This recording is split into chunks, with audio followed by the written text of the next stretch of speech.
honestly, in that corner situation. Look at this. Uncivil Ninja has brought this back. Spandex was up an entire stock. Just like that. Yeah. Buster Art is out here. Down to the wire here for this game number 2. Uncivil definitely wanting a game 3. With Spandex trying to close it out 2-0. True. All right, getting faster. Okay, Spandex with an incredible lead. Here's the smash art going into the shield. A lot of the Monado arts on cooldown here. The spot dodge. Okay, the down throw gets the up air, and the shield art running out just in time. Wow. Spandex gonna take it over Uncivil Ninja. Wow. That is actually a crazy one. You know what's insane too?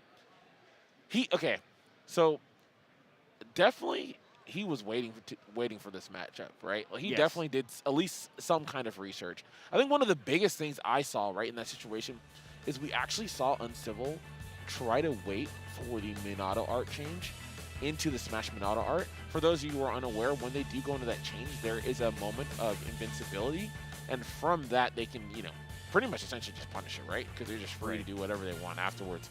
And caught him, like he just mistimed it, right? And then was get the punch, and then the crazy thing to have the shield Monado art on and get the timing where you're gonna get all the hits and it's just gonna run out and you're gonna go get that up airs to take the stock. That is crazy, and a pop off well deserved. Oh, absolutely. And I mean, every hit, whenever you hit Shulk in that shield art, you drain a little bit of the meter. So multi-hit moves are very, very strong. And just because Uncivil popped it a bit earlier on, right, the meter was already kind of on that lower end. So incredible stuff coming out from Spandex. And, you know, Shulk is another one of those characters where not too popular. So if you're not studied in the matchup, you can definitely get hit with a bunch of knowledge checks and, you know, just lose off of that. But Spandex looks very prepared for Uncivil Ninja. Yeah, absolutely, absolutely. I mean, he did the preparation necessary for him to win that, right? And that's what's important. You know, of course, there's a multitude of things you can still learn about the matchup, right? Shulk is just a very complex character. All right, but let's go ahead and check out those replays and really see how Spandex was able to do it. All right, right here we have so much of this early game Uncivil getting the stock taken from the up throw there. Okay, and there's the Nair because of the smash art. Another situation where using the Monado arts against Uncivil Ninja, right? Yeah. I feel one of the biggest, there it is, that right? was Viewers. nice. Yeah, the boost, man. The boost. Yep, the boosties. The reverse too. That's so wild. Finally gets that fair, but that was really the kind of the hardship of that side. And look at that. I mean, Boostie's on his own right. You know, Boostie's IRL. Dang, he's out here, man. The reverse up B IRL. Why man. not? Got the Why boost not, on deck. man? Dang, is he Android? What's the happening? boost and the stomps, man. We coming back down. Yeah, absolutely, absolutely. Yeah, it was crazy because Uncivil Ninja, a lot of you just couldn't find it at the edge, right? Yeah. And it's both a credit to how Spandex was playing defensively on the edge and off stage. And at the same time, it's like Uncivil Ninja just couldn't find the right timings. We didn't see the traditional, really like the up Bs from the ledge, right? Yeah. Or the drop zone ones as well. And just couldn't land those fairs. Sometimes even just swinging way too early, especially these dares. Like these dares weren't even like getting, like he wouldn't time them, right? Sometimes you'd get those dares, not really get an active hitbox. And then it's a couple times actually got punished, you know, for those whiffs when when Uncivil Ninja was on stage. You gotta be careful about those things because those are the big moments, right? Usually, if you're not getting just a raw, confirm, and neutral, a lot of times you win games in those corners. You have to be airtight on those to be successful. Yeah, and I just feel like Spandex really recovered underneath the ledge a lot. Yeah. And fair can be a little harder to position in that area, or at least the way Spandex was recovering and just waiting it out. So, like you said, it felt like every time Uncivil Ninja went off stage, the fair instantly came out. And sometimes Spandex would go high in those situations as well. Sometimes you can just clip onto the ledge and just wait and then react and then just like, oh, okay, you're running out of fuel. Now I can drop down, do a reverse up B. You don't always have to swing that forward air first and then up B. True. You can just, you know, see where they go, follow them, up B. Up B, exactly. And especially if you're at the distance where up B just snaps you back onto the ledge. If they stalled, you can just go for it again or go back on the stage. Exactly. Right? So, Uncivil Ninja kind of throwing out a lot of the layer 1 Shulk edge guards, and Spandex was obviously like incredibly prepared for that. Yeah, He's like, I've seen this fair before. Trust me, I know. Yes, that's the classic like Shulk runoff fair, yeah. Absolutely. But of course, we're going to go into winners for round 4 still, once again, at this time in Pool G5, and it's going to be Mute Ace, that we talked about earlier on. You know, one of the top seeds in the tournament, Mr. President of Fundies, Fundamentals, Hashtag Team Fundies, man. Team Fundies. One of the founding members. Yes, definitely one of the founding members. Hey. Absolutely. So I'm really excited to see what Mute Ace is going to do with the Peach. We still don't see this character. Another character, man. It's very interesting. We do have a couple characters in Ultimate that a lot of people just foresee as being top tier characters, but we just don't see them nearly enough because, again, the game's so balanced. People are going to play who they really want to play versus just kind of swarming through some of these top tiers. But yeah, Peach is one of them, alongside the Pikachu and the Joker for the world, right? Oh yeah, absolutely. Arguably Lucina and everything as well. We're going to see Paradise going with the Isabelle character we don't see all too often. You know, we're going to really have, even though Izzy's a little bit different than Villager, I'd say as far as these characters are concerned, we don't really see Captain really doing much stuff now over in Japan. But we're out here instead in Daytona Beach, Florida, as CEO. So let's see what can happen here. Paradise already off to a splendid start. So it's really funny because Peach actually loses a handful of some of these like lower tier matchups, and I actually think this is one of them. In terms of characters that do well versus Peach, if you have a great horizontal air-to-air, Peach's biggest weakness is the lack of speed Peach has, right? Yeah. So, I mean, Isabelle Fair and Bear is going to be the exact kind of tool you want versus Peach, and Paradise did not take a single %. I want you to read that name tag, man. I see pressure. That's what I see. And another crazy thing, too, is when Peach is dealing with a character that is essentially just keeping them out with hitboxes, what's your go-to? It's going to be the turnip. Well, guess what? Pockets. I got pockets. Isabelle's pockets rolls deep. Got the bank rolls on absolutely, deck. Man. Bring out the bands. Yo, check out my wallets. Yo, Gucci. I work for the mayor, all right? Yo, for the mayor? Wait, hold up. I work for the mayor. Get it straight. What you got, man? Dang. Breaking pots, man. That's crazy. I mean, you know, it's funny. Both of them have turnips. Yeah, true. Isabelle knows turnips. Yeah. Oh, definitely knows turnips. Okay. There's the dot eyes, though, just like that. 60 or 56 now. Oh, my goodness. The damage is racking up. And the thing is, when Peach gets in, she hurts. She hurts expeditiously. It is ridiculous. We see the rainbows coming out. Of course, that up air going to be pretty solid to Peach. Okay, there's the fair again, just controlling that horizontal area. And you see Mute Ace adapting here, going for some of these full hops, then come in with the down air, right? So it's kind of like, where are you going to put that slingshot, that forward air or back air if you're Isabelle? Are you going to throw it high in that full hop area? Are you going to throw it in that short hop space? Yeah. Oh, good catch there with the up air. Oh, no.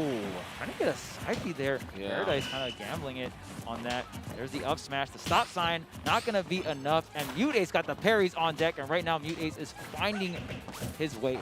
Yo, absolutely. I'm sorry. Yeah, you said stop, but I still got to go, baby. It's time to go, right? You see the Reclaimer making it happen. We talked about before the president of the fundamentals bringing it back, you know, despite this exerted that happened early on in the stock. Of course, we're going to swing him out, go fish.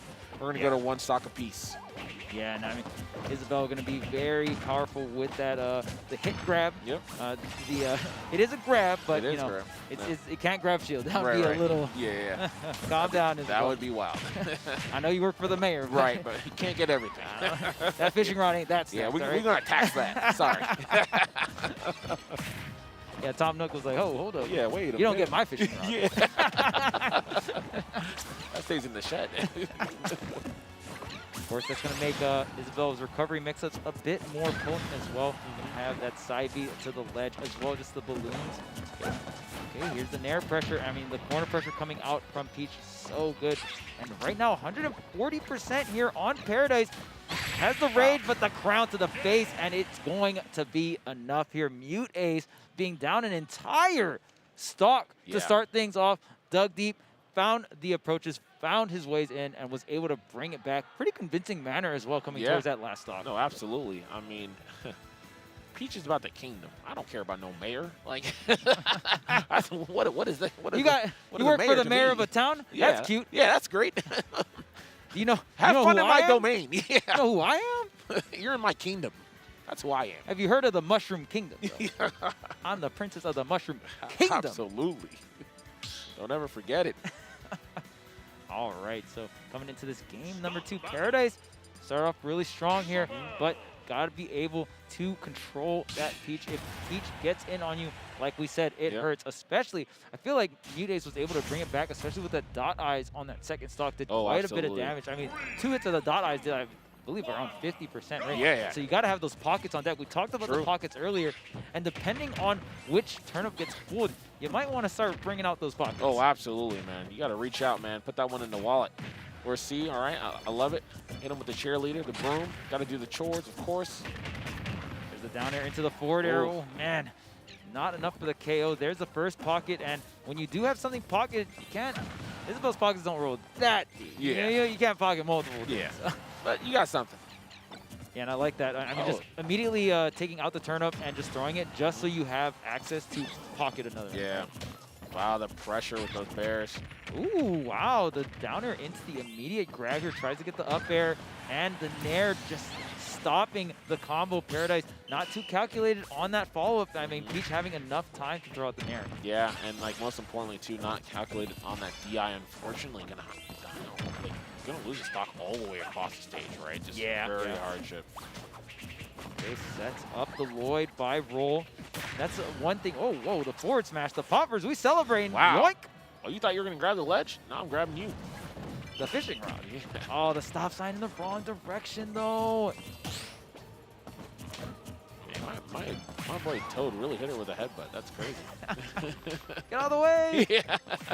She said the Mushroom Kingdom. The kingdom. Okay, yeah, this is the classic ledge trap here. You have the Lloyd by roll, right? And that's the one thing about Isabel Lloyd that's a bit different from Villager. Yeah. Villager just kind of controls that horizontal space, slowly goes towards you, right? Can block other projectiles. But the umbrella, the forward tilt coming out from Paradise, going to take that stock. Yeah. Okay, going low here. Yep, Other side? Yep. Yes, absolutely. Oh, the Lloyd was there. You forgot. That's why I went to the other side. Absolutely. Got the traps. Another one. Whoa, where'd you set that one? Hold up. Yeah, wait. Heck. I know you can't set two. Yeah, wait a minute. Okay, planting another Lloyd here. But yeah, I mean, Isabel's Lloyd more of like a ground control, right? Right. Very setup orientated here. You can also activate it at will, so you can go ahead and launch it whenever you want. And you can even combo off of it as well. We see setups into the fishing rod, the double turn up, trying to get the grab to ledge here, but 161 Paradise still surviving here. It's a lot, yes, but we're going to be okay now. Wow, so close. Going to get out in time. No. Just way too close against Peach. Like you said before, really the power that Isabel has in this matchup is really going to be that horizontal spacing. But once you get close, Peach is just going to run through. So you could see Paradise was trying to fight and run away, but to no avail. And now you're hitting all the rainbows in the world. Got to taste it, man.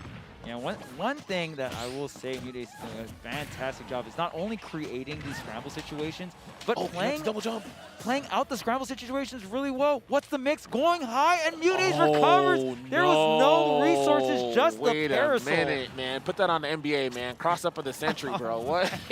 Ankles were broken. Yes. Your NBA street. And in that situation, Mutace only had the parasol. Tried to go for the Z-drop. Out of shield. Not going to be quick enough here. But look at all the damage Mutace has acquired.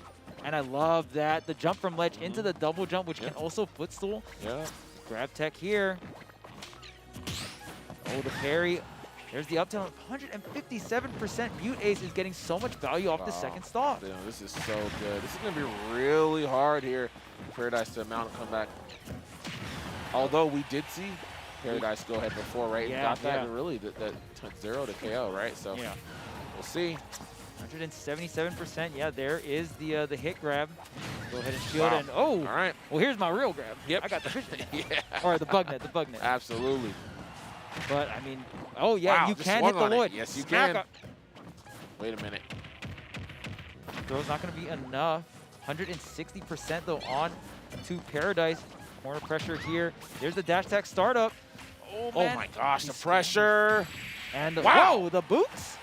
Not even the boots. What the heels? The heels. The heels. Oh, whoa. I've never seen that move, KO. Okay, we got red bottoms. Oh, all right, Peach. Okay. Okay. Dang. No mercy on those heels, man. No mercy, man. Oh, no.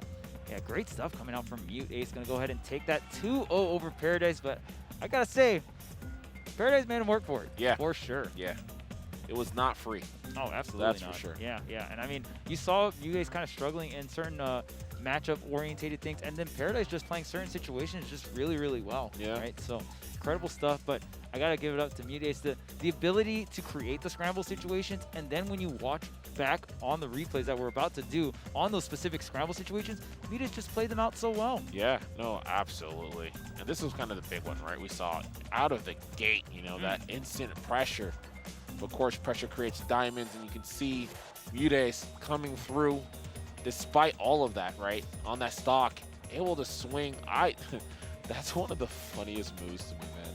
She's just like, enough is enough. I'm going to hit you with the weight of the crown. Like, Yes. You know?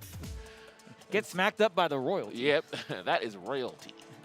And then ending off with the heels, too? Yeah, That's kind of a flex. course. No, that was Damn, clean. Look, How much were those heels, I Peach? said it, man. Red bottoms. How much man. were those heels? The Gucci heels. Yeah, she gets it done, man. Absolutely, absolutely. But yeah, really great stuff there from Mute Ace, of course. One of the top seeds as we talked about before, so we're going to continue to see him go through. No upset this time around. Hopefully Paradise can find some way in the loser side. We'll see what happens. Yeah, But yeah, very, very incredible play. Up next, we're going to have Panda's own Wadi. Ooh, okay. You know, rocking that Rob. I'm not going to lie to you.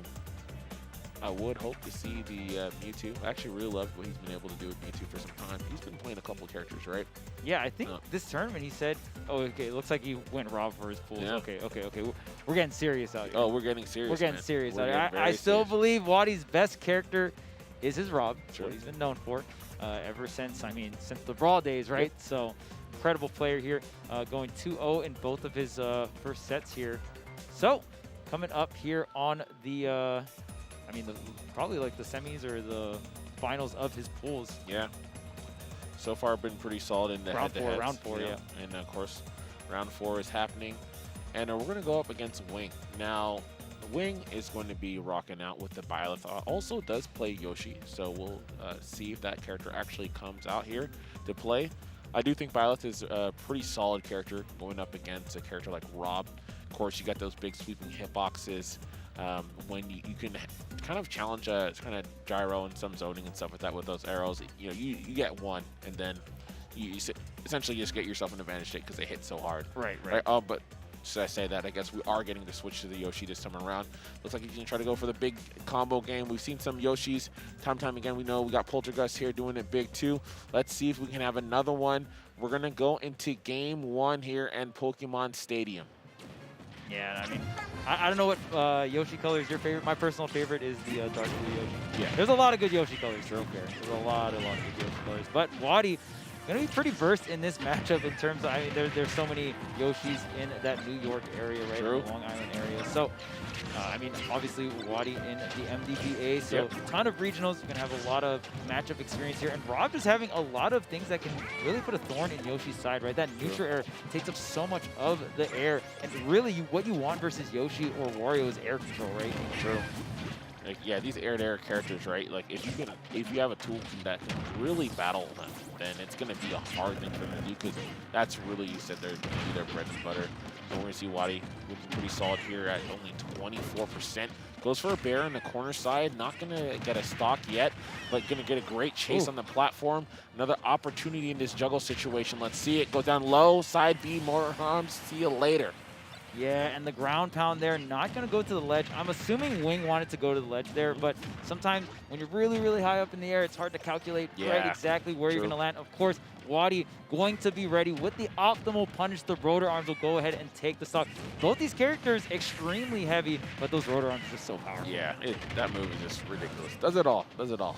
Ooh, trying to get the down air into the rising down air or the double jump down air setup. That will KO off the top there. So Wadi with a very respectable air dodge there. True. Try to get the re-grab here. Man, another Scott Summers, man, straight to the face. Ooh. Okay, stuff. Gyro hit here, trying to set up the eggs. Go ahead and, I mean, Yoshi's love to do that off stage, right? You go ahead and use the up B. You have these eggs set up so it can kind of cover your landing, right? Yeah.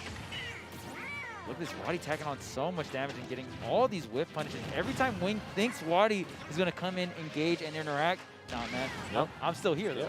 Yep. Just looking at you. The watcher. Okay. Gyro up there. Now you got the mix up. Okay, hit there. Okay, there's the laser, the down smash. Wow, dropping shield just a tad bit early. Maybe thinking it was just a down tilt there. Yeah. That multi-hit mix-up. Trying to get this back here, but Wadi's defense just impenetrable at this point. He's in a really good spot. I love that great swing there. Just give himself enough time to actually set up shop. Oh, wow. Reverse That there? was crazy. No, that was even a thing. Yeah, but Tombstone's going to do it. Yeah.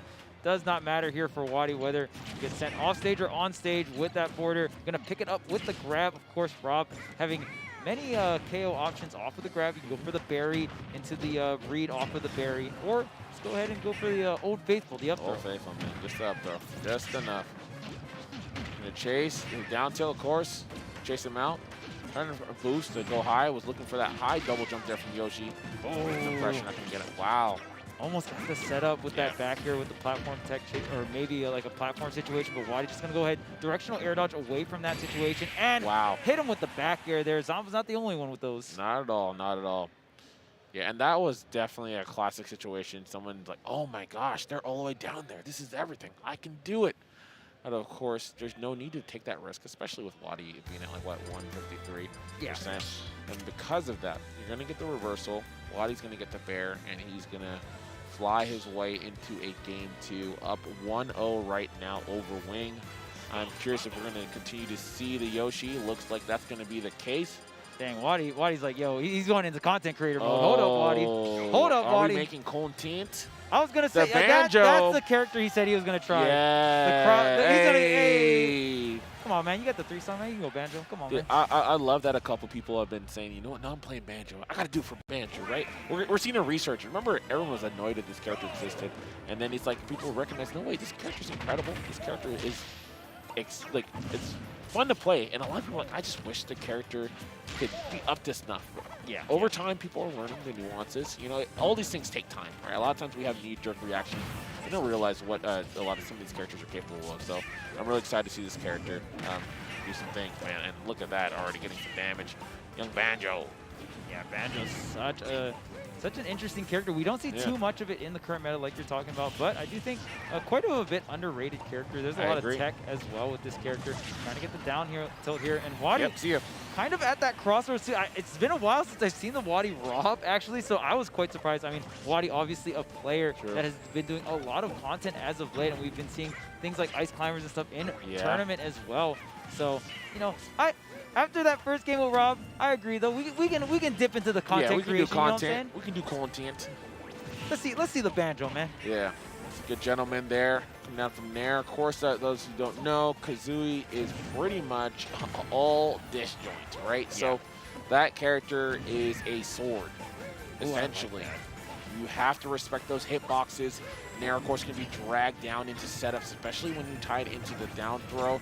And of course, man, was the Beagle Blaster. That move is absolutely insane, especially you can combo out of it in an assortment of ways and move while shooting it. Oh yeah, such a great move here. The down tilt is so active, very great for 2 framing, and there's the up tilt on the instant mash there. I mean, a lot of these rare characters have the berry, and we shot it, man. Yeah, why not? Oh, dang. Okay. And whenever you see that, it's a Banjo is trying to do like a reverse down beat. So that's like one of the most common input errors. And it just really sucks because you only get 5 wings per stock. So you only can Wonder Wing 5 times per stock, but it's such a powerful move, right? I mean, we've seen it. Wadi go ahead and cover so many different options. You do have the armor as well. So once you expend all your opponent's resources like double jump and stuff like that, you can go ahead and Wonder Wing. It covers air dodge. It'll cover them swinging. As long as you have enough time to set it up. But Wing is going to go ahead and get that ground pound KO. True. Dang, Wadi. It's got a timer, man. Wake up. He just fell asleep at the wheel. Kazooie, help me. Dang, man. You're supposed to take care of Kazooie. Come on, man. Uh-oh, okay. He's starting something up now. Good amount of damage. Dang, he's sneaking, man. Yeah. You saw the sneaks? Definitely sneaking. Uh-oh, off stage here, but Banjo has quite a bit of distance, but the noggin Oh, he wing. pops off. Look, he pops off back. That's a point, too. Dang. You know? Moral victory, moral victory. Okay, gonna get the grenade set up, of course, with the neutral B. This is gonna be the main zone control. Yeah. That and this is another reason why I think Wadi can kind of gravitate towards this character, right? I mean, a character like Rob, where you're setting up the gyro, setting up certain areas, cutting away options from your opponent, and then taking, you know, kind of hedging your bets from there, right? True. Okay, bomb coverage. Okay, there's the up air. Yeah, very great disjointed move coming out from Kazooie. Very quick, does a decent amount of damage. Not necessarily looking for the setup, yeah. Yeah, the grenade pop into the Wonder Wing, one of the classic setups here for Banjo. Yeah, can be guaranteed. Unfortunately, doesn't get it this time around. You see that F tilt there, that great disjoint. Looking for a down tilt. That's something that if it hits a character like Yoshi, that is pretty much curtains, and it has insane spacing, right? Because they have to even do it that close, but he does it this time, and that'll be it. Yeah. The active down tilt is going to catch that directional air dodge. That was the only option there for Wing, and. Follow your nose, dude. Yeah. Wadi getting the puzzle piece. Yep. And going to be keeping on, moving on through this winner's bracket here. Shout out to Panda, Wadi giving us a show with the Rob and then the Banjo and Kazooie. And shout out to Wing, man. The Yoshi was looking good. Yeah. Hopefully he has a great loser's run. But, man, what a tournament so far, man. Yeah, no, absolutely, man. And, you know, I do love to see the craziness and see a lot of incredible, like, upsets. I love when everyone's playing to their ability, you know, both the up-and-comers and the top level and the high level and everything like that, everything in between. And I think we're seeing that today. We're seeing a lot of people play at that level. And let's go ahead and check out the replays, man. You know, get some quality Rob and some quality Banjo action. Of course, the Rob came out in the beginning. There was the down B, the whiff punish coming out from Wadi, and I mean that's one thing that Wadi's so good at, just understanding the positioning. And whoa, yeah, and here we are, we twirling on him. Let's get it, easy dub. Of course, trying to get back onto the stage, and there's the back air. Just a little too eager there. Yeah, and there's that Wonder Wing we were talking about, right? I mean, when the Wonder Wing does, it's so great in terms of covering multiple options. I mean, if Banjo didn't have a limit on that move, no, that move would be like, it's one of the best moves in the entire game, but obviously with that limiter of only having 5 per stock. Right. And you see you point him at him, man, he's having a good time, man. Just excited to play against the legend himself, Panda, and gets that down tilt. As I talked about before, it actually has like ginormous range. It's super active.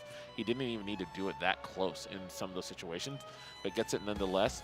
And you know, you also can't interact with that hitbox because of Kazooie. So very, very great angle, and a lot of characters, especially don't have their double jump. That's curtains. Yeah. So really great stuff coming out from Wadi and Wing, and Wadi giving us a little bit of a show with the Banjo, but you guys, that will be our last match for our block here. Hope you guys enjoyed it. This is Charles, Bam. Make sure to stay tuned for some more Panda Cup action.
All right, guys, welcome back to the Panda Cup 2022. We're about to have a great time here in top 28 as we get further and further into this bracket to see who's going to make it to that Sunday spot top 8. I'm TK Breezy with my man Coney. Coney, how you doing? Hi, everybody. How's it going? Yeah, we got some more matches coming up for you. We're getting down in the nitty-gritty. It's going to be a lot of fun.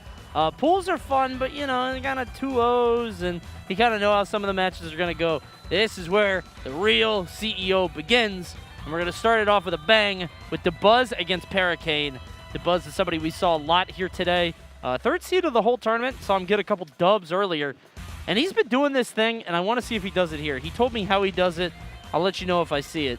It's a little magic trick, bro. Pretty cool. I have not seen. Apparently, it has a very tight, like, 4-frame window or something. It's like takes several inputs, and they're all input perfect. And I don't know if he's been killing it or what, but DeBuzz versus Paracane, Rosalina, Game & Watch. Let's go. All right, let's see how this one goes as we get into PS2.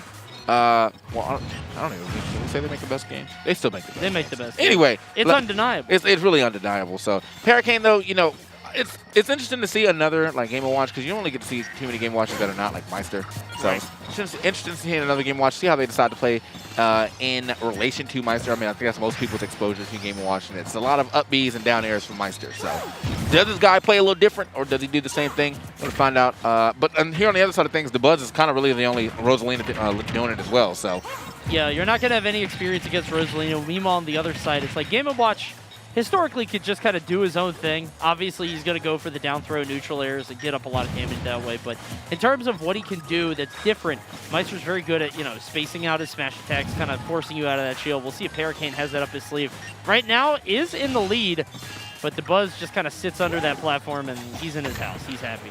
Yeah, that's the DeBuzz special. You give him some platforms, and he will be chilling under those. I mean, like that's. You know, I don't care. Think it matters what stage you go to. If there's a platform, he will chill in it. You know, the Smashville one has one right in the middle. Right. So he has one house there. He has 2 houses here.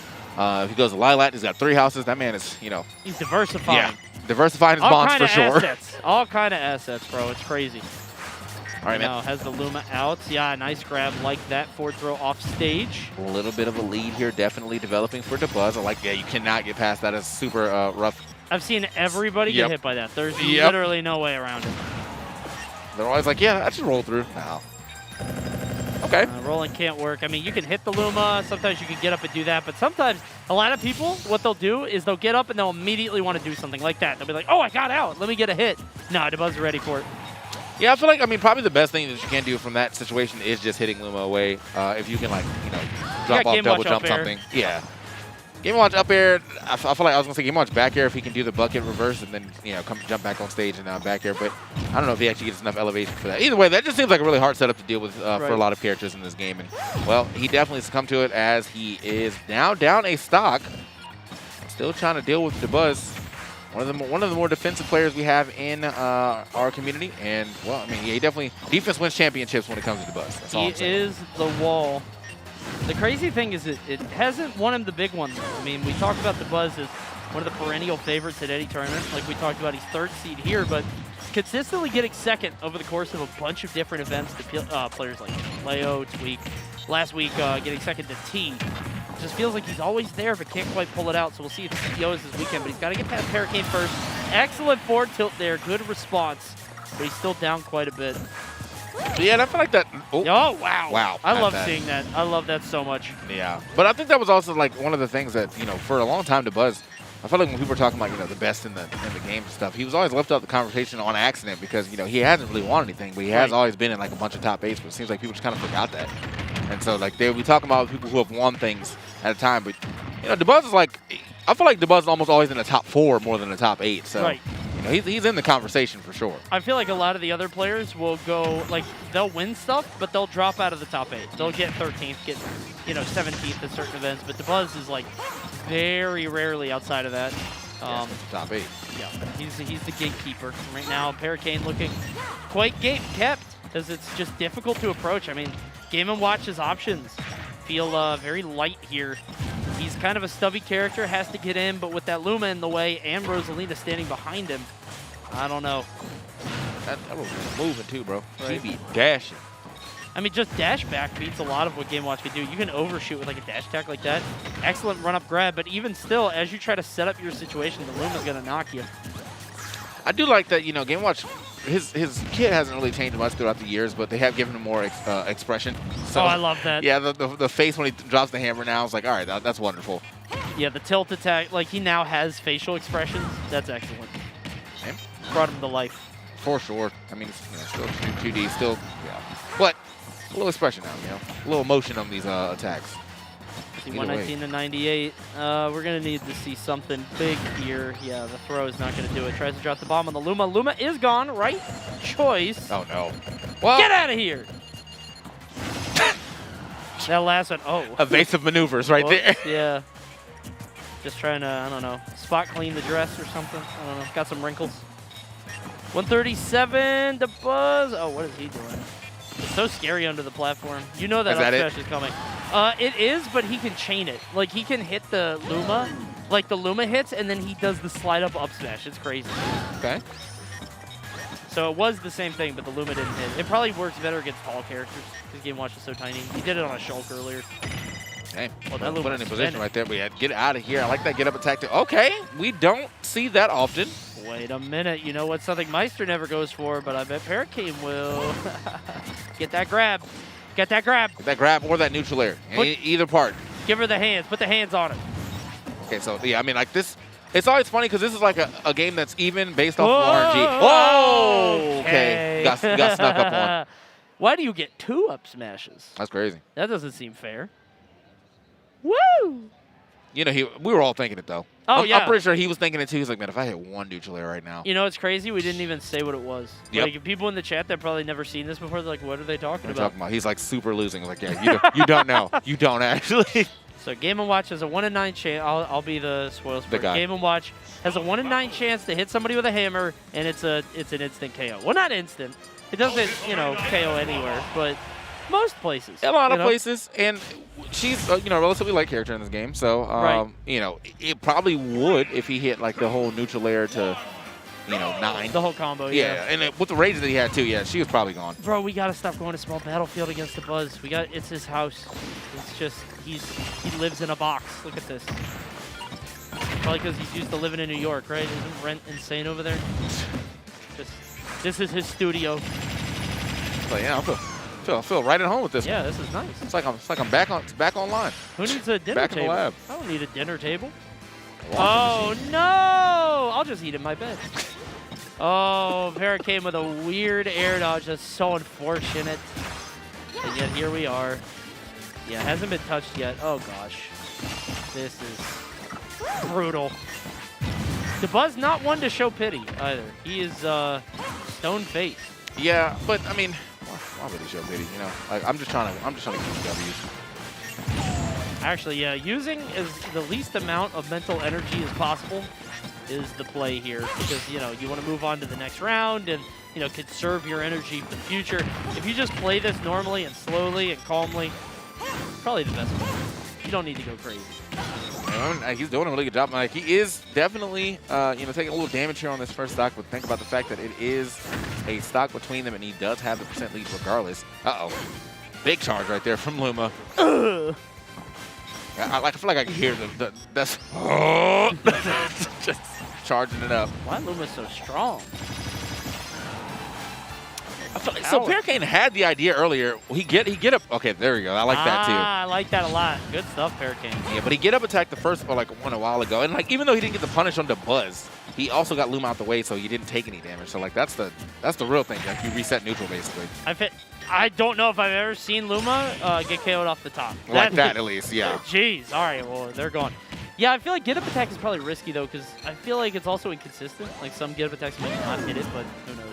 Well, he's got another option now. If he continues to go for the, drop-down up B. Like, right, that seems really good, yeah. That's definitely the play. And again, it comes down to matchup unfamiliarity. It's like, how often are you going to fight a Rosalina, let alone a Rosalina at this level? This game's just full of matchups that need to be explored. You see a back throw, not enough to KO, though. Yeah, I think the answer here is key, but I also think the Buzz is so studied that he's going to, like, you're not going to be able to react to it. Yeah. Back on the stage. Oh, that could have been an up smash, but whoever expects the Buzz to do a get-up attack, because I didn't. Right. Like, I'll probably grab two, to be honest. I absolutely would have grabbed. Finally, he's going to land. Well done to Paracane. You got 2 more stocks to go through, and honestly, if he didn't lose that first stock to that SD, we'd probably be way better off here. I mean, obviously, Yeah, but, you well, know, that goes without saying, I guess. But I don't know. I feel like when that happens in these kind of matches, it really stings because, like, this could have been so much closer. Yeah, but, you know, you have like deficits like this all the time. And the match, Mutate's match against that Isabel, like he actually got 0 death, and he still managed to take that first game. So like, good stuff to him. But yeah, you know, I think when it comes down to you losing your stock on your own, it definitely puts a little different. You're like, you know, what? How does this happen to me? Now I'm behind on my own volition. Okay. Got some neutral airs. The Buzz just going to go right to the platform. Ooh, I like the idea of landing there, but unfortunately, Game Watch doesn't get a whole lot out of grabs, at least not at this percent. You can get something at 0. Gets the turtle. Wait a minute. You got to hit this edge guard. Yeah, the Buzz is going high. Right idea, wrong timing. Yeah, he definitely was going to try to snipe it with his own up B, but hold on again, brother. It happens to the best get of us. around it. She's casting spells. Those Luma incantations. It's that one. You will roll on here. Uh-oh. Well, No. I was like, wait a minute. Was that? I didn't know it was that strong. Yeah, it feels like sometimes it is and sometimes it isn't. But that one is consistent. Down smash from DeBuzz. He's going to win it 2-0 over Paracane here. I have to say, man, like, you know, DeBuzz, defensive player aside, he does have some pretty good movement. Like, I feel like he has, like, real good diversionary tactic movements when you're like, all right, well, he stepped back. I'm going to wait for a little bit, and then now he's right on top of you with a down smash. So good stuff to DeBuzz. You know? I feel like you need diversion, or you need that kind of movement to be a good defensive player, because you don't always want to defend with shield, right? Yeah. It's like you need a couple different things to sort of mix up. If you could do it with movement, like dash back, dash in, that kind of thing, it forces the opponent to overshoot, and then, you know, there's a lot of other issues. So let's go ahead and take a look at some replays from the match. DeBuzz versus Paracane here. Yeah, up smash. You can't, and I don't think he dash attacked after that. It was like, that was one of the last times we saw it because it's so unsafe. I'm definitely looking at DeBuzz player can. Okay, yeah, that was a that killed. Yeah, that was definitely a that killed right there. I was wondering if he did it at all. We're like, what? Every time he gets a KO, he's like, yeah. But every time somebody else, what? Unbelievable. I was like, all right, DeBuzz. Like, you can't be surprised every time. Like, you're 160. Like, just. All right, at least he got a couple KOs with the down, the down smash there at the end. Just seemed tough, man. I don't know. I feel like the Luma creates a problem with for so many characters that like fight so up close, and I think Game Watch is one of them. You have the disjoint and the turtle, but like you can't just have your back to them at all times, you know? Yeah. It comes down to neutral air, which is like Game Watch is like one of his biggest opening things, but you can't really do that because you're gonna hit the Luma, and they're standing so far back. It's a big thing. Well done to DeBuzz. Coming up next, we actually have Vinny G versus Dominator. Vinny G coming out of Florida, if I'm not mistaken. I'm pretty sure he's a Florida Snake player, so from around here. Going to be playing Snake up against Dominator on Super Mario. Oh, wait a minute. Nah, it's probably Super Mario. That's what it says on the screen, so we're going to believe it's Super Mario. Now, if it was Luigi, though, that's bad. think that's, yeah, because I think Luigi's combos do get broken by grenade. So, you know, that would be a little rough. But you got to be tricky. Mario, you know. There we go. Hey, it's our guy. He was behind us, too. Look at him. Super duper. That's what, instead of the Fire Flower, that's Super duper Mario. Big Tooper. I feel like I really like this matchup a lot, Snake versus Mario, because it feels like it's so swingy. Mm-hmm. Snake just wants to camp Mario as much as possible. Just try to keep him out. Mario has no range, short limbs, whatever. And Mario, once he gets in, if he could just start juggling Snake, there's no way out because you're going to get up air and up air. You can't pop the up B. And if you are trying to recover with up B, Lord help you, because between cape, flood, forward air, it's just so much to try to get through. But I think at the same time, too, you know, I think everybody really wants to camp Mario because Mario's he's a very I'm drifting in with a hitbox character and I will get something off of it. So of course, yeah. You know, you have to play either that distance game with him or the spacing game with him, or just, you know, deal with it. Because I mean, like Mario drifting at you with up air and neutral air, and if any of that hits, you're probably getting hit with something extra. You hit with up tilt, it's gonna be an issue. But on the other side, you know, Snake does have his combo breakers. You know, just spamming B. You know, I'm getting hit. Time to you know, grab that grenade out, just take the trade. And since Snake is so heavy, that works out in his favor in a lot of trades. You know, if you and Snake are both at 100, you're most likely more susceptible to losing that stock than he is. So Did you play Metal Gear Solid? Yes. All. No, I played 1, 2, and 3. What is he doing with his? Is that the communications device? The I thought it codec was is in like his ear. Yeah, it's that's like his neck. Well, yeah, but it's like it's like implanted. Okay. So I think he has to like sometimes activate a little bit. All right. I definitely thought Metal that was in his ear. What's your favorite one? Nah, that's hard because like straight up, like I thought it was 2 forever, and then I played 3, and 3 is like really good too. 3 is good. Yeah, 3 is really good. I think 2 is cool because of the fact that you get to play, another character, and I think some of the boss battles in 2, like I like when boss battles kind of end in that whole like one-on-one showdown type deal. Sure. But yeah, 3 was good. 3 was like, I mean, I know that it was kind of like back in time or whatever, but like I think that was a good thing to do with Metal Gear because it's like, well, how sneaky is he? Yeah. And when he doesn't have real gadgets. Sure. So, yeah. I thought 3 was like the best gameplay, but 2's story is still pretty neat overall. It's kind of brain melting. It's a lot of fun. All right, here we go. Snake versus Mario, game 1. Dominator versus Vinny G. Dominator's a name that I've heard before, and I think he had some big upsets in the past, but I don't want to misspeak. I'm just telling you to look out for this kid. Here we go on PS2 for game 1. All right. And Vinny just starts it up, bro, picking out the grenades. What's the shine rank? I don't know. He's trying to. He's already putting in, and he's like, "Hey, shine, make sure I'm seated after this win specifically." But he has to get the win first. See if he can actually get that. Vinny, setting it up here on him. Okay, taking more damage by himself right there. Yeah, he didn't have to do that. It definitely did not have to re-grab that grenade, but yeah, just that's kind of what Snake does until he has to get in there. Snake now does have some CQC, but not really the type that he's going to use too often unless he has to. Otherwise, he's going to be trying to put out a lot of grenades, a lot of just hitboxes around the stage. Yeah, I think that's going to be an issue for Mario right there too. It's like I don't have like a bunch of crazy real combos here that won't get broken by a grenade. So right. Yeah, Mario's combos aren't so tight that you can't pull out the grenade to be able to stop them. You see Vinny G go into the skies. I'm wondering how much FLUDD is going to factor into this matchup too, because it can be really disruptive if Snake is just sitting full stage trying to set up the grenades and stuff. You should be able to just flood him off the stage, and then he has to, sort of adapt to that situation. Okay, reverse Nikita. Thought he would roll 4 times. Yeah, he'll be over here eventually. See, just like that FLUDD is actually so sure. Again, weird Nikita. This has to be like a weird like B reverse. B-reverse, yeah. So reverse Nikita. I mean, like just Nikita and where he's doing it too. It's just like, all right, man.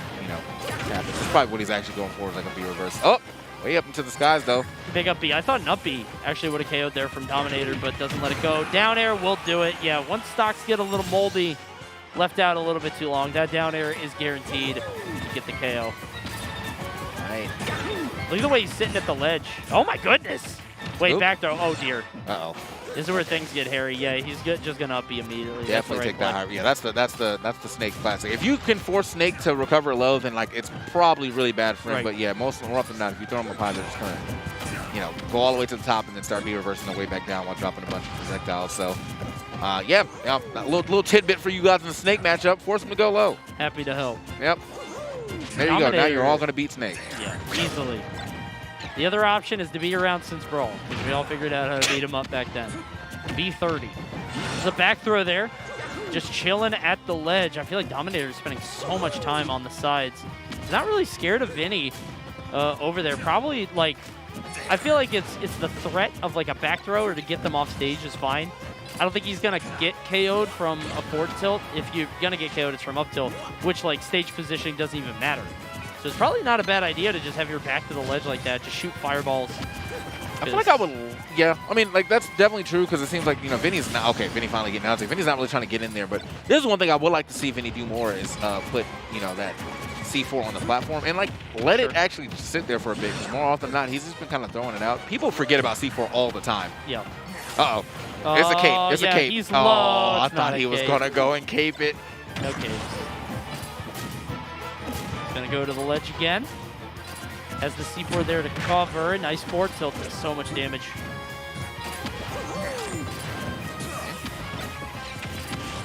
Oh. Right there. Yeah, that was like a perfect timing grenade to bounce off the shield instead of explode right next to him. So that shield poke was rough. Has the C4 on the platform. Holds him in place until the grenade explodes.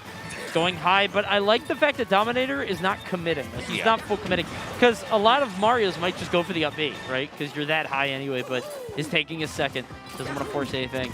Vinny's living super long on both stocks, up to 174 again. Down air will do it. The Dominator, okay, yeah, I was going to say, probably doesn't want to show his hand, because that's how he got his last stock, but who cares if he can land it. It's just a matter of time, man. You know, that down air is a long-lasting move. Multi-hit, too. Sometimes people drop shield a little too early, so. Hey, scoop. Oh.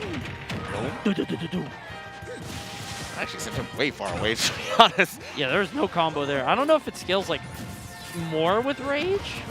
I'm not sure, and not like he has a ton anyway. But yeah, for some reason I thought he could get like another up air out of that, but right, guess not. Okay.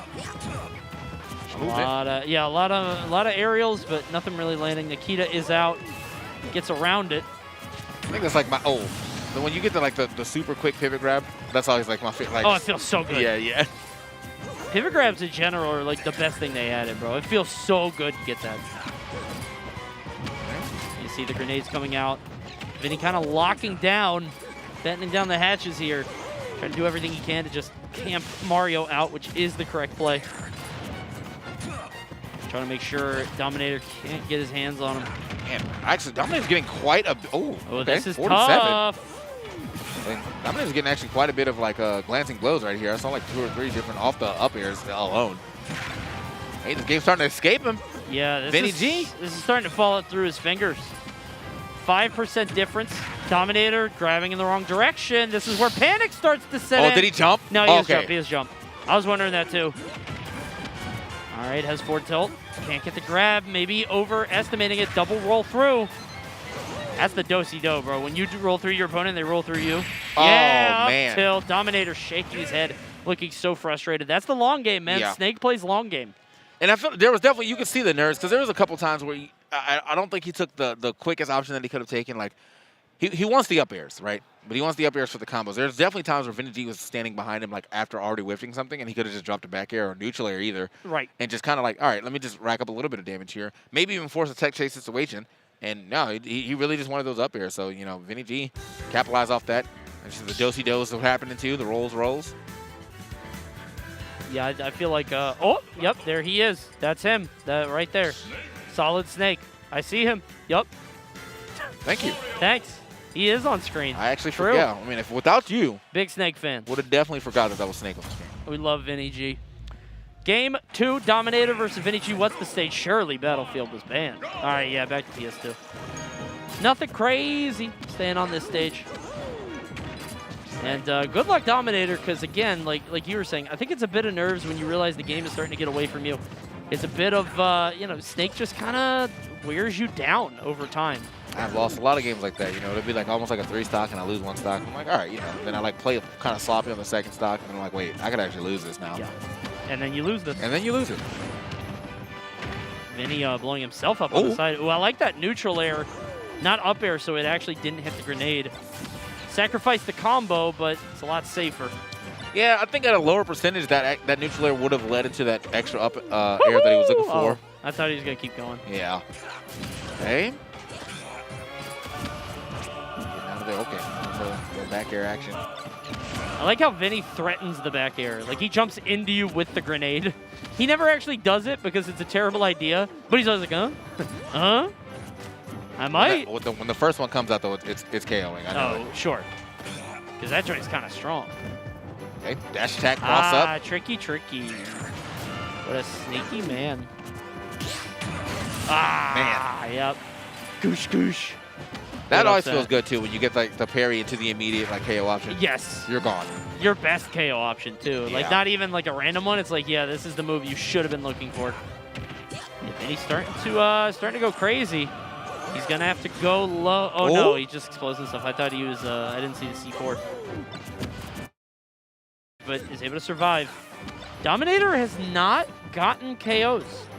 Yeah, now that I think about it, it's two down airs. That's the only ways he's gotten KOs. It definitely seems like he's playing a little more. I don't think that actually KO Snake yet. It feels like he's playing like just a little more scared. All right, you got him going low.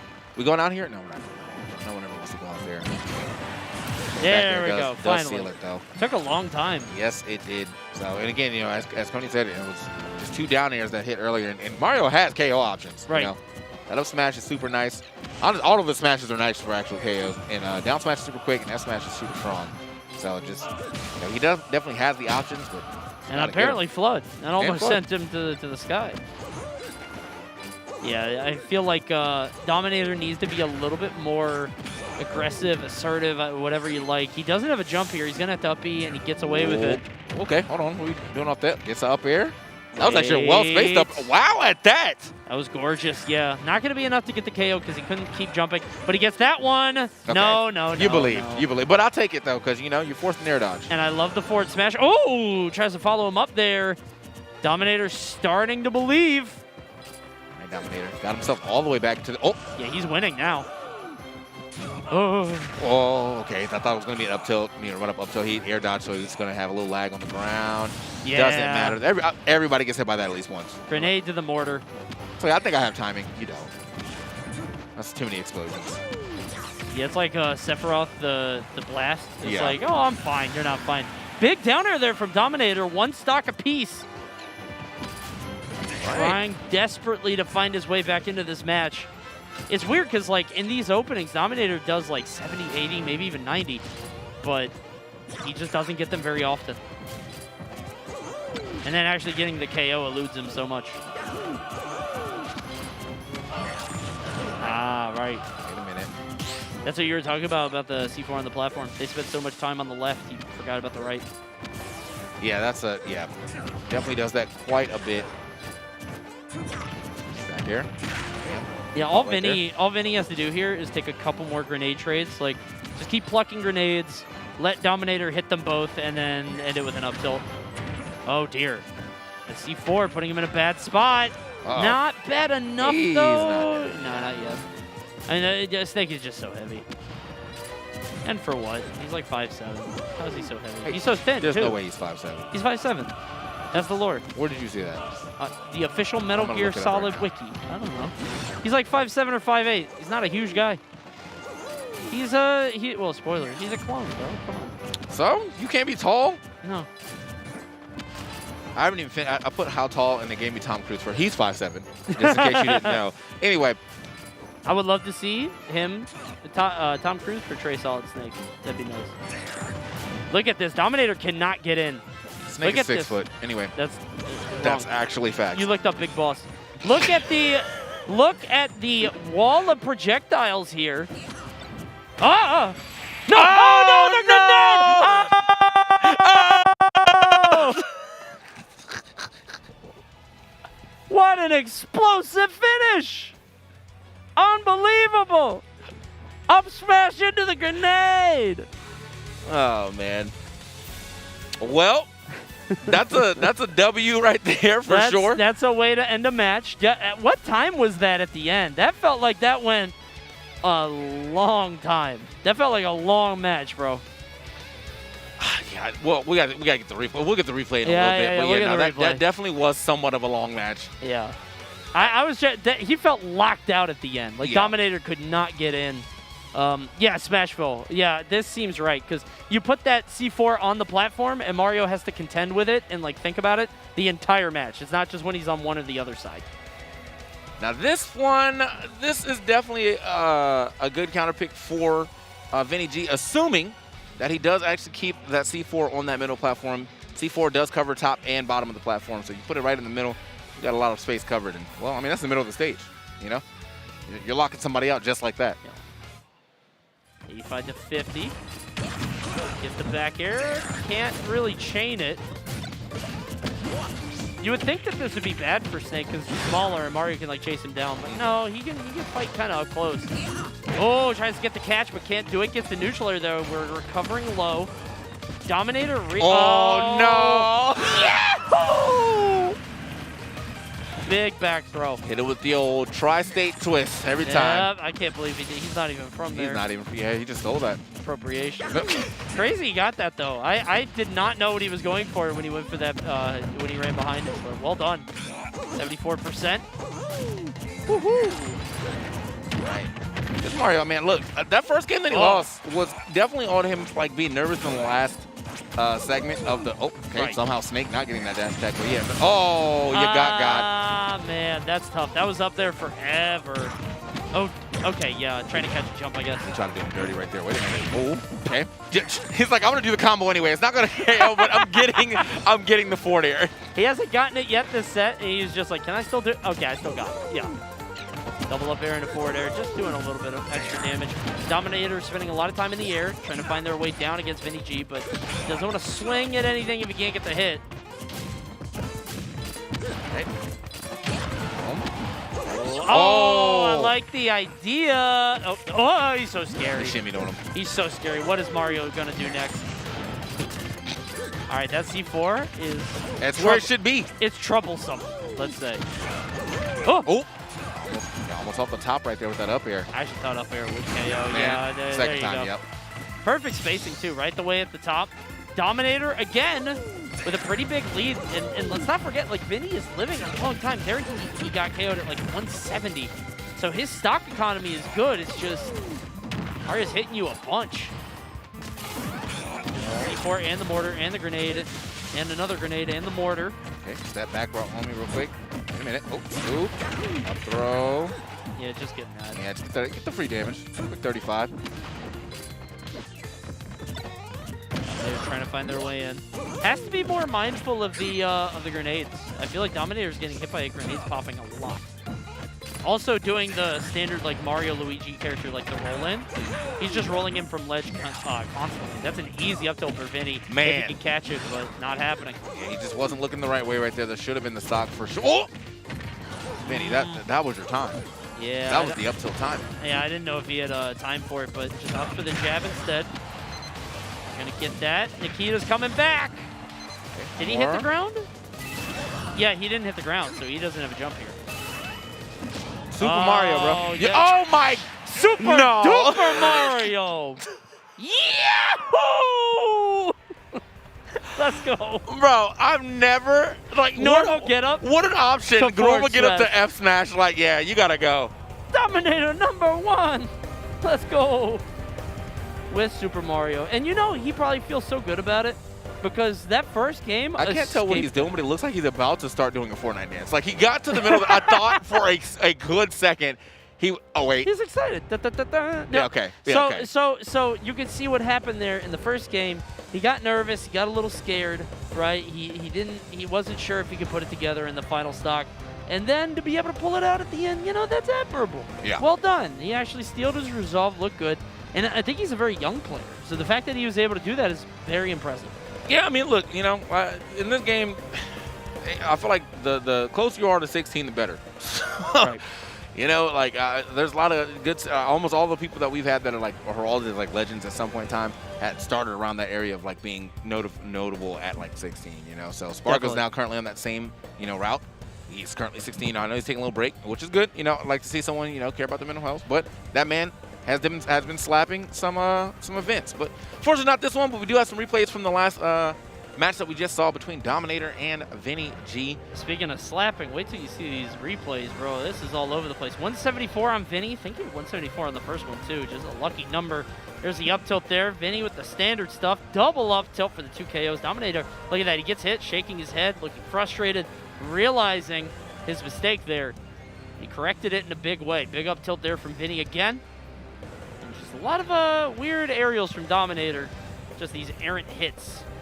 He was on his last stock here, and then the magic happened. Yes, man. Oh, that's so tough. He picked it back Yeah. up by accident. That's so...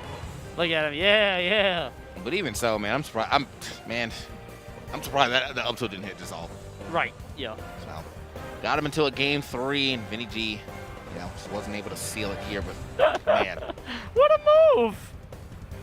What a maneuver. Just normal get up into forward smash. Dominator celebrating his victory over Vinny G. Well done. Gonna move on in top 128. You're not gonna believe this next match, by the way.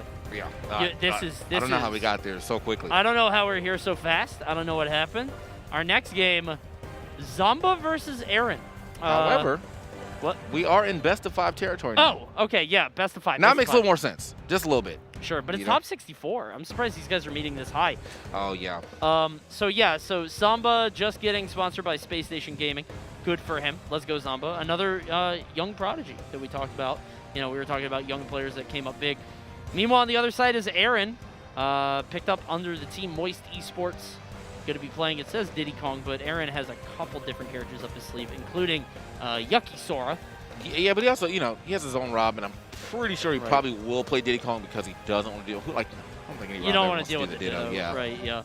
Yeah, I didn't mean to insult Aaron Sora. I'm sure it's good. I just don't Everybody get that Game 5 Sora. I don't think Sora's good. Yeah. I think that Sora is good. I think that what we've been seeing from Sora as a desperation pick is making that character look worse than he might actually be. Oh. So, you know, it's been a Keep lot up of the desperation. propaganda. Yep. That's what I like. A lot of desperation. You know what, man? I'm just going to throw it out. Don't throw it out. I'll try it. You know. Yeah, so we're looking at the character select. These guys have taken a seat. Aaron still is not chosen yet. I think you're right. I don't think he's one to opt for the Rob Ditto. So, oh, they got him his jersey and everything in time. Let's go Zamba. Okay. He got announced like very recently. It might have been like yesterday on day one. I'm not sure, but. All right, so Diddy Kong will it be is. the Diddy Kong. So I'm gonna start calling that Game 5 Sora the Surrender Sora. Surrender Sora pick. That's pretty good. White flag Sora. All right, let's get into it. First game here on PS2. The Diddy Kong, the Rob. Both these guys I definitely think can mess each other up. Rob, I mean Diddy Kong specifically, because you know everyone always says, Rob is big and also can get combo pretty hard. But Rob has tools for literally everything. He can box up close. He can camp. You know. He's got to be. He has to be the most versatile character in the game. Yeah. In terms of like just being a valuable character. The issue that I see in this matchup is I do think they can beat each other up, but I feel like Diddy has to work way harder than Rob. Like I think Rob's what he goes for, the things that he's trying are somewhat like transparent. You know what he's going for at all times. Diddy has to use a little bit more trickery, needs to land more hits, open you up a little bit more, just by virtue of being a, you know, kind of a, I don't know, a worse character, I guess is the term. I don't know, but we'll see how Aaron opts to go for it. Right now, it's pretty even. Yeah. We've seen Aaron do this stuff before. He's gone crazy on Diddy Kong before. I like to, you know, point out, just because we got a little time, our resident PG stats man's Bobby Wasabi. Let's go, Bobby. Put Myron in the losers. Oh, let's go, Bobby! Let's go, Bobby. That's what I like to see, bro. Bobby Wasabi, okay? Bobby, what's up? He was too hot for him. Got that village. Yeah, the villager definitely did it. But here we are, man. Again, back with Zamba and Aaron. Nobody's taking that first stock yet. A lot of damage here on to Aaron for sure. Oh! Nice. Love that forward though. smash. Yeah, can't quite get the KO. But that's what I'm talking about. It's like Diddy pops out of the up smash, gets up thrown. Diddy does just have to work a little bit harder. Neutral are not going to KO either. Both these guys fighting for that first stock, and eventually Zamba is going to snipe. Was he controlling it? It feels like it. He was like crouching too. I was like the first time. I feel like this first, did the barrels always spin? I feel like they didn't spin like that before. Like coming in. I don't know. Mayday, mayday. I don't know, dude. I feel like those barrels are always a mystery to me. Big up smash there from Aaron, tying it up at 2 apiece. Aaron, the fact that he plays Rob at a top level might give him a bit of an advantage in this match. I mean, it feels like he might know some openings and know Zamba's patterns and play style. But Zamba is, I don't know. I feel like Zamba plays like a pretty standard Rob until you get to like 80. And then he's weird.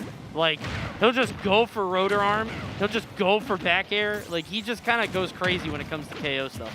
I think the interesting thing about Zamba, too, is that, like, he's got one of the, like, his Rob at the edge will opt to go more for, like, an edge guard situation than the free damage combo if he gets a grab. Like, he'll just, like, all right, I'm going to forward throw, back throw, just read your jumps, instead of, like, all right, I'm going to down throw or up throw and then get the combo off of that. Sure. So. Very tricky movement there, using the gyro to land right in front of Aaron and get that grab. Trying to do these rising arrows, gets hit by the up smash, but not the hit that matters. Banana is down. Keep holding it. Trying to find this opening on Zamba. Yeah, just escaping. Go as high as you can. Oh, throwing the banana. Did he throw? Oh, no, he pulled the banana. I was like, did he throw the banana and the gyro at the same time? But no, he did the down B instead. Either way, loses his stock. Oh. Back here action.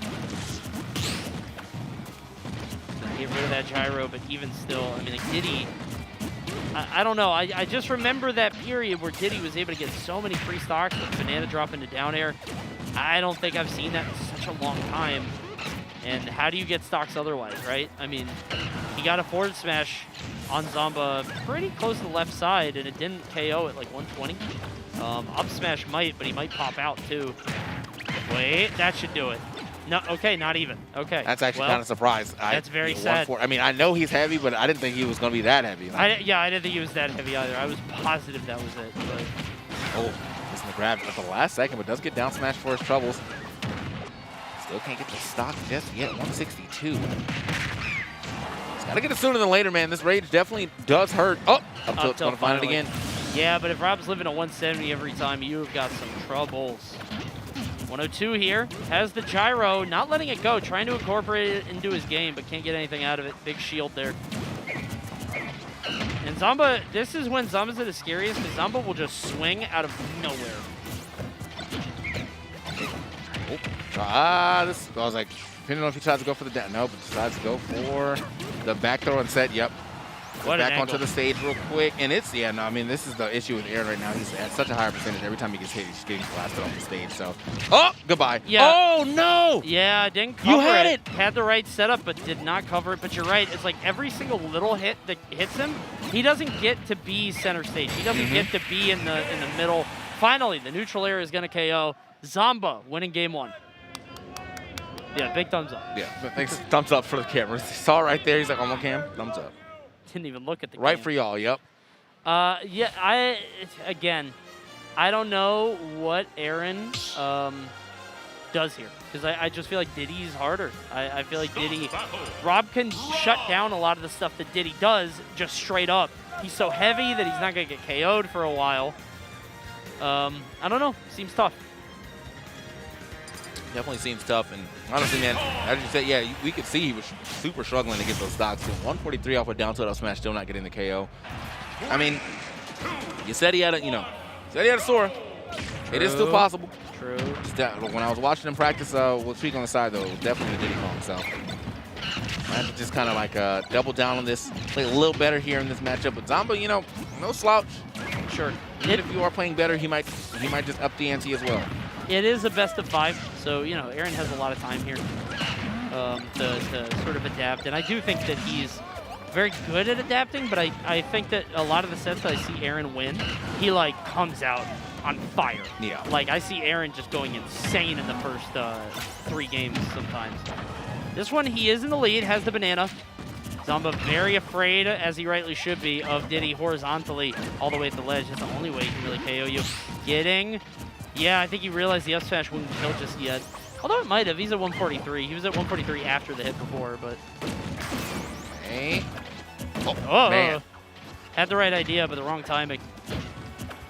Aaron actually, he's dodging a lot of stuff, but he's not actually getting some type of follow-up. You got that spot dodge and just did nothing with it. Oh, the rotor arm, that'll pick you up. And honestly, dude, Zomba hasn't gone for that once. Yeah. Like, that's the first time he's done it, and that's usually, like, his move, right? That's, like, what he's known for. Zomba's adding up the pressure right there. You saw him actually get a launch going for that edge guard.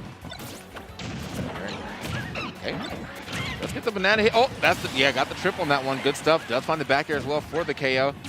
So Aaron now not too far behind, but Zomba is definitely going to add up on that real quick. 3-piece. Oop. 96%.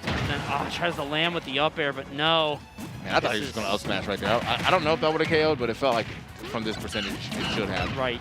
Rob up smash, really strong. Yeah, I think it would if he got both hits, but yeah. Aaron consistently has kind of gotten out of it. Oh, gets the follow. I think he had the right idea, but didn't quite follow through on it. As Banana gets the hit. Wait a minute, he's starting to move, but oh, that air dodge down from Zomba gets him out of trouble. Okay.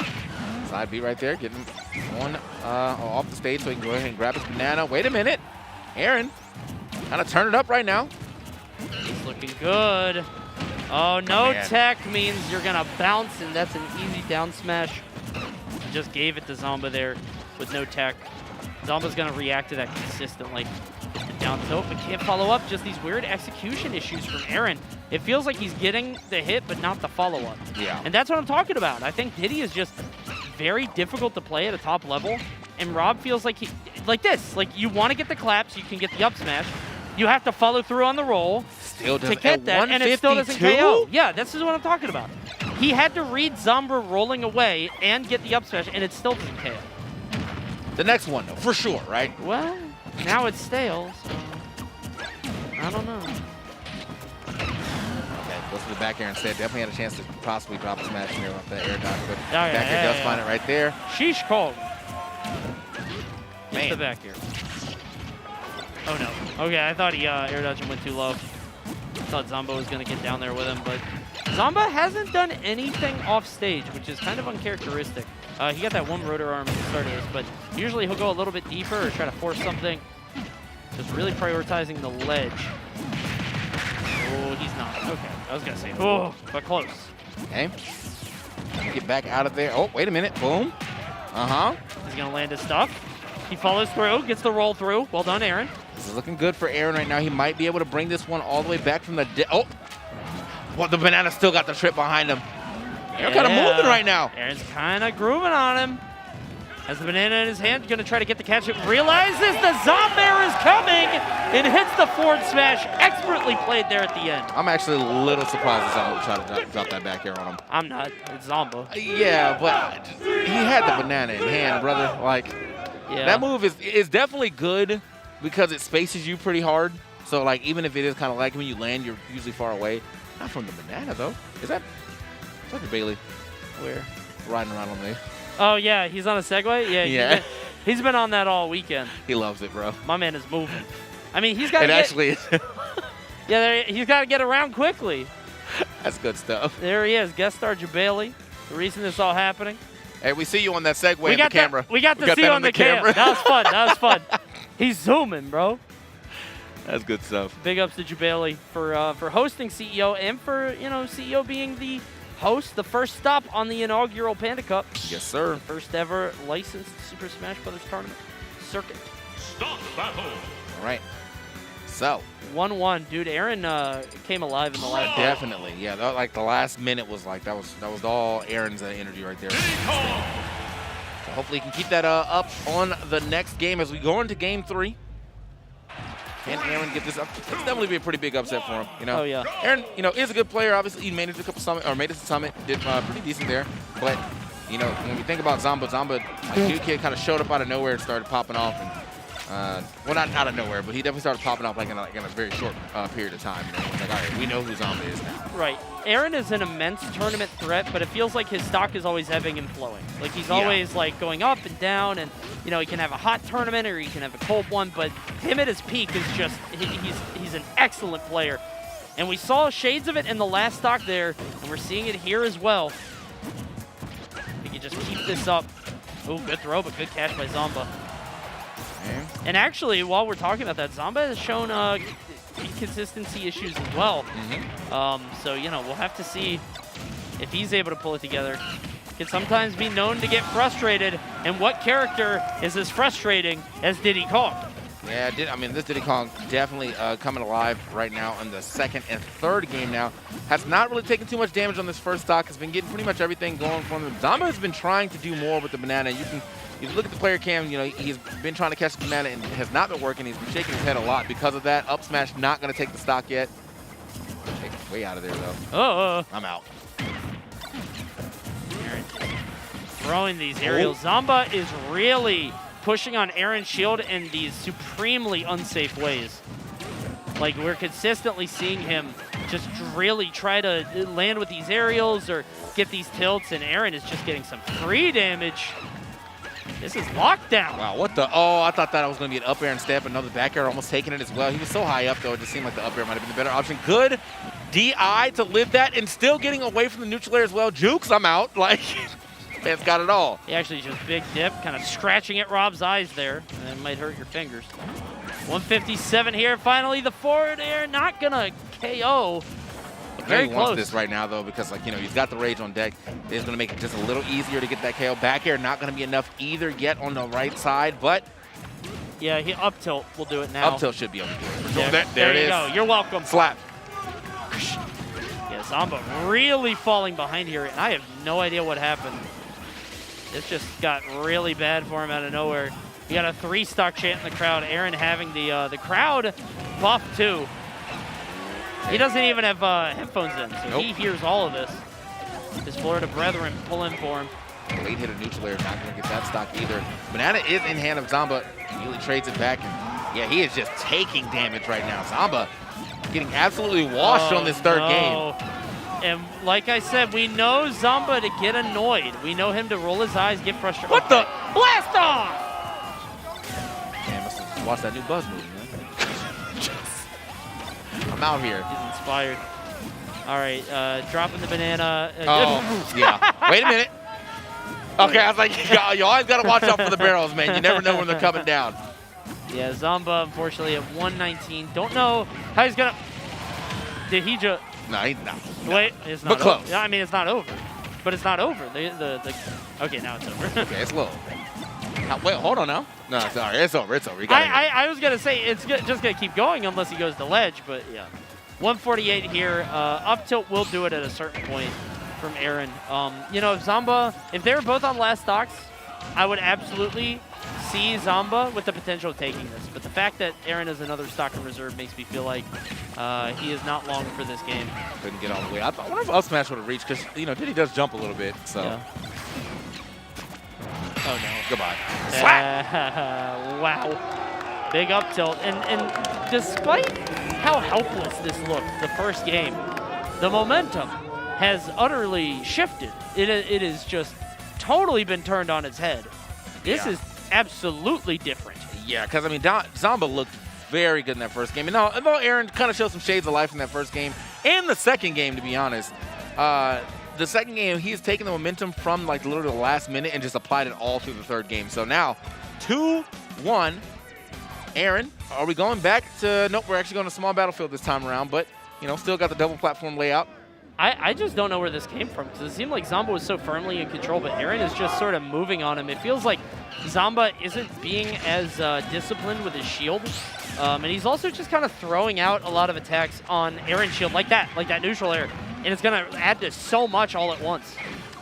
I think this is also rough, too, because, you know, obviously Aaron plays his character, so he knows almost everything that Zamba's looking for. Yeah, sure. I think whenever you're playing someone who, like, can play your character to the level, you know, a top player level, and now you're playing them too, but they're playing your character you may not play. I mean, you probably don't play. It can be a little rough for you. They got a little more knowledge on their side. Oh, wait a minute, though. Yeah, I mean, Aaron has not been hit by any of the Zamba specialties, right? Yeah. Like, he got hit by that one rotor arm, but ever since there, like, how many back airs have we seen Zamba land? Not that many, honestly. I like the fact that Aaron's doing a lot of A-landing, too. Like, you can see him, like, you know, he's starting up that down air really close to the ground so he doesn't get any lag, and he doesn't have to spin, a jump or an air dodge just to get back down to the ground. And it has been working out for him quite a bit because I think it's mixing up Zamba's timing. So, here we go. 8% difference. First stock is going to be huge here. A 0.1% difference when I started speaking, and now it's still only 8.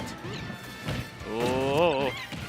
Banana versus Gyro. Yeah. Banana wins. Excellent up smash there from Aaron. Big rotor arm trying to catch the normal get up, but Aaron does not give it to him. Got to throw down the banana, try to rack on as much damage as possible, but it has to be careful because it'd be very easy to be caught by an Aaron aerial.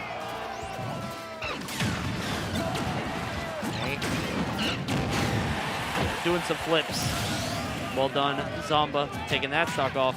Has the banana now himself. I'm not sure what Rob can do with that, but apparently not. Let's it go. They're fighting for this banana, it looks like. Nice, nice. No jump. There's no jump. He is. Okay, wait, that actually, you saved him. He saved him. Man, Aaron's smart. I feel like he did that on purpose. Unbelievable. Like, definitely was like, I just need to get hit by a little bit.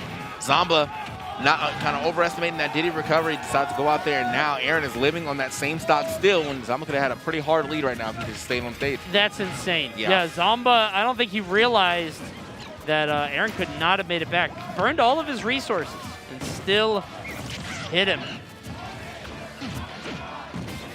What?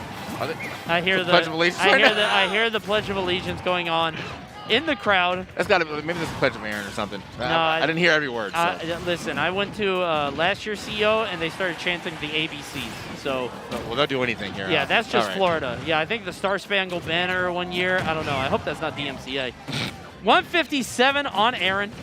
Up throw will KO, neutral air, pretty much anything. But Oh, okay, good tech. No way he teched that. Very surprising. Yeah, it does what not matter. What are you talking about? He teched that. Like, how did you know? That's absurd.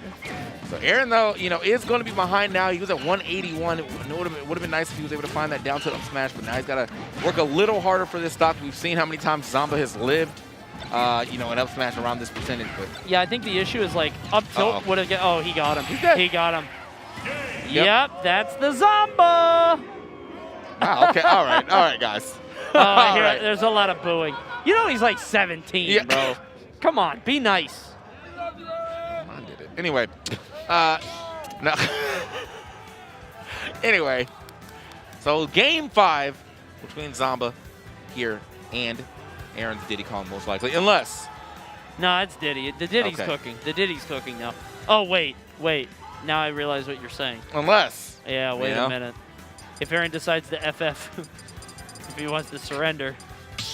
Actually, you win. No way he's thinking about it. His eyes went up like he's thinking. No, lock in that Diddy Kong. Please lock in that Diddy Kong. Yeah, okay. Lock in that Diddy Kong, young man. Don't even think about it. Surrender, Sora. Don't do it this time. No way. All right, here we are on Smashville Tiny Stage. I feel like this is very scary for Aaron because Zamba is very good at tracking people down and shaving off stocks very fast on a small area like this. I don't know. I'm a little worried for him, but then again, Aaron has kind of been smothering Zamba, as we see here. Yeah, getting the roll-in. Zamba opting for roll-in on stage a lot, and Aaron is consistently punishing him. All right. Hold on. Got a lot of damage here already on the side of Aaron to Zamba. Zamba, he's definitely able to steal some stocks here. Rob has that thievery. Thievery stat on 100. He's robbing. Yeah, true. Funny. You got to watch out for the side B. The side B, the back here. No, I'm very funny. Yeah, see, there you go, though. Smashville will help him in that regard. Tighter blast zones means earlier. Jeez, looking at him.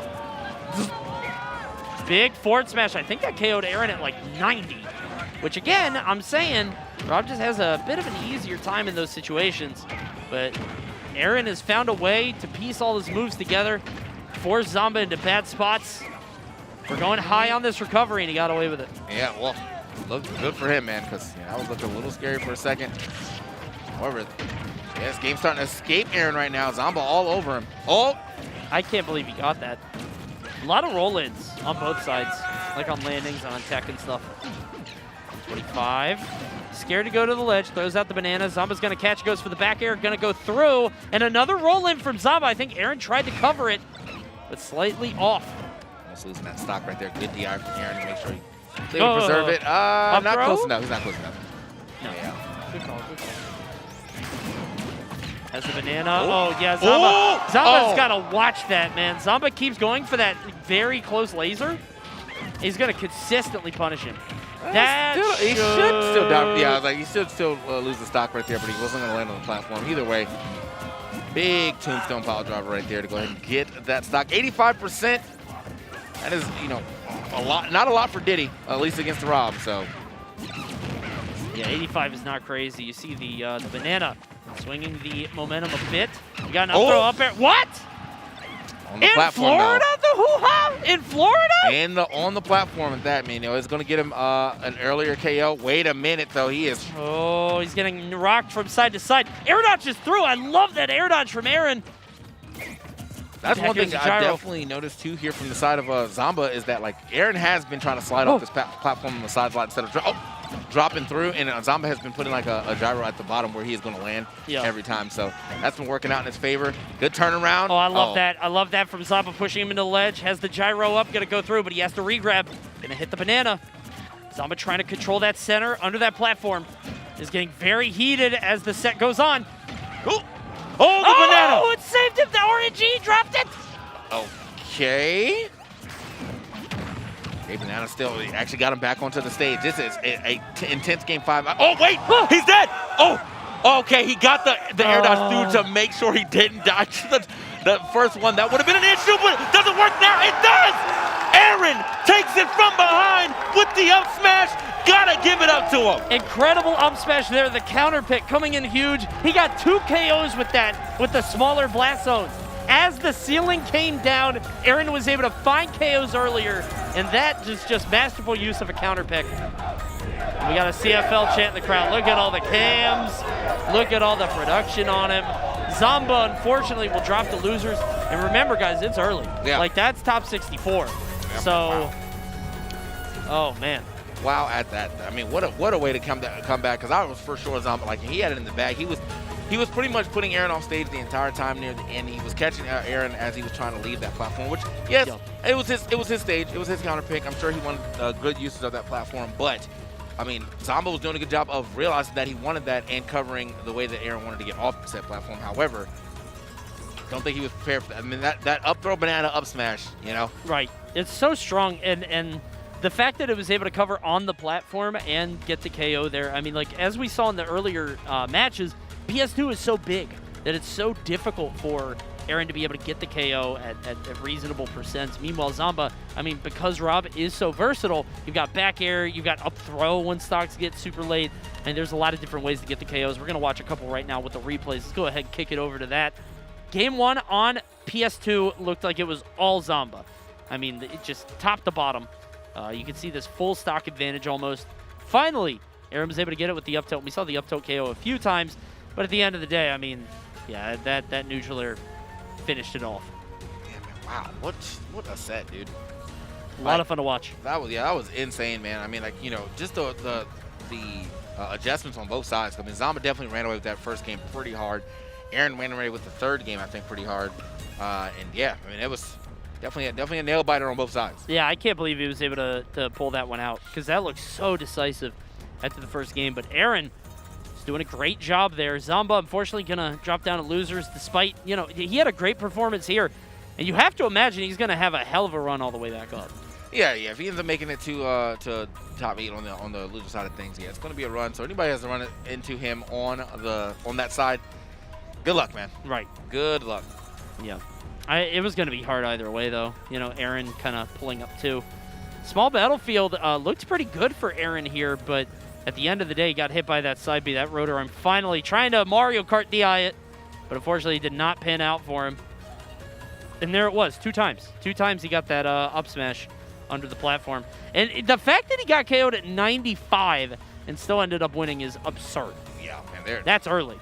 Ooh, that was definitely a necessary change in that, or you know, change the tides in that battle too, to get that up throw up air. You can see Aaron just looking like a humble competitor.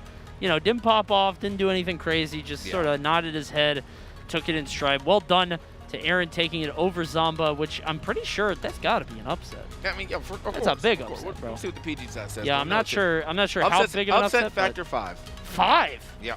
That's pretty big. Yeah, that's a pretty big one. So. Yeah, and again, I'm shocked that Aaron and him met this early, because Aaron, we know that he's capable of doing that. We know that he can do that. Yeah. So that's nuts. So well done. All right, man. So I think with that, we are going to take a small break now. But after this break, we will get Peanut the Mega Man versus Jadzill's Ken. So it should be a pretty hot set right after this break. But we'll have to see that after. So don't go anywhere. The Panda Cup will be right back.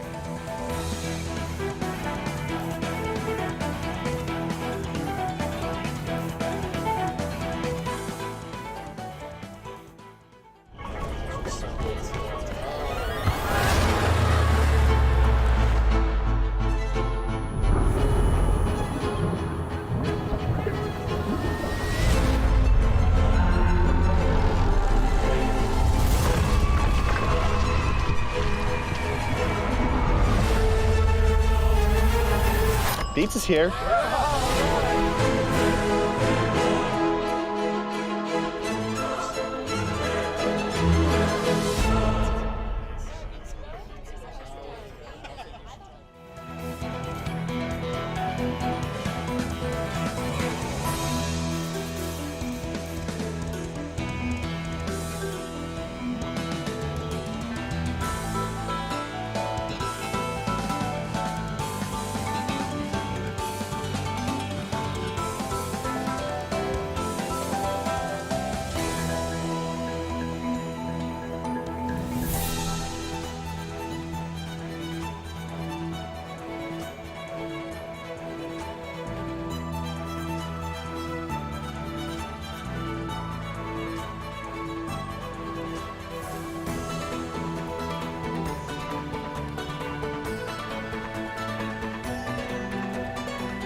Hey everybody, welcome back to CEO 2022, the first stop of the Panda Cup.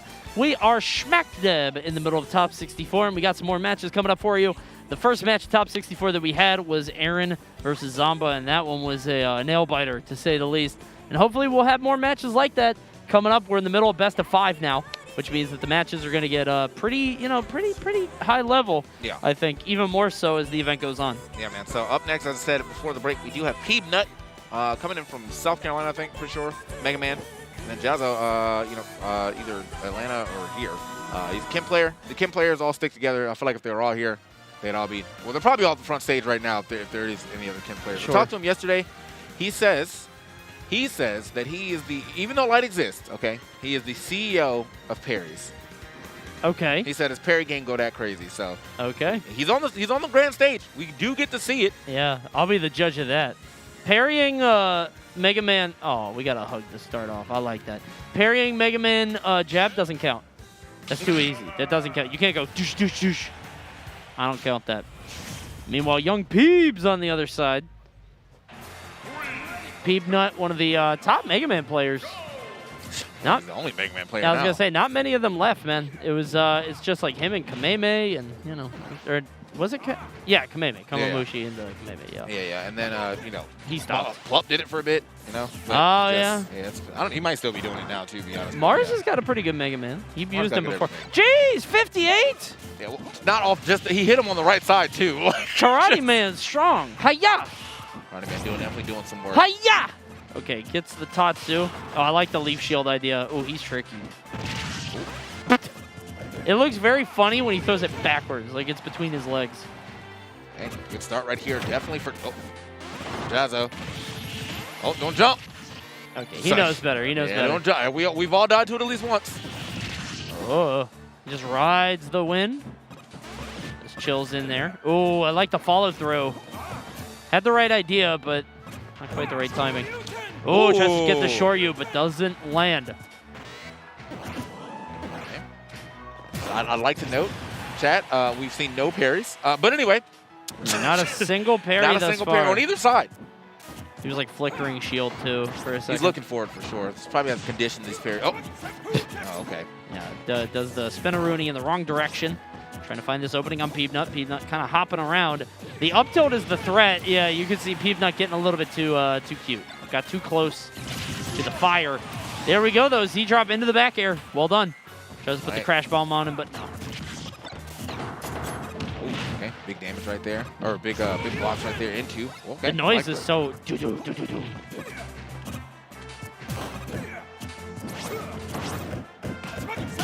Okay. Nice. I can't follow it up, though.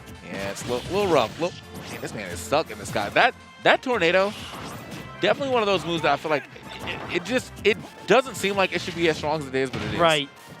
No, it feels, I don't know, it feels less impactful than it actually is in the game.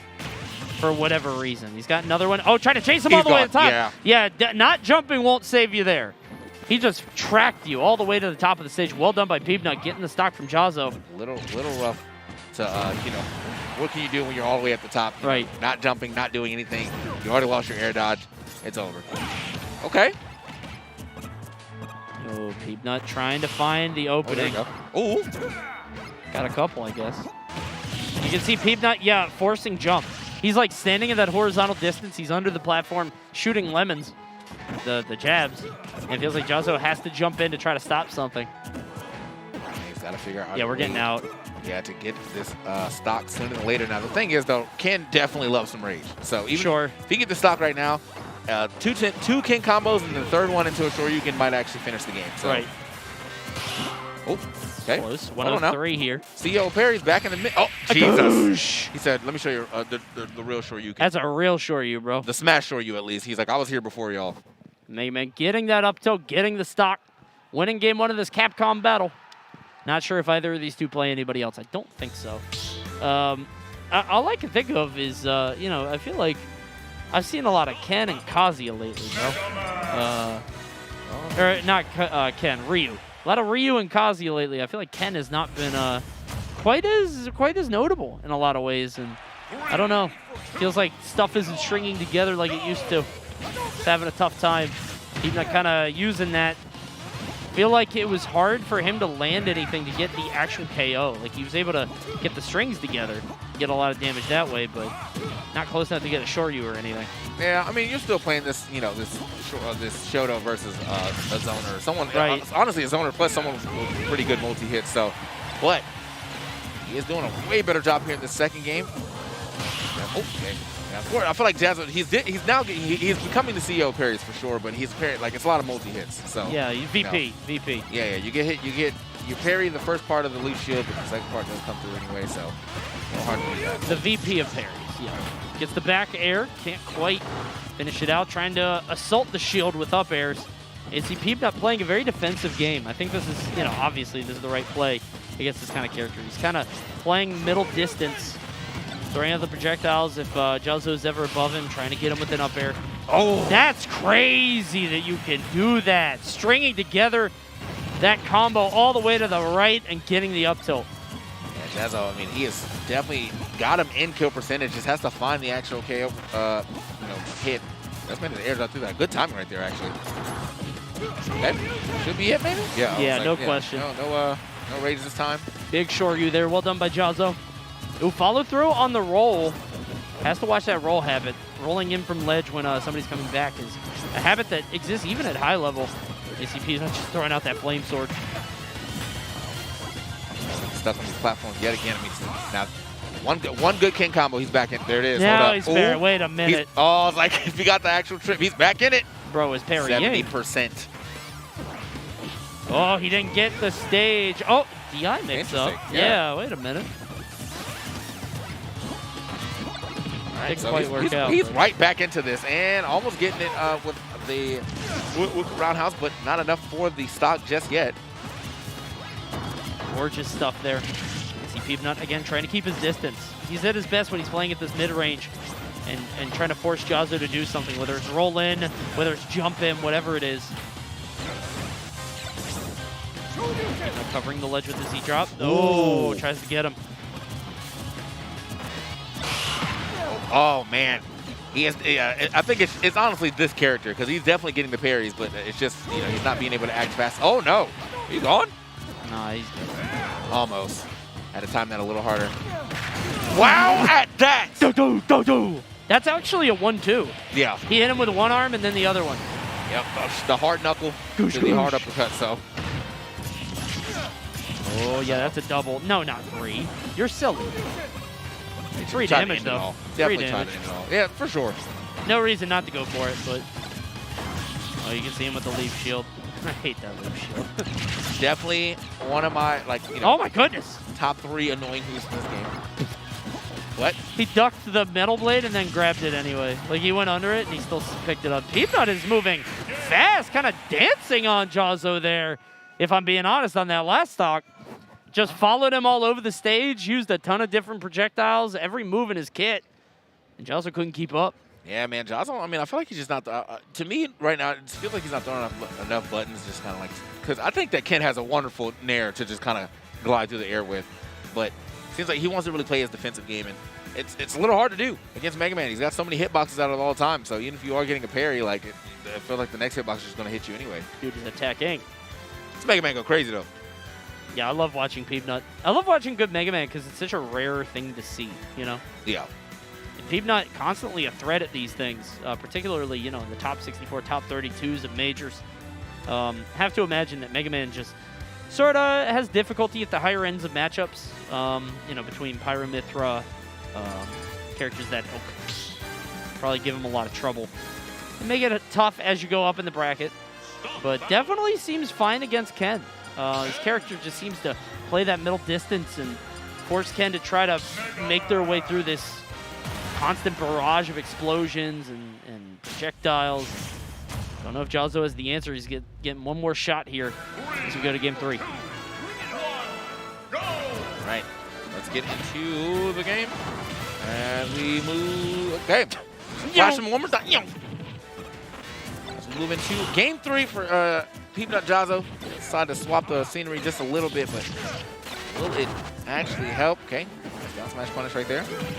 Jazzo starting off with a slight lead. We know that he has the damage. It's just actually getting in and closing the stock seems to be the issue here. You see Peanut just with a lot of projectiles, whether it's the Metal Blade, Crash Bomb, whatever it is, he is just assaulting. Back throw, get him out of here.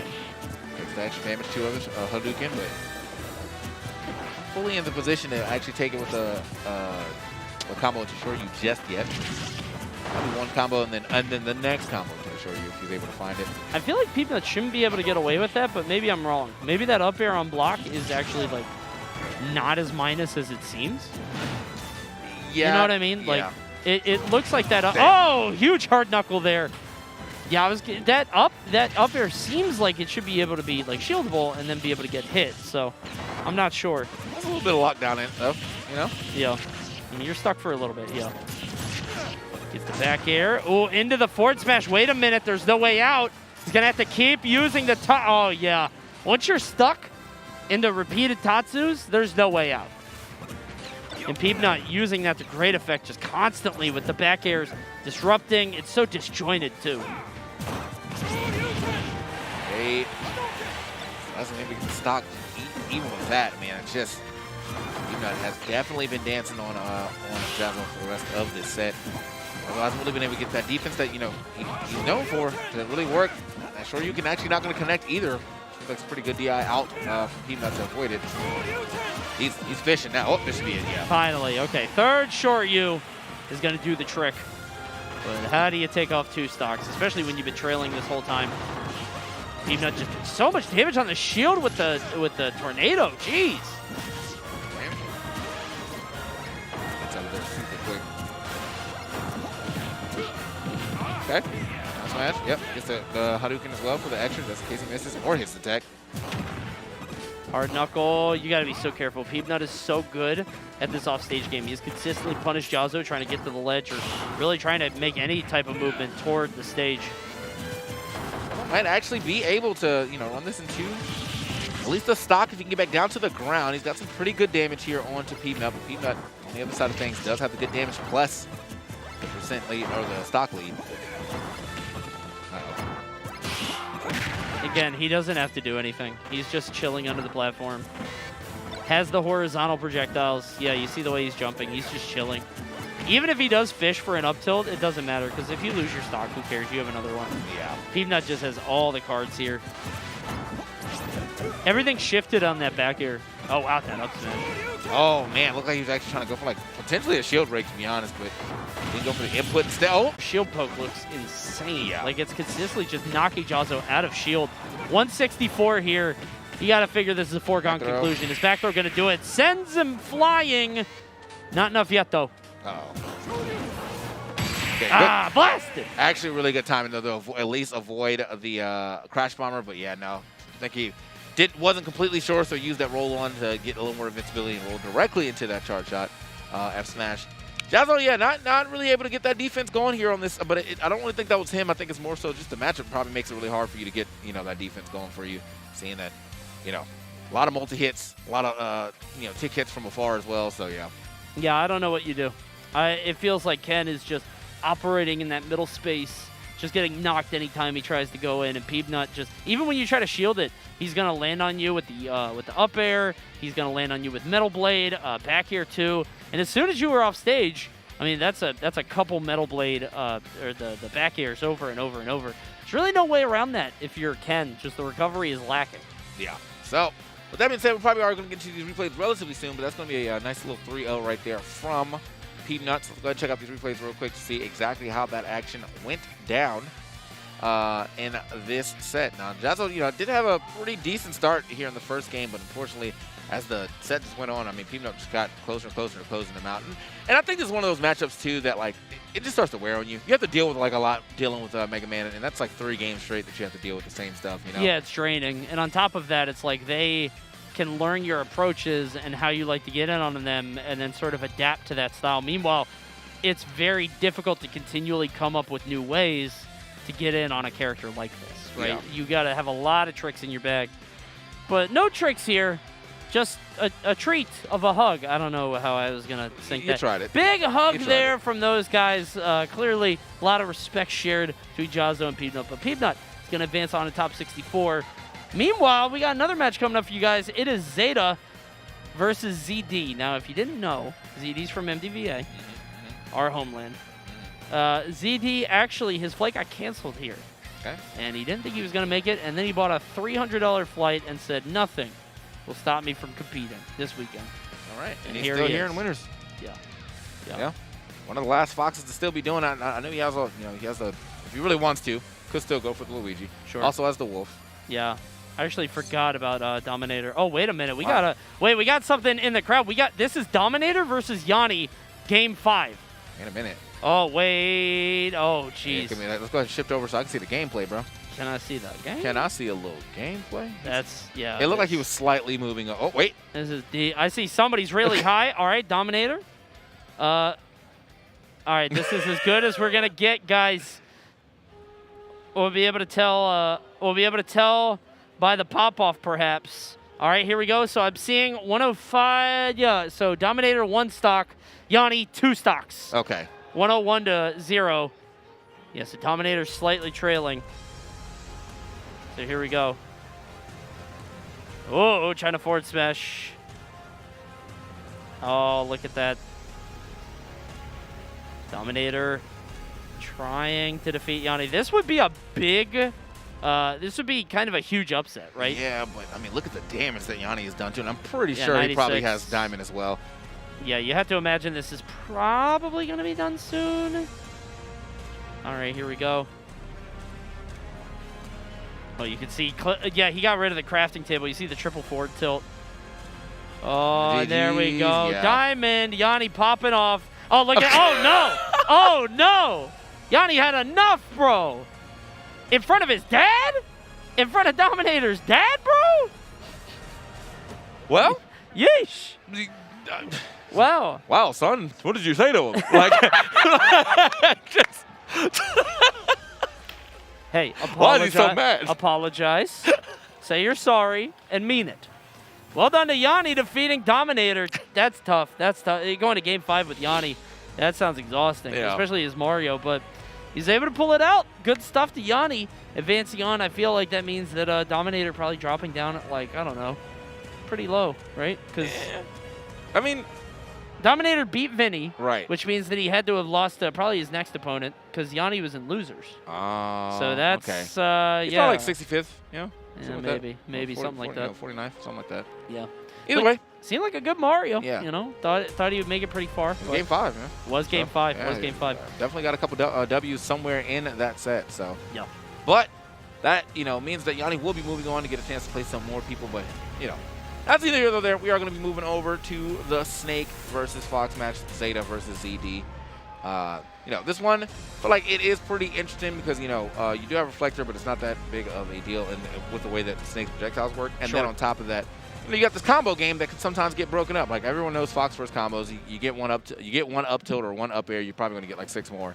But I think up tilts on Snake are actually hard to do, so he has to kind of mix it up. Up air should still work, but yeah, the up tilts can be a little rough. Fox can absolutely blow Snake up if he's in the air, if you're able to get like a late up air into a string. It's really not hard at all. Meanwhile, on the other side, Fox is going to get exploded by that up tilt. I mean, Fox is extremely light. That glass cannon is just going to get shattered if he steps the Snake incorrectly. Right. Let's see how this one actually plays out as we have a relatively slow start here to this game. With the amount of explosive damage that you can get from Fox. So kind of spaced around right now, like that down air. Speaking of, hold that, up smash. Popping the up smash, going to get 1 up air, which means 2, almost 3.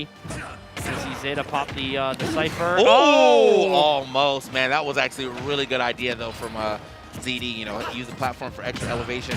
Okay. Yeah, the fact that the he did it on the platform meant that it was even closer to K-On. Couldn't quite do it.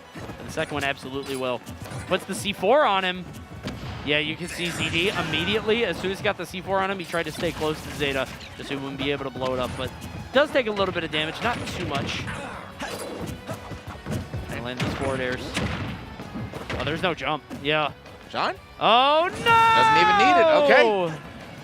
Good start right here for ZD. I thought he was going to go for the Sean for a second, but yeah, he was just too far away from the ledge. Didn't even matter. Good recovery right there from ZD. Immediately going to the ledge. Going low. Ooh. Okay. Yeah, gets the angle around. Well done. 130 now. You can see Zeta jumping around. Kind of surprised. Feels like Snake's best KO moves are grounded. So all these short hops feels like, what character are you playing? Finally, there we go. Got that up till, yeah, it took we a ain't little. playing Wario. Man, We ain't playing Palutena. Was in those skies for sure. That's Acrobatic Snake. Trapeze Snake. That's my Snake, bro. My Snake, a circus clown. 78. Oh, yeah, he's gonna get hit by that air dodge. Wait a minute. Okay, No, yeah, nothing. good aim, good aim. Maybe not bet on the straight going up. Going all the way to the top. Weird up smash, not quite there. I just get that dash. Oh, doesn't matter though. And yeah, he was holding. Wow, that was no DI on that at all. He went straight up. Yeah.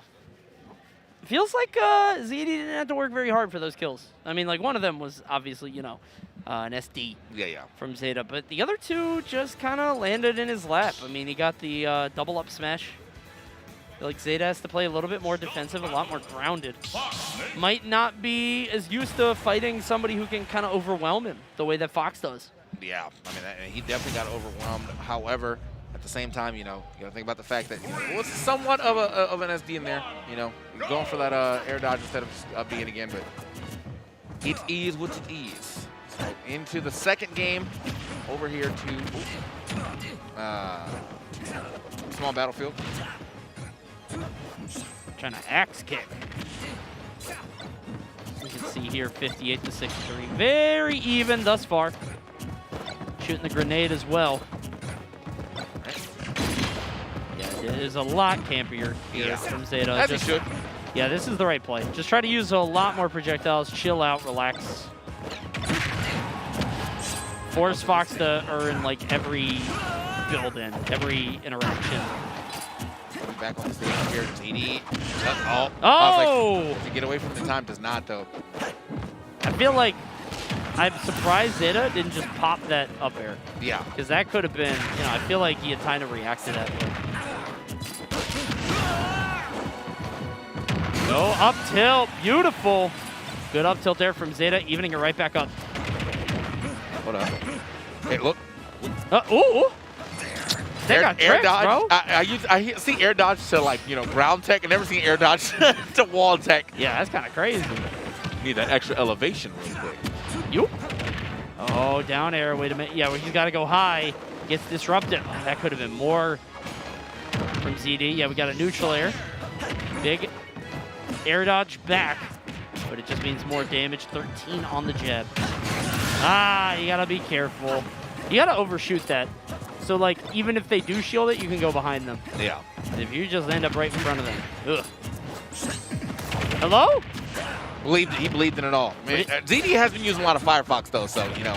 Would that even have killed? He was at like 20. Hey, who knows, man? You ever been hit by RPG? I don't think so. No, not yet. It's time. Yeah. Fortune teller said I was going to have a bad August this year. So, be careful. Fire! 74%. Gonna drop that. Oh, wait a minute. Okay, I thought he had something covered for that, but It felt, every time I see them on the ledge like that, I'm like, yo, Sean? Yeah. It's coming? I feel like ZD has a plan, but it doesn't really seem to be the case. Yeah, come on. ZD believes, bro. He full sends it. That was a full send from mid-stage. He ran over half the stage, just dash up smash. It's like, you know, Fox ain't that fast. Like, oh, that works, though. Again, Zeta, I mean, it feels like he is just, like, going to, like, lose that stock anyway, but I feel like he's not really DI those at all. No. I don't. One of Fox's biggest issues is how difficult it can be for Fox to get the stock. He's not trying here. It's not like he's really putting in a whole lot of effort or Zeta's making it especially difficult. It feels like, you know, Snake will get up to 120, 130, and then he just gets up smash. Yeah. And that's it. Zeta's really got to watch his defense. in his game on the ground, because it feels like ZD is just storming in there for free. That's exactly what's happening right now. I mean, ZD, 2 games straight, hasn't really had to do any like tricky Fox. In fact, almost all the the standard textbook Fox stuff has been working for him. So I got him to about 100. Let me fish for up smashes. I don't have to do anything tricky about it. Just wait for him to, do something too laggy. Right, I'm there. I feel like ZD's still at like level 1. Yeah. You know what I mean? You got to push him further. Looks like Zeta's starting Okay, this hold off well, though. Wait a minute. 91 to 2% right there. That's like a lasers. ZD finally getting some extra damage. Oh, man, he's gone. Gorgeous start there from Zeta. That's what we wanted to see. Just a little bit more aggression, but not in a direct way. Just using the grenades to set stuff up, to sort of knock him into the air, and then continue on the combo. All these explosions here. Just blowing up. And now Zeta has the advantage of playing Snake, which means that he could just keep going for trades. If he blows himself up with grenades, he's going to be way ahead just because of the weight differential. Yeah. Right. He's standing right under the C4 on purpose. Yeah. Okay, maybe not. Maybe he didn't know. The fact that still blew him up. ZD looking for the hard read, but they're not giving it to him.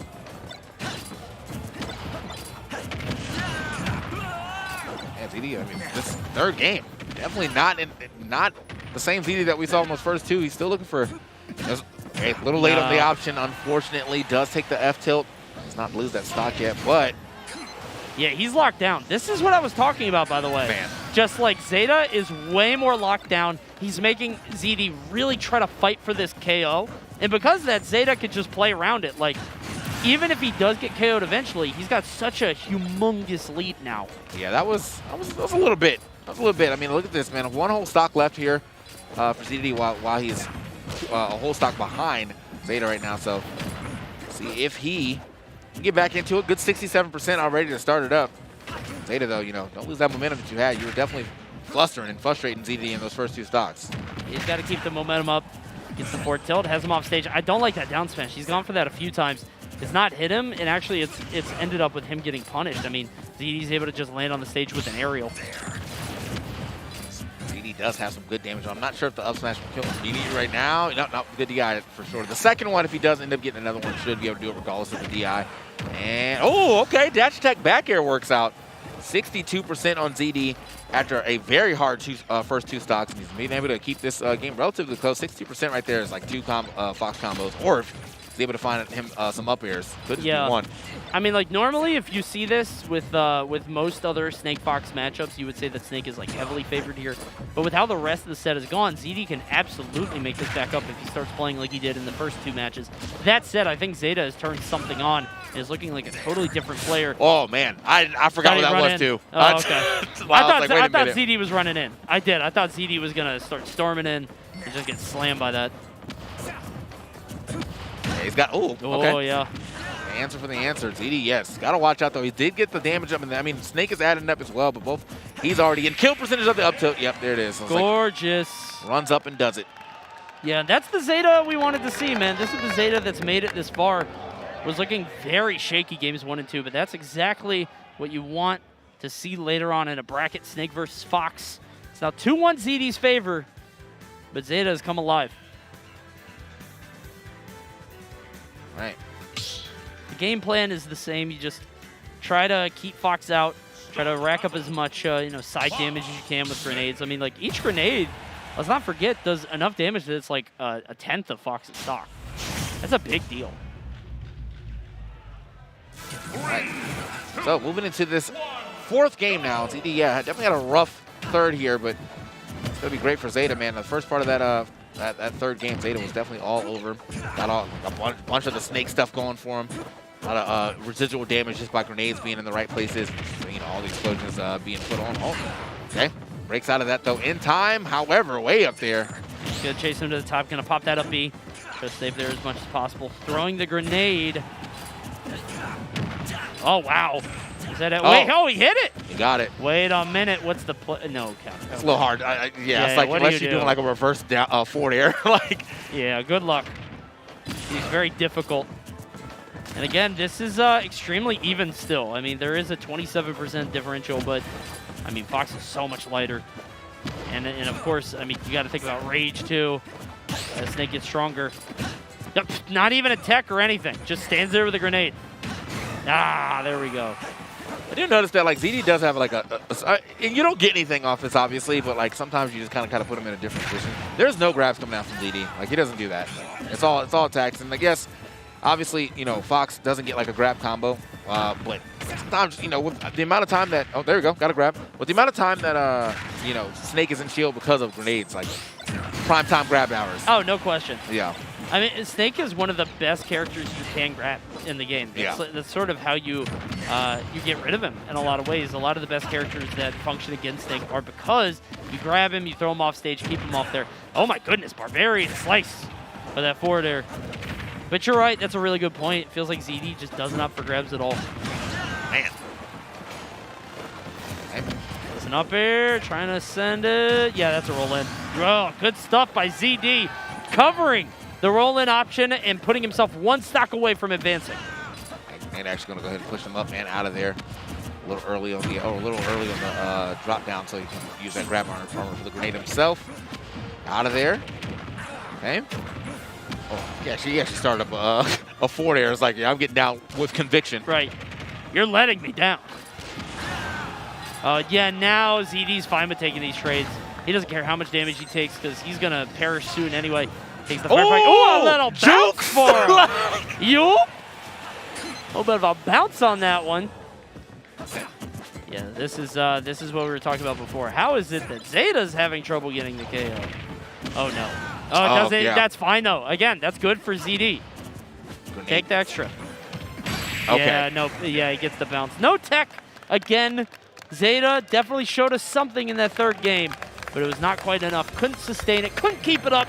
And ZD is going to advance on. Yeah, man, good stuff to ZD right there. I feel like ZD always waits for the tech, and I think there was a couple of times where he could have actually just let it rip. Right. Like he got hit with a neutral air and it popped him pretty far up, so he could just let it rip like a true combo. But hey, you still got the up smash. That's all that matters. GG's. ZD will be taking that W. At the end of the day, he got the W, so that's what matters. Well done to ZD. That was top 128. So ZD is going to continue advancing on. Remember, he had a pretty tough time getting here, so we'll hope he'll keep making it further. Unfortunately, Zeta drop it down into the losers bracket. We're going to take a look at the replays in just 1 second. That sort of performed as I expected. You know what I mean? It's like Fox is just so light. He just landed up tilt anytime. Let's take a look at what happened in that set. Check out these percentage differences in terms of KOs here. So Snake consistently getting up smash at like 120, 110, 130. And here, Fox, 130, pretty high on that one. For he Fox, was able for to survive. sure, yeah.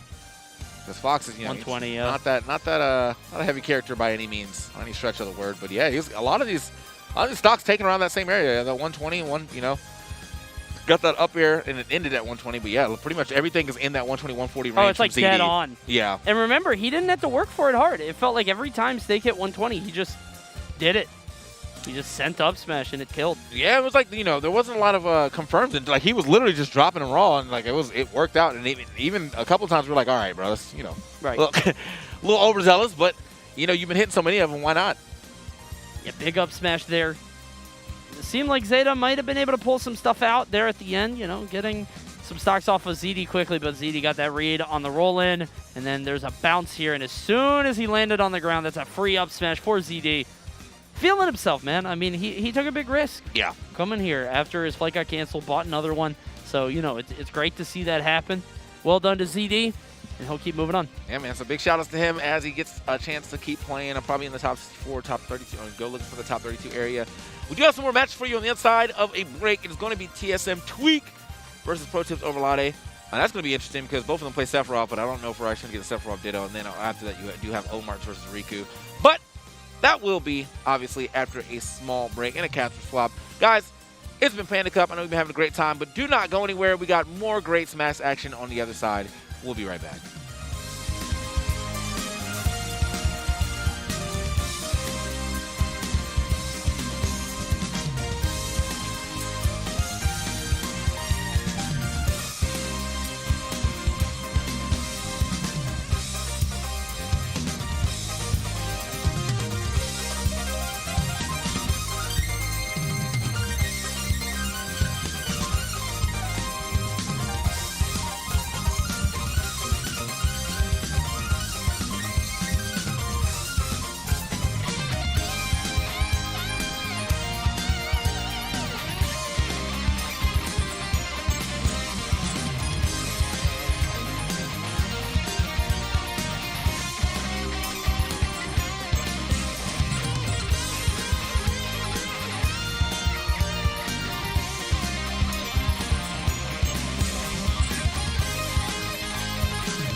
You know, Vicky, they told me they needed somebody with talent up here. So I said, let me go get my girl right here. So that's why we came through. You already know it's the Panda Cup, baby. CEO being the first stop on that.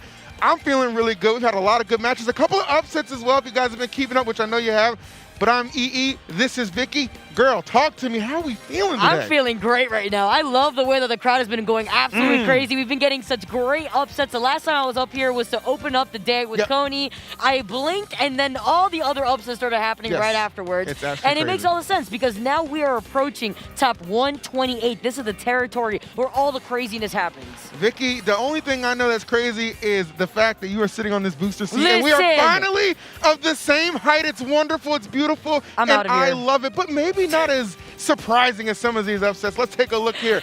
Bobby Wasabi, one of your homies right now. He's on Panda 2, taking out Myron. That's insane, That's huge. Right? That is absolutely huge. I know when we were talking about it earlier, we were looking at things like Captain Cancito actually losing things to Mr. Sensei, and you got so many other upsets happening all throughout the day here, and it's actually crazy. Earlier on, we saw Butter on the stream. Butter taking out Mysterica. That's something else that was actually huge to me. Aaron as well coming through versus Zomba. I mean, overall, I'm expecting CEO to be an insane tournament because I feel like it's a very big toss-up to see which of these players are actually going to end up taking the entire tournament. We've had a few DQs here and there. Yeah, you know what? Nothing is written in stone, and as these upsets so beautifully illustrate right there, for sure. Shout out to PG Stats for getting us those. I think Zomba versus... I watched that one on stream. That one went down to the wire. I thought for sure Zomba was taking that in game number 5, but no, insane. Aaron's just will to win was so powerful there, and you just see like the slew of upsets, and that's only the start of things too. I have to give shout out to Sabrick out here, who's been putting in so much work, taking care of Diago there off to the side, and he's seated 110th. Meanwhile, we saw Diago, he was putting in mad work earlier on today. 100%, 100%. You love to see it, guys. 1,000%. And again, I can't stress enough. It's only the beginning. I know this is like the middle of Saturday, so we're kind of getting towards that. By the time, obviously, we get to the close of today, we'll know our top 8. But as seen already, nothing is written in stone. So I hope you guys are certainly enjoying this. And big shouts to this being the first officially licensed event for Super Smash Brothers in North America. Love to see it, man. Shouts to the Big N for making that happen. And shouts to our players that are coming up, too. Overlade and Tweak is going to be how we open up this block. Oh, what a way to open up this block, too, because that means that we are probably going to have a Sephiroth Ditto on our hands. We saw girl, how'd you know? How'd you know, girl? Oh, I mean, come on. Look at this. Look how fresh this is. I actually saw... I want to know which costume we're going to see between both of these players, though. Like, which one's going to choose the best costume? Well, I think, we're on a beach, man. It's only right that somebody's got to get the shirt off, you know what I'm saying? Just to get that good beach vibe. I mean, come on. You know what I'm saying? on stream right now. Come on. Get that good beach vibe. Let's see. We're not. Come look on. at that. Cop out. What's crazy is that, like, other than, like, the slightly discolored black, like, what do you see here that's different with the coats? You know what I mean? The best thing we're going to have to identify them is definitely the tags. Obviously, Tweak, always using the version 2. Asked him about that one time. I said, what is that? He said, that's just the next, step in my character crisis process. Like, okay. Because, Tweak, he just plays dang near everybody he wants to. So here we go. Game number 1, Sephiroth Ditto. Not the thing you might have been expecting to see, but hey, expect the unexpected here at the Panda Cup. They're just kind of keeping their distance between. This is the thing. Nobody really wanting to commit just yet. Neutral interactions kind of being pretty generous between the two. You know what's interesting about that, too, is I feel like as the meta has gone on, Tweak himself has said this, where he thinks that it's going to turn into a much more patient, campy gameplay as the meta of Ultimate progresses, because there is so much reward towards defensive gameplay than being aggressive, and it's really shown that with a lot of other characters that are in that discussion, like Steve, for example, there, too.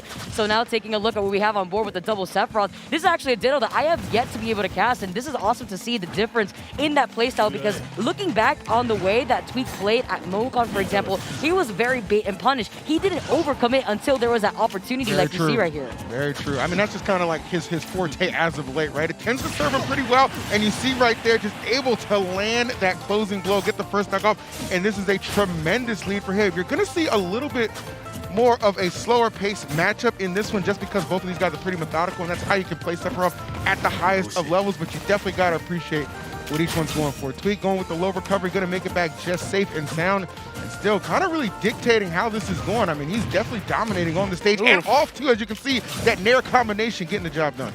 Looks so scary, too, the way that he was able to just carry him up as like an elevator here. Tries to call out the jump. Gonna find the opportunity off of that reflex to just get that free grab right here. I'll say something, if that's an elevator, I'm taking the stairs, okay? Because that was frightening. Oh, so much space too covered. It's like almost like a wall right there while you're getting juggled all the way up to space here. You want no ride on this. Not at all. Ooh, okay, able to kind of clip him, but not going to be enough to get rid of this stock. Tweak just so menacing, always just hanging around and, you know, overlay Lottie. We know how talented he is, but really just no answer for Tweak right now to the big counter, and it's going to get rewarded.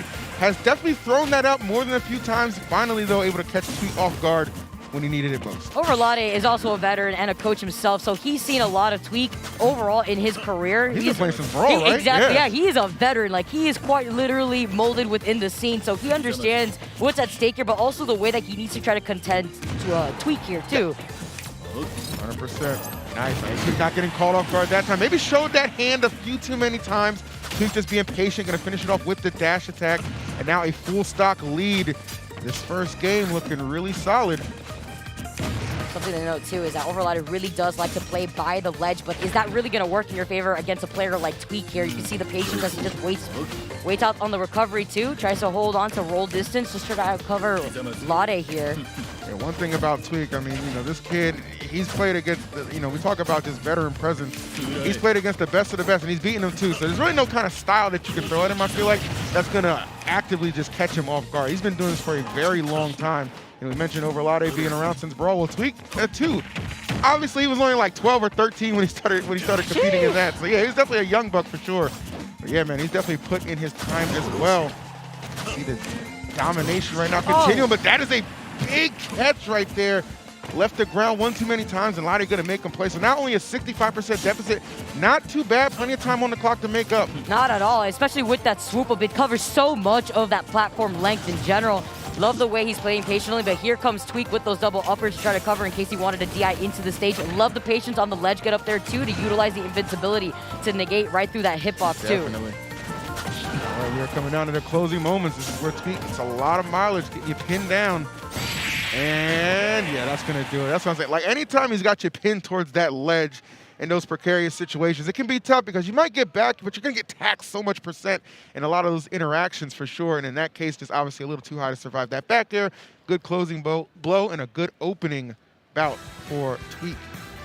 Really like the way that Lade still was able to keep up with Tweak despite being at that 65% deficit when he was able to keep Tweak on that last stock there. You could see the respect, though. My favorite thing is when we get the player cams, seeing the raw emotion after that one game. Either you get some players popping off when they lose that one game, which sometimes it's like, okay, you know, they're hyping themselves out. Maybe they're trying to give themselves a cheer factor here. But then Lade here kind of giving that nod of approval, like, all right, you know what? I completely see where I went wrong here. Let's see what he does to try to adjust around this, because Tweak, again, is one of those players that it could be really scary to face against a player of this caliber. Yeah, it's definitely one of those things. I'm glad you alluded to that point so well, Vicky, because it's one of those things I love to see.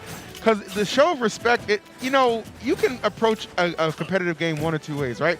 You can just be overconfident and cocky and salty, or you can be like, okay, I can be a little humble here. I can lose, but I can learn, right? And that's really what we like to encourage at these tournaments, especially for anybody who's like new, just tuning in for the first time. That's kind of the vibe we're going for. And really, these are just really two good examples of that for sure. I was kind of questioning a little bit, would we see Tweak maybe elect to switch to Diddy, just because obviously, you know, a Ditto matchup, obviously you want to assume that your opponent kind of knows exactly what to expect. But there is the caveat of, okay, they can know what to expect, but can they stop it at the highest of levels? And they're both playing very different, too, with Lade sticking by the ledge more often, trying to stick himself into the stage to just delay what Tweak wants to do by the ledge. He's also intaking a lot of that information. Meanwhile, Tweak is just waiting for Lade to try to commit over to an action, whether it be trying to get off the ledge. Now, in this situation, it's Tweak that needs to try to come back. He did exactly what we saw with Lade, just waiting it out, waiting out on the delay, didn't want to risk trying to actually utilize the ledge invincibility to get right past that, wants to play it safe here. Now the roles have been reversed. We're quite literally getting the switch up here for like an Uno. Backs on fact. Oh my goodness. Again, you know, Tweak leaving the ground. Kind of similar to what we saw in game number one. Lade able to make him pay. One win, one opportunity, no problem. Oh, we're just going all the way over. Wow. Tweak didn't even try to hit him. If it works, it works. Spacing out these back airs, trying to get in there, and, well, you know, eventually it's going to connect. Nice stuff. Gonna play by the ledge like that, you gotta look for those back airs. So the back air coming out instead, and on that raw damage here. Just snaps. Every single time I hear Sephiroth snap, I was getting intimidated a little bit right there. It's not just those nair strings taking you all the way up. I promise you, it's just in the game. He's not behind us. He's not coming for us, Vicky. I like that little horror movie dash. Gotta watch out real quick. The down tilt actually scooping up close to the ledge here. So close right now, knowing that he wanted to play defensive by the ledge, whether it be utilizing that ledge invincibility like before, but this time he actually opted to just get up, hold shield, giving that opportunity for Tweak to get that grab. Okay, nice, Tweak. Okay, not giving up the grab. He caught him a couple times coming in there. Just jumping. Not that time. Tweak staying disciplined. He'll be putting himself in a position to succeed and definitely gonna connect. This is huge right now. Potential to go up 2-0. Oh. We are maneuvering around. You know, it doesn't seem like Sephiroth should be maneuvering as smoothly as he does, but man, this guy is elegant. Hey, I mean, look at the size of that sword here. At the same time, you're not only sticking yourself to the stage, but also that up B too, just controlling so much space on that ledge. That's exactly how Tweak was able to claim Lade's second stock here. 139 onto Tweak, finally getting the opportunity to take that second stock now. Very close to what we saw in game number 1 too. 51% now onto Lade. Tweak fresh on that last stock here. And that's why I still like to give Lade definitely a big chance in not only this game, but this set in general, because yeah, you're seeing Tweak lead the majority of it, but Lade never too far behind, right? Just trying to keep himself within striking distance. Obviously, percentage continues to climb, so he definitely needs to get some more percentage on the board for sure, but as long as you still got a stock, man, you always still got a chance. Leading stocks right now, but Tweak slowly but surely creeping a little further ahead. One win could be the difference maker, though. Never sleep on that. Slight spacing to get that snap going, though. Made a lot of difference here. Look at that damage still racking up, something that Lade can't afford here. The nair string. Not gonna get the fair and the turnaround grab. Oh. That's a tough whiff to have to deal with on that one. So 2-0 victory for Tweak. I think this is top 128, so that was still going to be contested under a best of 3. But as we progress a little bit more throughout these rounds, we will see some more best of 5 like you guys were seeing on that previous block. So fear not. It is definitely going to get down to the wire. But yes, 2-0 win for Tweak, man. Sephiroth ditto. Don't see that too often, No. Vicky, but did not disappoint. I loved it too because you saw that Lade was approaching it with the opportunity to learn. I mean, just look at the way that he's talking to Tweak here. I think this is really important, especially when you kind of shake off that loss. Yep. You know, you just lost to Tweak right here in the Sephiroth ditto. This is probably your first time getting the opportunity to figure out how another Sephiroth plays in a different way, in a different pacing than yourself. Because again, like we highlighted before, we saw Lade earlier on in the bracket, and Lade does like to play very close to the ledge. Yes. He likes to stick himself onto the side of the stage on purpose to see what his opponents are going to do to deal with the fact that he is by the ledge, and he prefers to play by the ledge like some 100%. players do. That's just the style right there. Shouts to Tweak for being very adaptive, kind of catching on to that. And let's take a look at some replays so you guys can see how that one went down. Again, the Seph did it open up. Not mad about that. That was a really good counter. I like that counter a lot too because there's a couple times that he had thrown that out and Tweak was falling for it, but then you see the reverse on that one. Tweak expecting it, the dash attack closing it out, and that was very one of the big reasons he's able to get to that. There was a lot of the KOs that came out of this was just like kind of understanding what your opponent was doing in a lot of those situations, whether it was the counter, whether it was just kind of running up and doing those short hops, getting caught up with up smashes. A lot of good interactions. Aside from that, Sora also covering the entire platform, not only on that first stage, but here too on small battlefield is insane here. You try to mix up your recovery, you want to either go through the platform or you try to stay grounded close to the ledge, and either way, that back air is going to hit you and find a way to hit you. I'll tell you what, man, anytime we do a hot set like that, it builds up an appetite for me, Vicky. I don't know about you, you know what I'm saying? There's a way to level up. I heard about that. Have you heard about that? Oh, you know what? I really do like to level up every single time I'm gaming. I want to have some pizza because obviously here, gaming is always better when you level up with Papa John's. Oh, and so my what better way? What timing? Baby. What timing? You already know. Timing? We're back. You know what? I had the privilege of being blessed by the Papadilla. Twice too. I got to do the Papadilla yesterday. Oh, and you get a second Papadilla? I got a second Papadilla, bro. It's kind of crazy how it is, man. I love the Papadilla. It's a flatbread sandwich, Philly cheesesteak style. Look at this joint. I've requested them to drizzle some garlic butter sauce for me, and they delivered. Look at that. Oh my God! You think I won't take a bite on camera? You must not know who he is. I'll take a bite if you don't. That's for sure. Hold on. That's right. I love it. Where's my thing at? Where's my thing at? Okay. Probably got caught up in the mask a little bit too, but that's okay. You don't have to worry about that because you're watching at home from the safety of your home. So click that banner below and enter the code Papa John Smash to get 20% off of your next order. What are you waiting for, baby? Get involved with some Papa John. You already know. When I do the little dance here, when I'm eating that pizza, that's the attitude leaving me right now, exactly, man. Listen, It's beautiful. If you have a girlfriend out there, she's got an attitude, just beat her, man. Just beat her, take care of her. It's gonna be a good day. And you know you got some good Smash Brothers coming up too when you got some pizza in your hands at the same time. Love it. I also love what I got seeing on screen right now. Oh, what we're we got? gonna get. Oh, man. I gotta highlight here. Aside from the fact that we're seeing so much character diversity at these tournaments, I feel like I always say this, but that's my favorite part of Ultimate. Yeah. Seeing how many characters we have in the Of game in course. general. But we got Snake and we got Steve coming up soon, guys. It's Omar versus Riku. It's really fun because, you know, Steve obviously loves to build him up and Snake loves to blow him up, okay? That's just the way these characters operate. This is the way the match is going to go. It's going to be a really good one for sure. Looking forward to this 100%. Goodness. It's hard. It's hard, man. They give us Papa John's in the middle of my block. I don't want to cast, man. No, I want to eat my food. I want to eat. It's I the want to setup. eat. I want to see what happens here while I'm eating. Bro, it's the 4 o'clock setup. I say that all the time. It's crazy. But yeah, again, big shout outs to Papa John's for helping power CEO. Definitely appreciate that. And of course, the Panda Cup being the first stop on our tour here at CEO. It's a beautiful thing, all things coming together. Absolutely, guys. Don't forget, you guys could get 20% off with the code Papa John's Smash. Definitely don't miss out on this opportunity while you guys sit back and watch the rest And of CEO. I'm going to just put it out there right now, okay? In case any Papa John's reps are listening, put me and Vicky in a commercial, all right? I don't know what else to tell you. I like extra pepperoni, and they already delivered me extra pepperoni. Come on now. Come on. We're halfway it's there. Like they knew me. It's like they knew me already. What are y'all waiting for? I'll leave it at that, man. I'll leave it at that because we got some good Smash action to get right back into. You already know Panda Cup going down. So we're going to have Omar versus Riku. This is definitely going to be a fun one, as you alluded to, Vicky. Steve and Snake. Steve, definitely the hot topic for many. Guys, how you feeling about Steve? He is definitely on the rise, on the come up. But Omar, man, playing one of the old guard, one of the old faithful in Snake. Definitely not going to be an easy day at the office. No, not at all. Riku, South Florida, represent out here. Oh, that's your man, South Florida.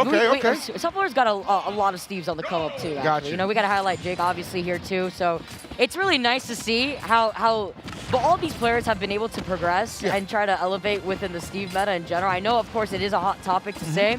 But it's interesting. I want to know what you guys think here in the chat. Let us know, because it's interesting to now see the Snake versus Steve matchup. Are you going to have the opportunity? I mean, Snake doesn't have to overextend at the same time here, too, in this situation. You have not only the nades that do so much damage, as well as the fact that you have other means to try to get close into that personal space of Steve to prevent 100%. Him from actually getting the materials that he wants. Yeah, that artillery from Snake is can help be such a big deciding factor, right? You know, Steve likes to get in there for reasons like that, just get that combo game going. He can definitely put some distance between you two, but yeah, this is where Steve loves to thrive, just gets it cooking. But obviously, got to keep in mind too, Snake being pretty heavy. He's a big boy, definitely plenty of offensive and defensive tools to combat Steve. So not a bad start by any means. You see it right here. Oh my goodness. Oh, okay, you see it and now you don't, because that block placement was perfect. Whim, bam, boom, see you later. He blinked and he was not expecting that. Look at the ladder, the little quick stairs just building up towards the platform right there too. The C4 is stationed right there too. He knew he was gonna roll right back, like the patience that we're seeing from Riku, trying to catch him actually, on top of these platforms. Maybe trying to get rid of the crafting table, but he's not even gonna try to risk it. That's so fun. Like, he had such a really strong lead starting things off, but you know, Riku just able to reverse the fortunes. 147. Living. Oh, that was really good. Okay, I love the anticipation right there, just knowing where you're going. Cutting him off at the pass. This is where Snake can struggle sometimes with the landing, but look at that. Riku just being so patient, can tend to just trade in a lot of these situations. And then just put up the blocks, baby. What are you going to do? You got to come to me right now. We got the gold, and he's got the diamond right now here, too. He manages to craft up the diamond. I'm not too sure if actually he was able to. Yeah, he was right here. See the anvil coming out. It blew up the grenade that also blew up Zach here, Omar, in this situation. There's levels to this, Vicky. There's levels to this. Okay, able to fade that. This is still just such almost impending doom, if you will. Wow. Yeah, Snake just started so strong at the start with so much damage. Meanwhile, Riku is still at 169%, holding on to all of his stocks right here. It's ironic, man. Omar's the one under the bandits tag, but he's the one getting robbed. What's happening here? I don't understand. He isn't contesting him right now. It's difficult, especially when you take a look at the fact that you have your grenades here as that primary tool to put in some of that extra pressure. But look at this. Not only is the minecart allowing him to close in that gap, you want to go for a high recovery. That ain't going to happen. You literally have to blow yourself up to avoid the diamond pickaxe. Bro, if he had got the conversion off of that, that would have been sick. But again, hey, right back to where it's at. Just knowing the placement. Look. His face. I'm sorry. I jumped a little bit. I was like, oh, I felt that. It's I horror. felt that. It's horror on the screen. It's horror on the screen. Love to see it, though. Steve stocks at an all-time high, and that is unfortunate for a lot of the other casts, as Omar just discovered firsthand playing no games right now. That's Snake. Well, back to the drawing board for game number 2. What's crazy is that at the very start, he definitely had some of that momentum on his side, but it was gone in a blink of the eye when you saw that back throw through that block where he didn't tech underneath it too. He didn't expect it the first time. He didn't expect it the last time too when it claimed his last stock. Wondering here if he's thinking to himself if he should start slowing things down. He tried to go for a few high recoveries, but right in front of Riku's face that was easily punishable. It's tough because it felt like, you know, that earlier moments of game number 1, he was just in control. Like, he had quite the percentage lead, and then like it's when he started to kind of go in looking to secure the stock, right? Looking for that KO. That's when things seemed to get a little bit out of sorts and led to the demise. So we'll see where, Omar's got the counter pick obviously right now. So we'll see where he takes him, maybe game. Okay, so we're gonna go right to stadium. All right, so not changing things up on that one. Obviously very comfortable on this stage. Maybe trying to recapture some of that success in the earlier part of game number 1, but not let it go and fall by the wayside. Actually, it was really interesting to see Riku try to open up with the fire real quick, maybe expecting those grenades to be tossed in his direction immediately afterwards to see if they could blow up before they can make impact. Something to note here, if that's an understanding if Riku has of the Snake matchup in particular, as he is trying to find his opening here. He has not been able to put in 1% onto Omar here, so you can see that Omar is playing this very similarly to the way that he opened up game number 1. Yep, 100%. Let's see, though. He can close this stock out ASAP. That would be tremendous for him. Not even taking a percent yet. And wow, a clean little 0 to death combination. Took a little longer to get there, but I'll tell you what, it's still the same result on that one. Nice job from Omar. Love the fact that he got a lot of that damage done just with the grenades alone. Not only that, but holding onto shield while the grenade is in his hand to contest Riku anytime he tried to actually commit to a move on his own shield. This is huge. I mean, this is like, literally the same exact stage, the same exact matchup, and just a complete 180. Okay, listen. Okay, I was gonna say, man, can we gift him? I heard about gifting subs. Can we gift him some percent? Because he wasn't doing anything. Not even a tickle, man. He couldn't even get one single tickle onto him. Man, the struggle was absolutely real, but I think the only struggle right now is for Riku, who is, he's got to be wondering, like, how in the world, like, is he trying that? Like, you know what I mean? Like, it's one of those situations, like, you know, you convincingly won the first one, I feel like, and then the second one is just so out of reach. I knew immediately when you saw the player cams after that first game, Omar's face said everything in that moment. He just raised his eyebrows and then took a completely different approach in this game too. And I'm enjoying this a lot here. 180 on that second stock, only 34% on Omar's first stock here that he's still holding on to, and it's still racking up. He's trying to figure out a way to try to mix up the way he's going to try to land here. The anvil at least forcing his way onto the ground, forcing his way to finally deal some extra damage from that low recovery that Omar tried to do with the Cypher. This is absolutely wild. Oh my goodness, the mine cart actually leading to his own demise. That is a 2-stock lead right now for Omar. Just, I mean, you want to talk about bounce back games, and I tell you guys all the time, saying it yesterday, you know, you never give up in a set or in a match. Omar's saying, this is why I can adapt, I can get it going, and I can completely overwhelm, decimate, dominate. Whatever word you want to use, you can apply it right now. It is absolutely crazy. It's going to happen. It doesn't matter. Steven, doesn't matter in this case right now. Oh, he tries to go for the down smash right here, too. All right, landing safely. Yes, we are going right to that ledge. Got a couple grenades. Draw on that C4-2 on the right side. Could be problematic. Hold down the floor. Yep, okay. Still not enough. Wow. Does got Diamond ready here to craft up, too. Tries to follow up.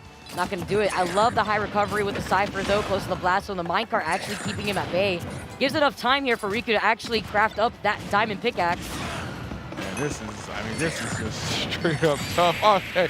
I mean, at some point, you're like, something has to drop, and it's going to be that stock from Riku. So, Vicky, to surmise, a game 1, convincing victory for Riku. Game 2, Omar, with the bounce back of a lifetime. 3-stock. 3-stock. 3-stocked him. 183, I believe it was before. What the heck do we expect for game 3?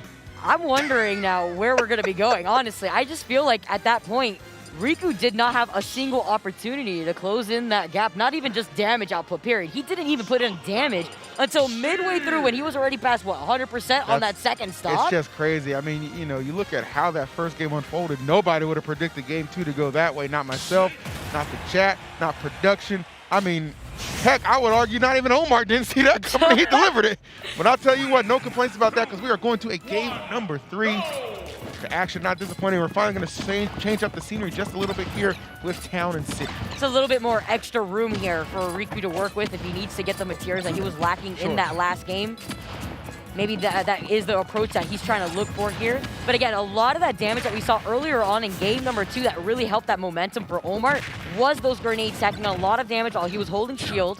See, Riku actually not only just caught that grenade, tossed it right back, and now I feel like this is where Riku really does strive on Town here because he also could just keep elevating a lot of those up airs into the back airs here with those platforms. Even without the platforms now, though, you have the minecart that you have to worry about because he had more than enough time to craft enough. Definitely able to get those resources up.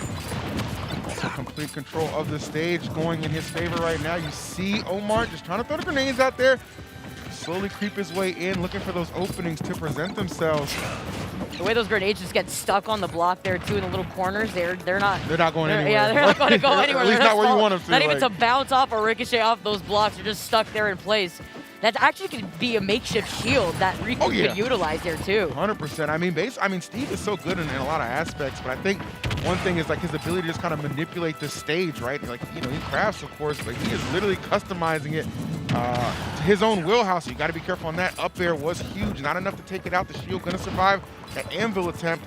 A lot of back and forth right here. The right hit could lead. Oh. Yep, there it is. All right.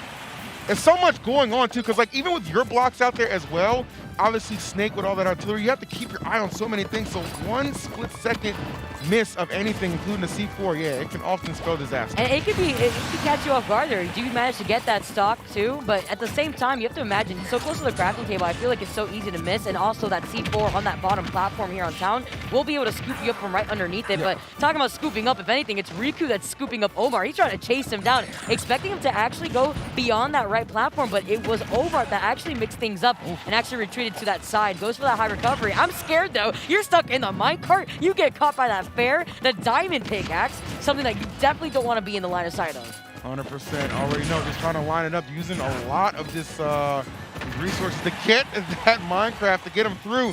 Almost got it on that one. The pickaxe, though, coming through again. They say diamonds are a girl's best friend, man. But I think Steve uses it a little bit better, Vicky. Oh, no. You know what? If I was Omar in this situation, I would let all the animals loose in Riku's land here. Nobody is safe here. You're going to have to find them all over again, man. Actually, gotta build a fence all over. It's not going to be a fence that you're going to build around me. He actually was waiting for that, too. Very good patience from Riku, but didn't get any retaliation thanks to the grenade as some insurance that Omar was able to utilize. Coming through pretty fragile lead right here for Steve, considering this is Snake. He's a heavy hitter for sure. 123, excuse me. And the back air not going to be enough, but maybe putting him in a position. Nikita attempt, not quite there. If you're Omar, you know you're just one solid hit away from getting rid of this stock, putting it on even footing. You've got to get there without letting that percentage increase too much of your own. I do like the way that Omar is trying to use the blocks to his own potential here with the C4, but you have to get rid of this stock here. 163% onto Riku. It's a little tricky here because you tend to miss it when the C4 drops from the block. It just stays in the place where it would be once it falls straight down, but the anvil putting in so much damage alongside those grenades that aren't working in your favor here other than acting as a get-off-me option. Oh. We're going up, we're going up. Can we land safely? Yes, he can. Ever so slight. He's got, I mean, dude, this is such a hard scenario to be in right now. Final stock into those triple digits. And Riku just in full control, and he knows it too. That's the scariest thing. Like, Riku's playing like he knows he's got this thing won. And I'll tell you what, almost delivered on that one. I'm not sure if the grenade helped keep that stock intact. But for how much longer can he truly survive this?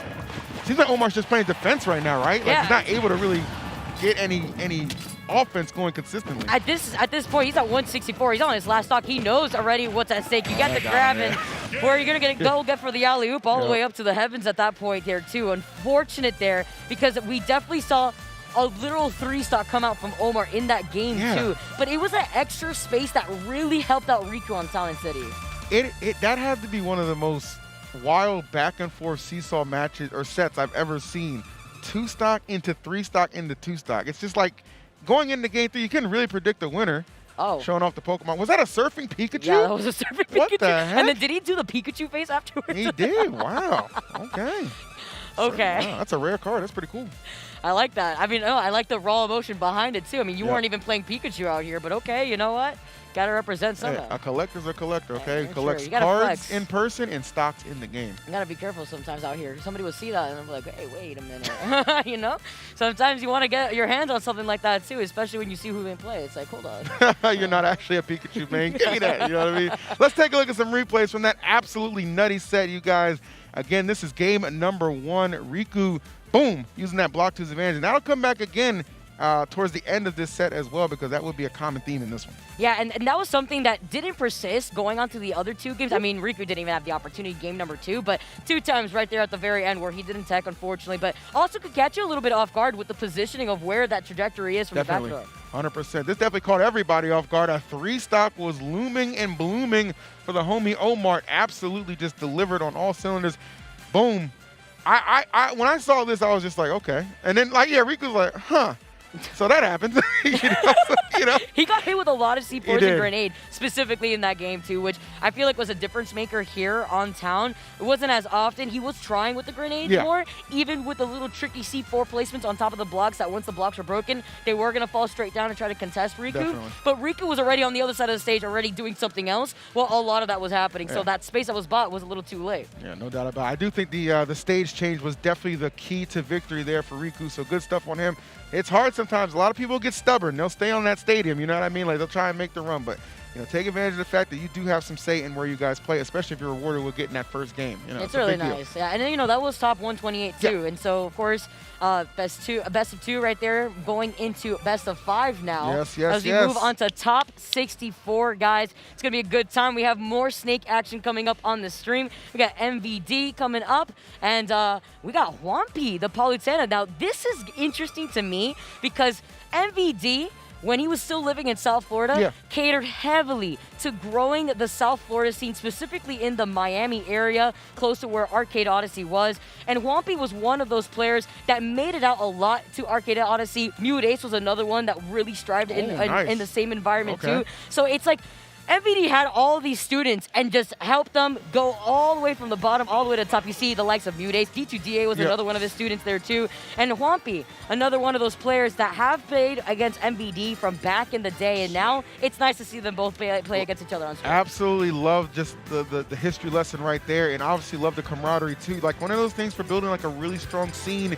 is you want to encourage those players who are maybe not as talented. You want to help them out in those instances where you can. Obviously, MVD being someone who encouraged a lot of you know, his fellow Floridians to really get to that point. Obviously, currently resides in Las Vegas, but you never forget your roots, which is exactly why he is back here to help maybe in a way defend the territory. Yeah, of course. You know, I'm not mad about that. Gotta but put the flag down sometimes. You know, sometimes I gotta let Vegas know. Yeah. I always joke around with them. I always tell them, you know what, we had MVD first here. But for all the right reasons there, he did really a good job at catering towards this scene. And it's nice to see how far it's gone, especially with the likes of Wampi and the progress that he's made as a player here. We see them face off against each other already, 79% onto MVD. But onto Town and City, Palutena really strives on these platforms, but once they exit out of here, this is the part where MVD is going to be able to really try to close in that gap. You see him already just trying to put in that grenade, the C4 in between himself and the bomb. Absolutely, kind of FDS when we get to this part of the stage for sure. Something for MVD not gonna have any problems with trying to get in there, looking for that dash tag to connect. Wampi though being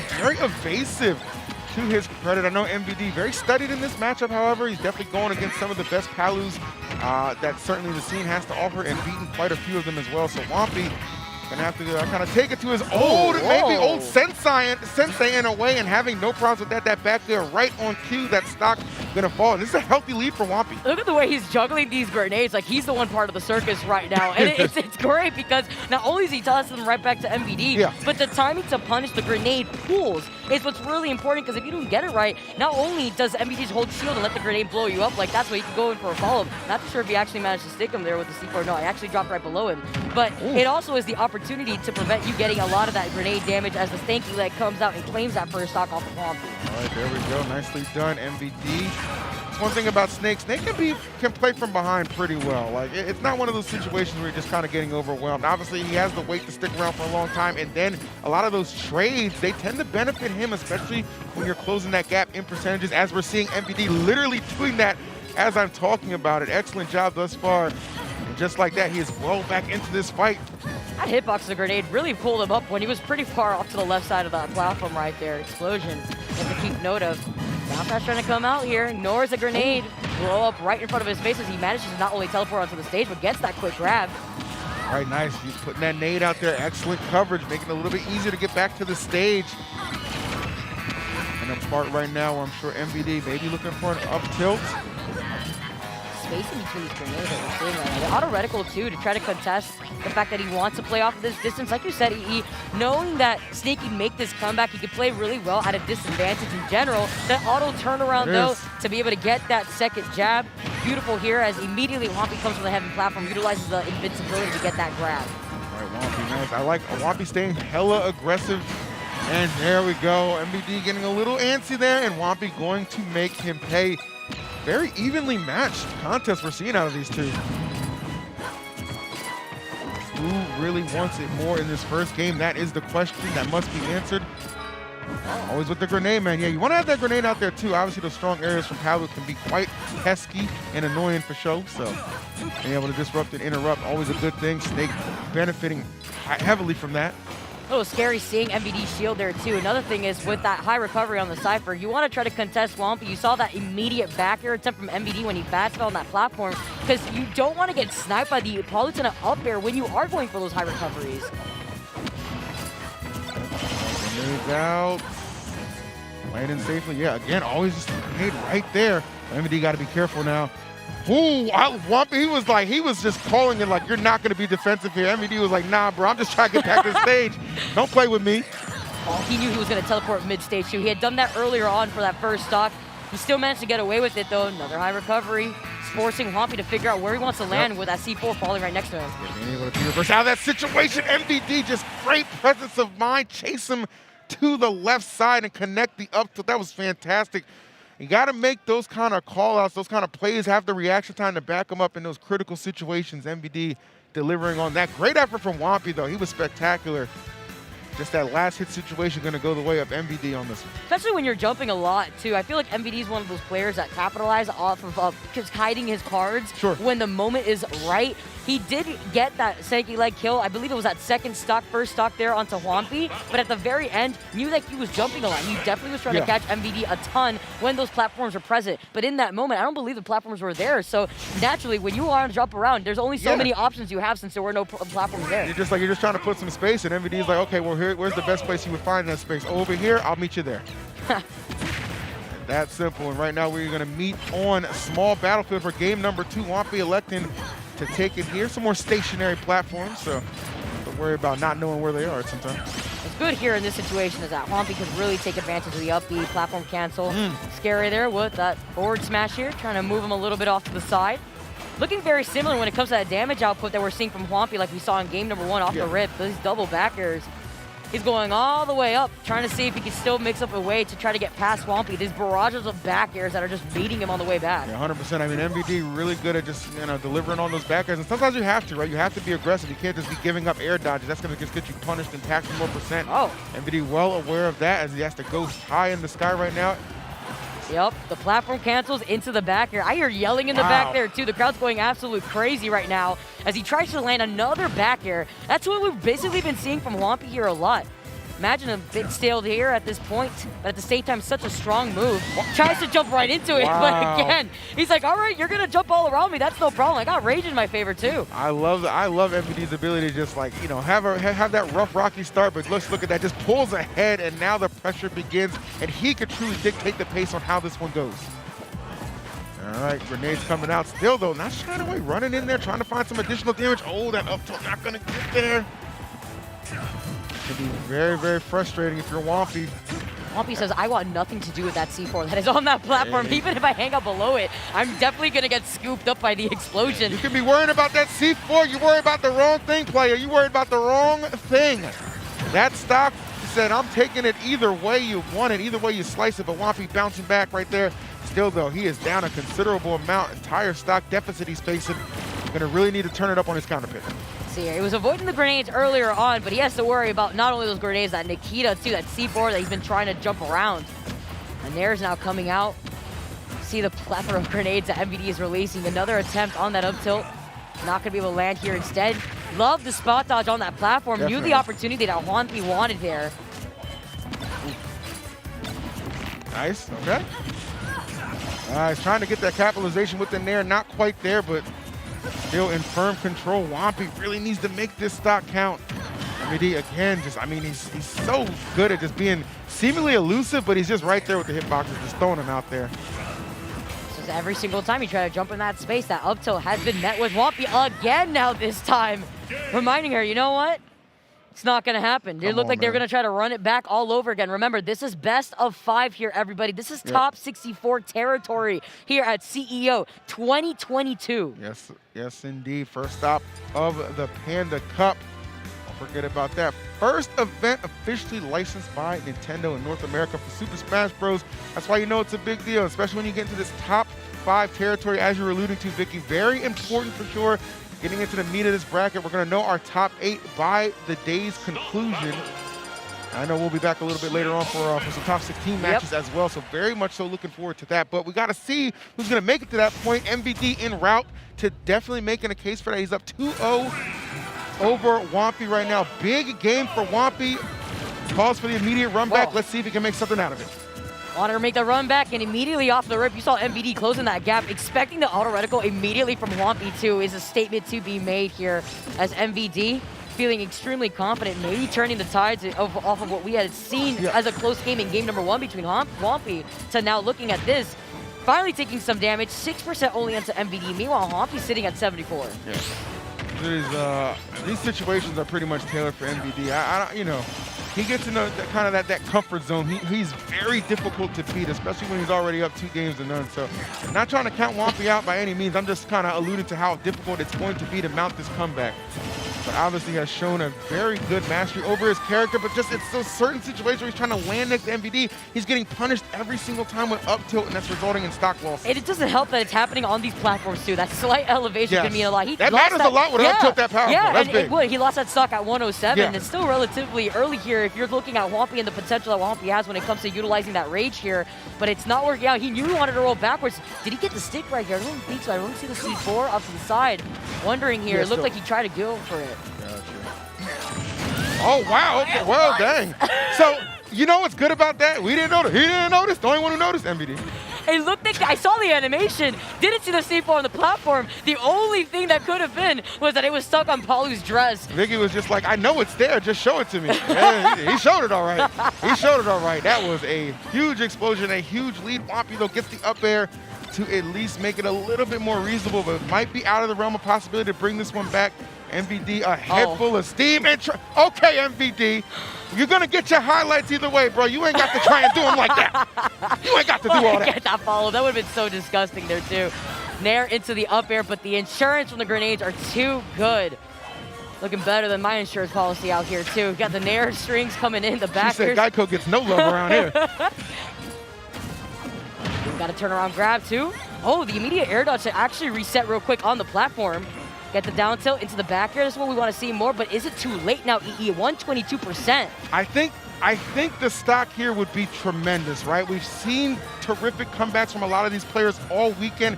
No reason to think another miracle one couldn't be the case. That back throw of Palu, a lot of oomph behind it, if you will, and you can see it right there. So at least on even footing right now, but has to fade so many things. And I have to say, the most deadly of those being the up tilt, not trying to jinx it, just trying to give a warning. You see MVD going for it, but the forward tilt, gonna close it out 3-0 for MVD over Juanpi. Looks so scary, too, with that forward tilt when you're so close to the ledge like that. It's such a high percent. It doesn't just have to be the stanky leg with the up tilt there on the platform. MVD recognizing the situation. It's always nice to be able to see MVD go up against some of the players that he has helped train back in the day. Oh, for sure. That's like going, it's like, I almost equate it to just being able, if you're like a father or something like that, you play a kid in basketball, you're not ready to let him win just yet. All right, not just yet. Gotta give him a little sprinkle, though. Gotta give him a sprinkle of confidence. We're playing in the driveway. No one's calling fouls, okay? All right, you ain't beating your old man just yet. MVD said, nah, not yet, not yet. You're getting there, Juanpi. You're getting there, but not yet. That's funny. I've coming heard that back. conversation so many times between MVD and Mudace too back in the day. Yeah, definitely. I mean, Mudace, definitely. If you guys aren't familiar with Mudace, definitely our premier Peach in the game for sure. Incredible, incredible player. Definitely somebody to keep an eye out for as well. And, of course, another Florida native. So a lot of good Florida love being shown. Probably show some love to both MVD and Whompy. I check out some of these replays, the highlights of that great set that we just got to witness right there. It was definitely an electric one. This was game number 1. And, you know, again, this was the game MVD really had to play from behind. Yeah, you know? that was that game 1 like change-up that we saw between Whompy and MVD especially, where it was a lot closer compared to game 2 and game 3. Again, for those of you guys just tuning in, it is best of 5. We are in top 64. Thank you so much for tuning in with us. We just finished watching MVD take it 3-0 versus Whompy as you guys are taking a look at the highlights right now. But I feel like staying on this stage is what really did make the difference. I know Whompy wanted to run it back again. This was Whompy's pick anyways from the get-go. Those platforms did serve him amazingly when it came to the platform cancels and to the backers. We saw the walls of backers from Whompy, but I think the biggest issue was the up tilt and getting caught on the platform with the up tilt, dealing with the C4 that scooped him up sometimes too. And you called that out a couple times, and MVD certainly you know, delivered on that for sure. So definitely the benefit kind of going two ways in a lot of those interactions for sure. And MVD obviously able to kind of power it out over him and get the 3-0. So kudos to him. We'll get to see him compete, I'm sure, a little bit later on. Again, we are en route to getting our top 8 finalized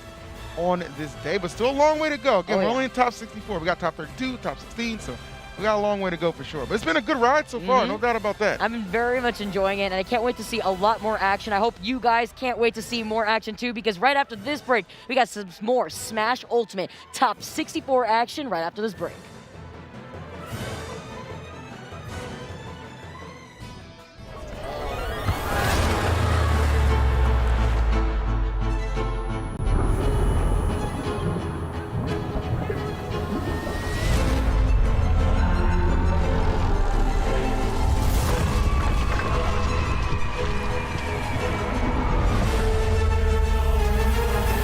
Beats is here.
Alrighty, we are back. Thank you for chilling out during that brief intermission. Hope you guys are doing outstandingly well in the chat. All you guys viewing at home, we certainly appreciate it. Vicky here for another half of our block because we still got some matches, girl. We are in this top 64 in the thick of things, and we got to figure out who's going to be making it to that top 8 sooner than later. I always get super hyped when it comes to the top 64 part of the bracket because this is where a lot of things get crazy. I know I said that for top 128, but then we only had 2 matches in top 128, but now we have best of 5 here on board in top 64, and we got 2 players that we were recognizing early on. One who has been a vet in the scene since the Brawl days here, and another where we were talking about the Florida scene. Not only is one of them from Tampa, but the other one from South Florida.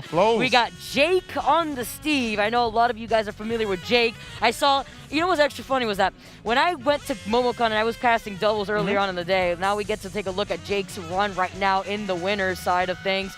Still obviously in winners right now, but clean 2-0s across the board. I was going to say, Jake, I mean, I don't know, 10th seed playing like a 5th seed. Hold up now. Nobody's got a chance against this young man thus far. But it was amazing to see that Jake was out there rocking the double Steves and doubles, and that was my first time witnessing such chaos. Feels like I woke up in a nightmare, and it was very entertaining, though, because you could tell that Jake and his partner were having a lot of fun there. But now we're going to see Jake versus Fusix.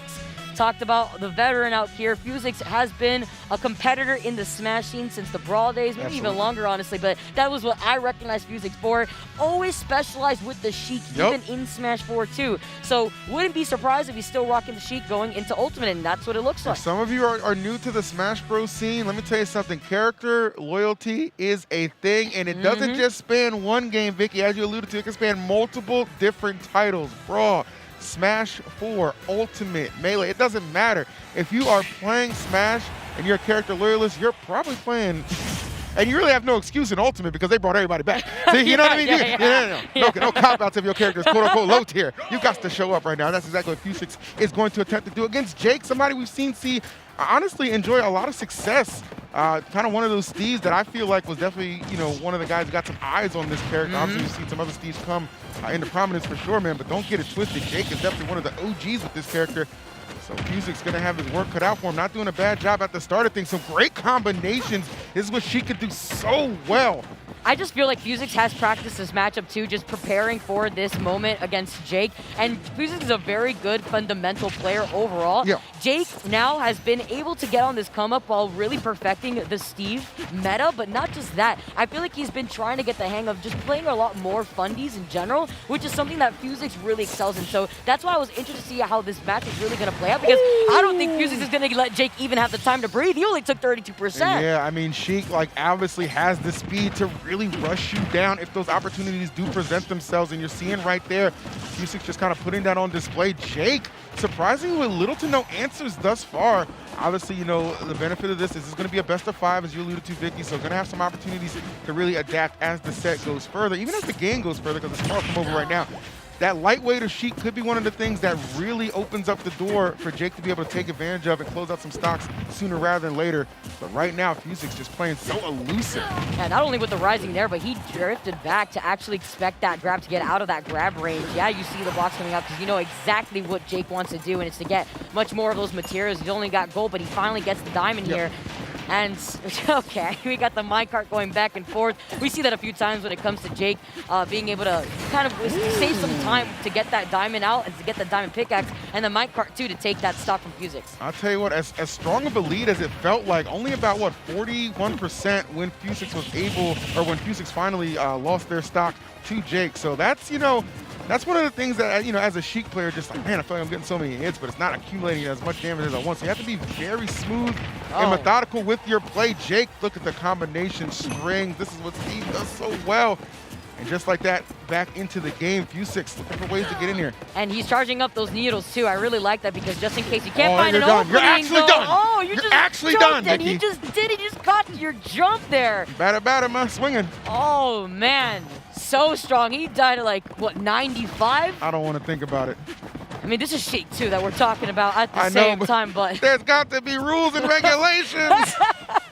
Crazy out here right now as Jake just complete 180 and how this was shaping up. Anvil on the head, and yes, sir, he did. He took so much damage on that last stock, though. We just finished talking about the fact that he got caught with the diamond forward smash, and then I looked at you for 2 seconds, looked back, and he was like above 80%. Don't blink, Vicky. Don't blink. Never take your eye off the prize. Oh, man. Goodness, Jake, he was definitely, it felt like he was slow rolling at the start and then just completely lapped Fusix and did not look back. Listen, Jake, I want to see the license for that minecart. I need to see that real quick. Those replays are going to go crazy. Again, guys, this is best of 5, though, so definitely if you're a Fusix fan, no need to panic just yet. Long way to go in this one as we head right back to Stadium. All right. See the crowd gathered right behind Jake, too. Big crowd gathered here in general as a lot more players make their way towards the stage to see what's going on here. Don't deny here that this is not just top 120, this is top 64 in this situation, just like he was talking about before. All right. Coming through.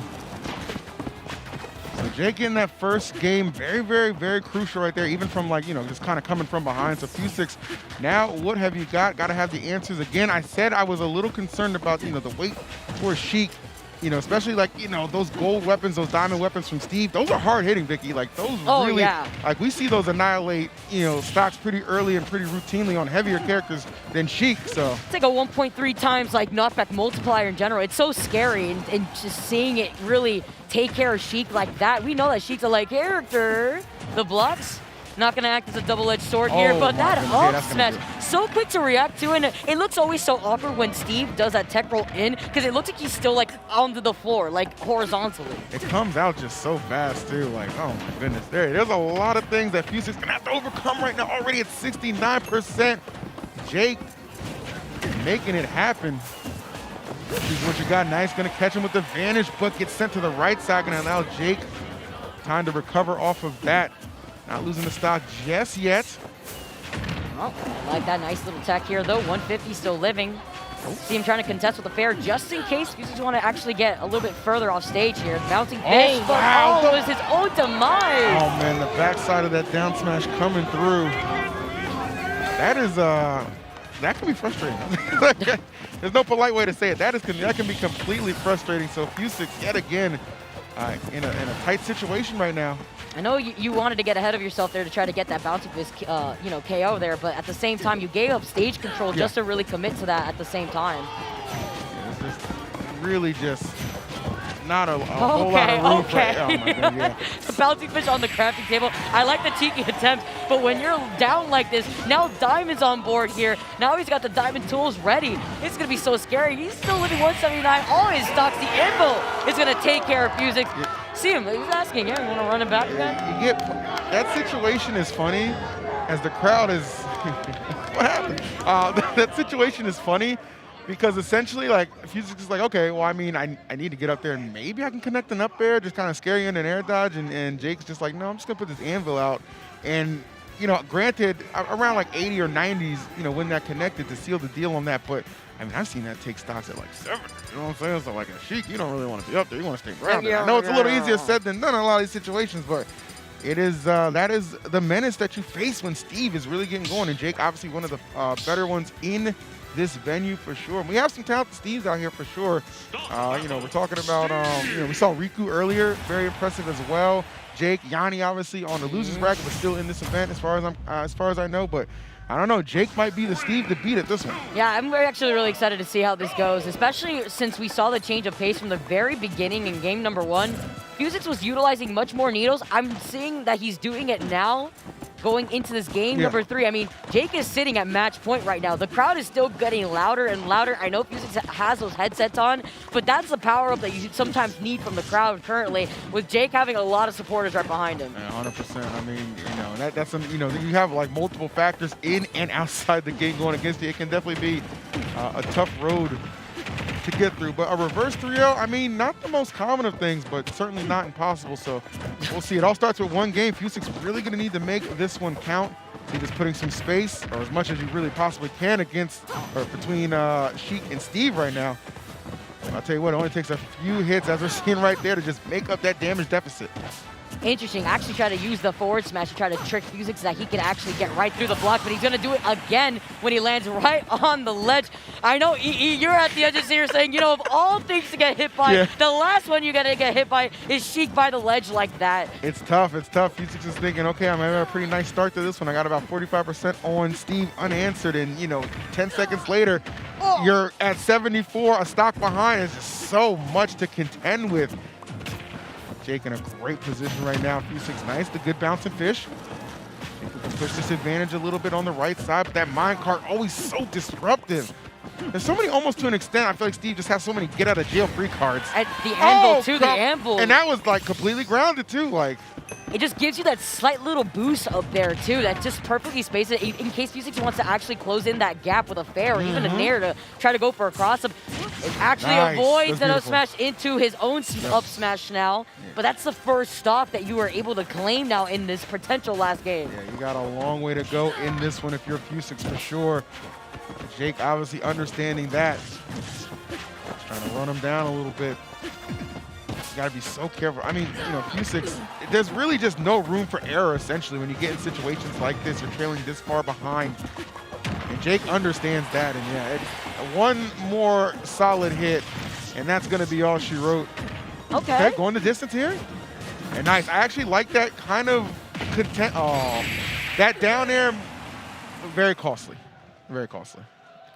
Why? It's so big. That hitbox to the up smash is so tremendous. big. I always say this every time I see Steve, and it's not because I'm shocked. It's to remind myself that it will literally scoop you up, even if you are trying to space yourself out with an aerial to try to fade back. It's not it's not going to be safe. You're going to get caught in it as if it's a magnetic pull into the hitbox. Definitely scary hours out here.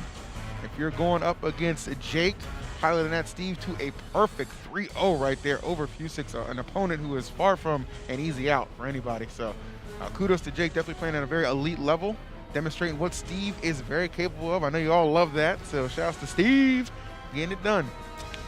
Sometimes it feels different when you see a character eating steak on you after that. I mean, especially after the shenanigans that we get to see. But it's interesting to also see the way that Jake was able to adapt around Fusix at the end of that first game, which is what he continued on regarding the momentum. Every single time Fusix tried to charge up those needles, every single time he tried to approach, whether it be jump, it's like Jake knew perfectly when to build basically that wall of safety to just get up that diamond. And there was so much damage being tacked onto Fusix that I looked at you for 1 second, I looked forward after he lost his stock and he was already beyond 70%. That's when I started just laughing. I was like, oh my goodness, Becky, don't blink. And you guys, in case you did blink, it's okay, because we got some replays for you to check out and enjoy and see how that one went down. Jake's 3-0 over Fusix.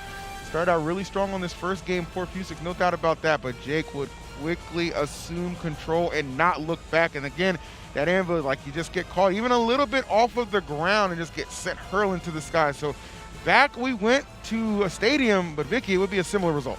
Yeah, it was tough here, especially when you have a little bit more room to work with, but it doesn't matter because the anvil is what really claimed that knock on your noggin in general. The crowd going absolutely wild for it too in the back, cheering on Jake. Anytime you got your boys with you, it's definitely good to have them kind of cheering for you there. And there we saw the nice combination to get the up smash from Fusix. So that was what was hoping to maybe get started. But that dare actually a little ill-advised. Jake having enough time to come back in there and seal the deal. As you said, that up smash kind of hurt.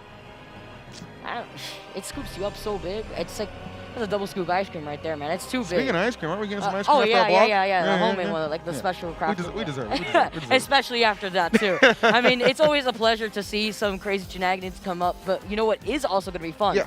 The shenanigans that we got coming up right now. Ooh. We got Captain Falcon, we got ZSS, none other than Panda, Mars, and Sean. That's going to be a really good one. If you guys are familiar with Sean, you know this is one of the explosive Falcons, really kind of definitely had a couple tournaments making their way on the scene. And then, of course, you talk about Falcon. I know the majority of the time you're just thinking about Fatality, but no, there are other talented Falcons out there, and Sean definitely among them. So very interested to see what he's going to bring to the table against Mars, obviously representative of Panda here, who are putting on our Panda Cup in conjunction with Nintendo. Again, it's the first licensed Smash Bros. Events of North America. So we're really proud about that, really happy to be here. And I can assure you, this is going to be a really good set. Mars, like, it has the ZSS up there, but he's been flirting a lot, Vicky, with the Joker as of late, finding a lot of success and comfort with that character. So having some options right now, not going to be a bad thing. For Sean, you can pretty much expect him to just stick with the Falcon and see how he's going to have to deal with maybe not just one, but 2 character menaces here on the part of Mars. Yeah, what I really like about Mars' mentality going into some of these tournaments, I believe the last big one that he was really able to pop off on was Genesis, where he approached it in a way where he wanted to have fun, but it's the mentality of wanting to improve, but also enjoy himself in the game that I think is incredibly important. But this could be a really big game for Sean. So let's take a look. As you mentioned before, it's not the CSS, it's the Joker that Mars was entertaining before. Yeah, for sure. I've been one of those people who's definitely felt like Joker just being such a good character, not always having the most representation at that higher level. And, Marzi was kind of like, yeah, I kind of agree with you. That's kind of one of the reasons I really picked this character up. Obviously he's definitely been taking more of a content creation role, and he does a fantastic job about that. But still, that competitive spark starting to really pick up again. And I think that's why we see just like this Joker being one of the characters decide to start leaning on. Pretty good start right there. Arsene already out, but 105%.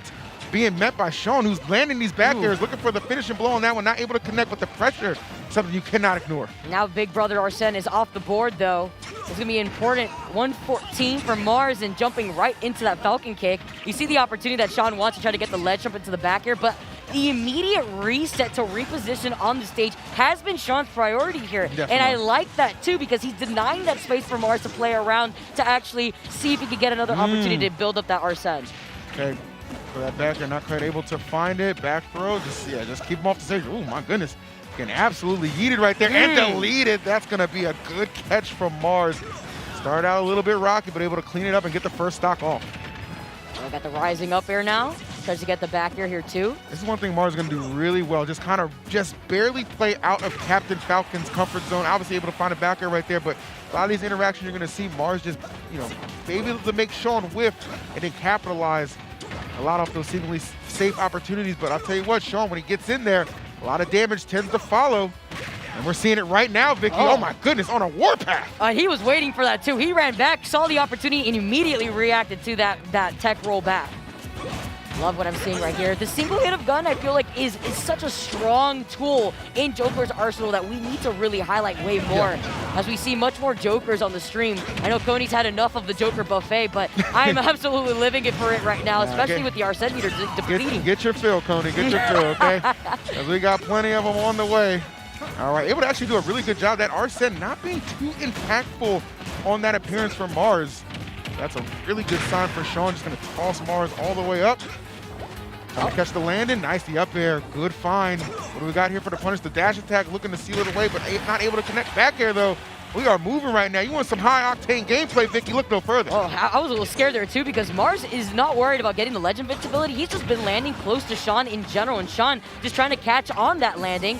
Nice low recovery for Mars to safely live, still up to 172%. The delay on the gun, though, to get onto the platform. I really like that awareness, too, really utilizing the stall so that way he can just reposition himself. Definitely.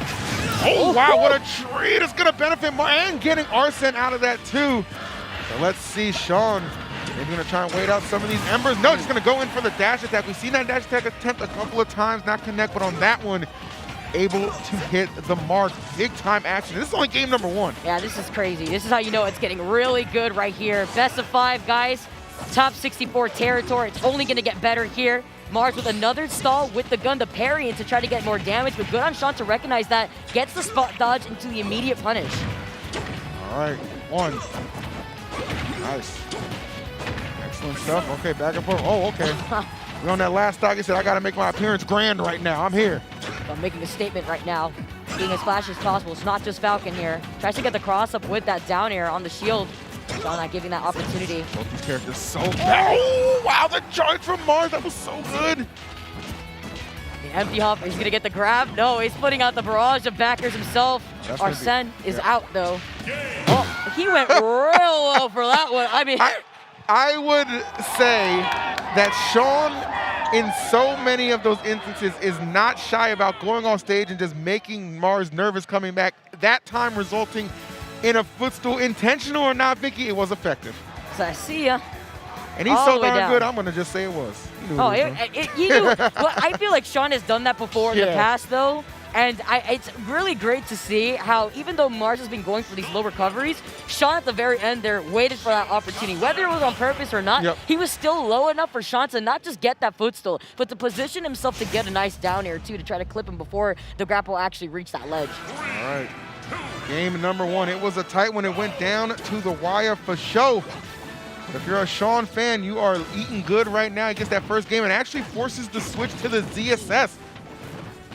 Mars going for that counter pick. Obviously, ZSS tremendously good here on Battlefield. That tripad, very good for this character, but I think Sean has something to say about the effectiveness that Falcon can bring to the table as well. Absolutely, and he's got those platforms to reset some of those jumps after those up airs, but he doesn't even need another one. He's got the up smash instead after keeping Mars in place a little bit on that platform. Doesn't even need to overextend himself. He can just play right underneath it. Yeah, 100%. Absolutely going wild right now on Mars.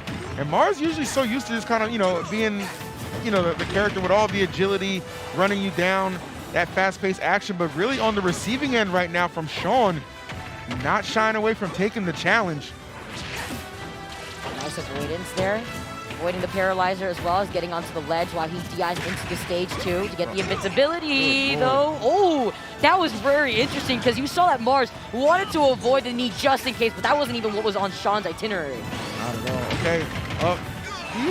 Boost kick, yeah, that's going to be enough to do it. All right, so Mars finally gets that stock, 85% though. So telling though, just the fact that Sean just continues to just bring the fight to him. And that's just the mark of Falcon, right? That's what Falcon does. Such a good, strong rush down character. And Mars though, veteran, very veteran experience in a lot of these matches for sure. So getting overwhelmed, but far from out of this. ZSS with so many different ways to just kind of end the stock in a blink of an eye, and already has made this comeback. Oh, nice way to contest that with the backer. He's going super low, but he had all the time to react to that in case the up B was going to land, and he did manage to tech the stage now, gets that up B. Oh, that's true.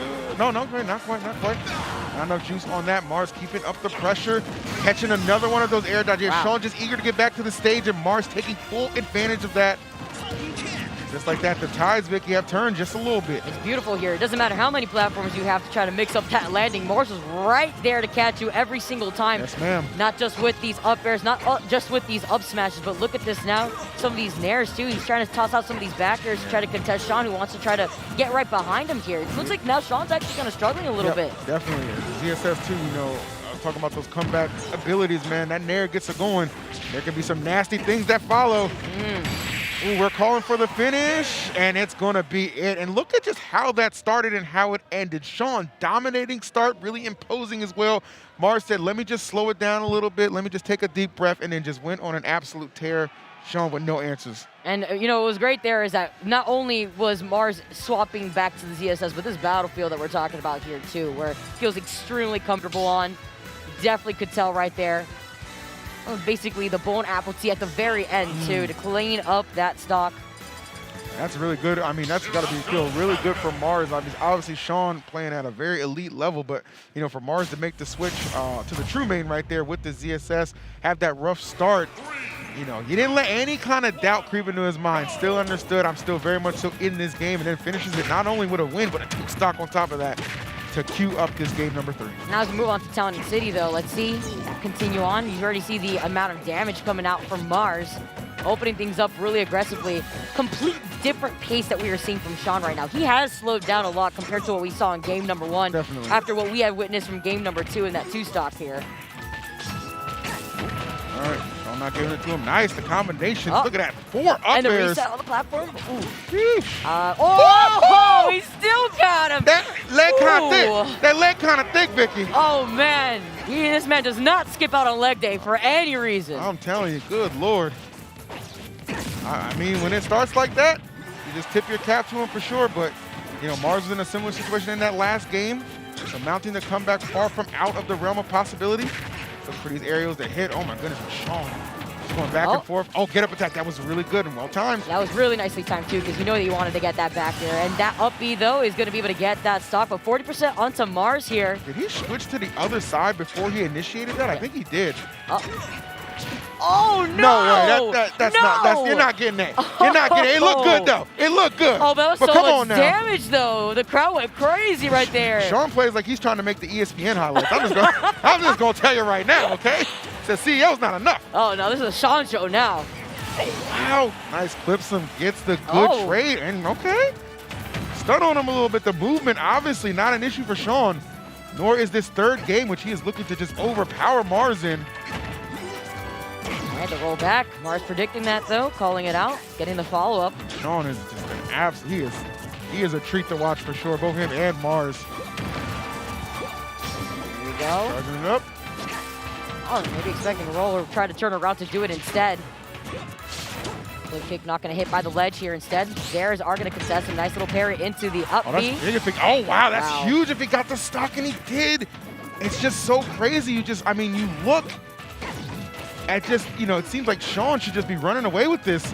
But man, Mars just consistently staying within striking distance. Look at that, Vicky, with control, with the stock lead. Oh, almost caught him on that air dodge. Oh. It's the comeback factor that Mars has built into those shoes sometimes. It's actually insane. You see him trying to catch the jump here sometimes too, but the patience from Sean as he waits for another tech roll in like we saw in game number 1. Oh. Nice, and that's what ZSS can do. Just use those nice acrobatics to escape tricky situations like that. Oh. That knee connects. If this ends with a knee. The yelling. Yeah, exactly. And this crowd waiting silently. Hoping their boy can get it done. Oh, no, the one mistake that you want to commit to at that percent. I told you. They're just waiting. The crowd just waiting with bated breath. And there's Sean giving them reason to just explode and come to life as he goes up 2-1 over Mars. Look at them flexing in the back. Oh, they dancing. I don't blame him, man. That's your boy right there. Show some love. Yes, sir. Shout out to the crowd. Hey, you love to see it, guys. To see it, man. That's one of the, again, what's the best things about being able to come out to a tournament or even just, watching in the stream as a spectator, man. You can really invest into these players and get a good feel of them. Sean trying to hold it down for the Florida crowd. Mars representing New England, representing Panda Global, but most importantly, representing himself. He is down a game, needs to force this to a game 5. He wants to keep this winner's run alive. We'll see if he can get there as we head to Stadium. Especially seeing our top-seeded competitors right now in this bracket. Big deal here for Mars. He gets the scoop up, but currently, we got to highlight once again, Sean is at match point right now, 2-1 versus Panda Mars. See these up air streams coming out. You see him trying to catch on the jump. Mars not going to give that to him. He's going to air dodge and opt to get the ledge invincibility instead. Very smart right there. Not letting Sean get that setup he's looking for. Already at 67% and only climbing as Sean is just an absolute animal unleashed right now. Oh, got a tear in my eye. Someone call my mom. I want to go back home here because this is a ride that I did not sign up for right now. Sean on another level, 60%, but we saw the comeback factor that Mars has as a player. See these backers, you see him trying to go for much more of these lead traps. He's gonna get the roll right there, maybe expecting it from Sean. Sean, though, staying very grounded here. Instead, you see that side B coming out. Absolute insanity right now. Mars, I mean, no stranger to having to kind of mount some of these comebacks. Game 2 resulting in a W, went down to the wire in that third game. Wasn't quite able to seal it away, and right now, struggling just a tad bit. Sean able to fade so many things, but good catch on him, just jumping over field, lets the boost kick fly. And just like that, back to even footing. It doesn't seem like what ZSS and what Falcon do is very similar in their combo game. Just ZSS maybe not quite as flashy, maybe not with the same oomph, but don't get it twisted. Them legs can kick too. Oh yeah, no, I was gonna say leg for days all over in this matchup in general, actually. We're highlighting Captain Falcon as he was predicting that flip kick a little bit right there, but Mars had some time to delay that and also had that platform right there. Definitely just switching it up a little bit. Mars done a fantastic job at taking control of this very crucial 4th game, but Sean can still get the stock off first. This guy strikes, he's like a viper. Oh, he's waiting. He gets the opportunity with a paralyzer into the up B. He needed that right there. So important now to hold on to the stock, which so it keeps you on the edge of your seat when you're stuck by the ledge like that, but a nice way to get out of that rapid jab attempt, spacing out of it to get the punish. Like the prediction and the reactions from Mars. His reaction time just so quick, and now the combination's really starting to flow, and this is where Mars just pulls away, determined to get to this 5th game, Vicky, and it's looking like right now going to be hard to deny him just that. See if Falcon gets to reposition a little bit here too, but again, Adios. oh, you are gone. Adios. You are done for.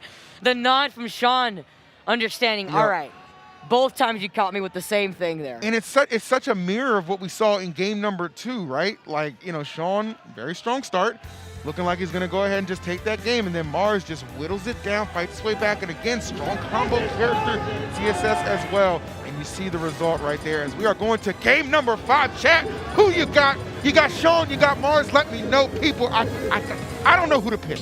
I got no horse in this race. But I'm just glad we get a 5th game out of it. What I really like to see is that this is the first time I get to get a Game 5 on commentary here at CEO 2022, and it makes it even hype to see that Sean is here to represent, has the crowd behind him. But Panda Mars has the same thing. You got PG right in the back watching their boy. I'm out here. It's fantastic to see both these players duke it out against each other. But this is an overall really hype set between Captain Falcon and ZSS. 100%. Wouldn't have it any other way as we move on to FD. You know, the funniest thing here, too, is if Mars does win, he's just going to be like, I can't believe they let a content creator get this far in bracket. That's, no, man. You're right, though. It's the running gag with him. Does a lot of great content on his channel. So win or lose, having a good time for sure. Sean, though, he has definitely captured a lot of people's hearts in this one. Oh, the extension with that up tilt was so good. Is that going to be the difference maker? And if the stock comes off? Have a jump. Oh, he's trying his best. The directional air dodge. Oh, he still can't make it back. Even with the directional air dodge. Oh, my goodness. He definitely just made it back to the ledge. I cannot believe this. That was actually great. I'm a little surprised he's able to make that back. Mars was definitely stalking his prey on that one, but you know, it didn't get the stock, but a ton of damage did fall,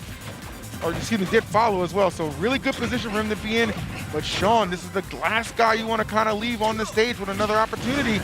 Get that command grab with the up B, looking pretty good. Oh, might have left himself vulnerable, or was it just a facade? The yelling in the crowd depicts how I'm feeling internally right now, especially with those missed back air opportunities by the ledge like that. That was a lot. Oh, wow, stop and you go. Oh. That's the Captain Falcon classic on that one. Gets the down smash. And what seemed like certain defeat off that first stock for Sean has turned into a lead. Smash attempt again here. Sending Sean off to the side. 128 now. Oh, French Tickler, yes. Up, Gonna get him. All right, nicely done. All right, repositioning. No platforms this time around to really maneuver around, though. That was incredibly scary as Mars air dodges right back to the stage. You got these up airs almost into the knee. How many times do both these guys just make us hold our breaths when they just get a hit? Because they're so good at just turning one into like 20, right? Got to be careful on here. I'm trying to mount this, make his way back through. Love that Sean just muscling his way, though, out of that predicament. The blows these two are just exchanging Raptor, or not Raptor, excuse me, Falcon kick. Oh my goodness! The interception on that back air, Vicky. Mars is on his final stock. Clipping right close to the ledge right there, too. Yup, you hear the one more stock chance coming through to the crowd. This is Florida. I know you guys can hear that in the chat right now. Guys, you don't even need a crowd mic with these guys, all right? They were born with a boombox, voice box, whatever you want to call it, man. They definitely make their presence known right now, just like Sean is doing in this game.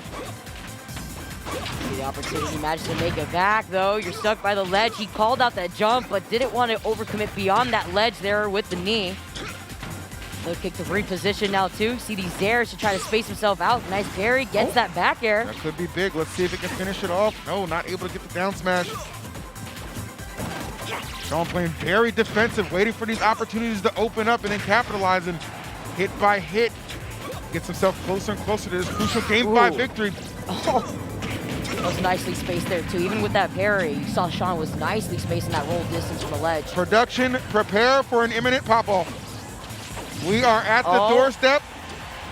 Oh my, the crowd is going crazy. He is limping until right now, 96%. So Vicky, I said prepare for a pop-off. I didn't say for who.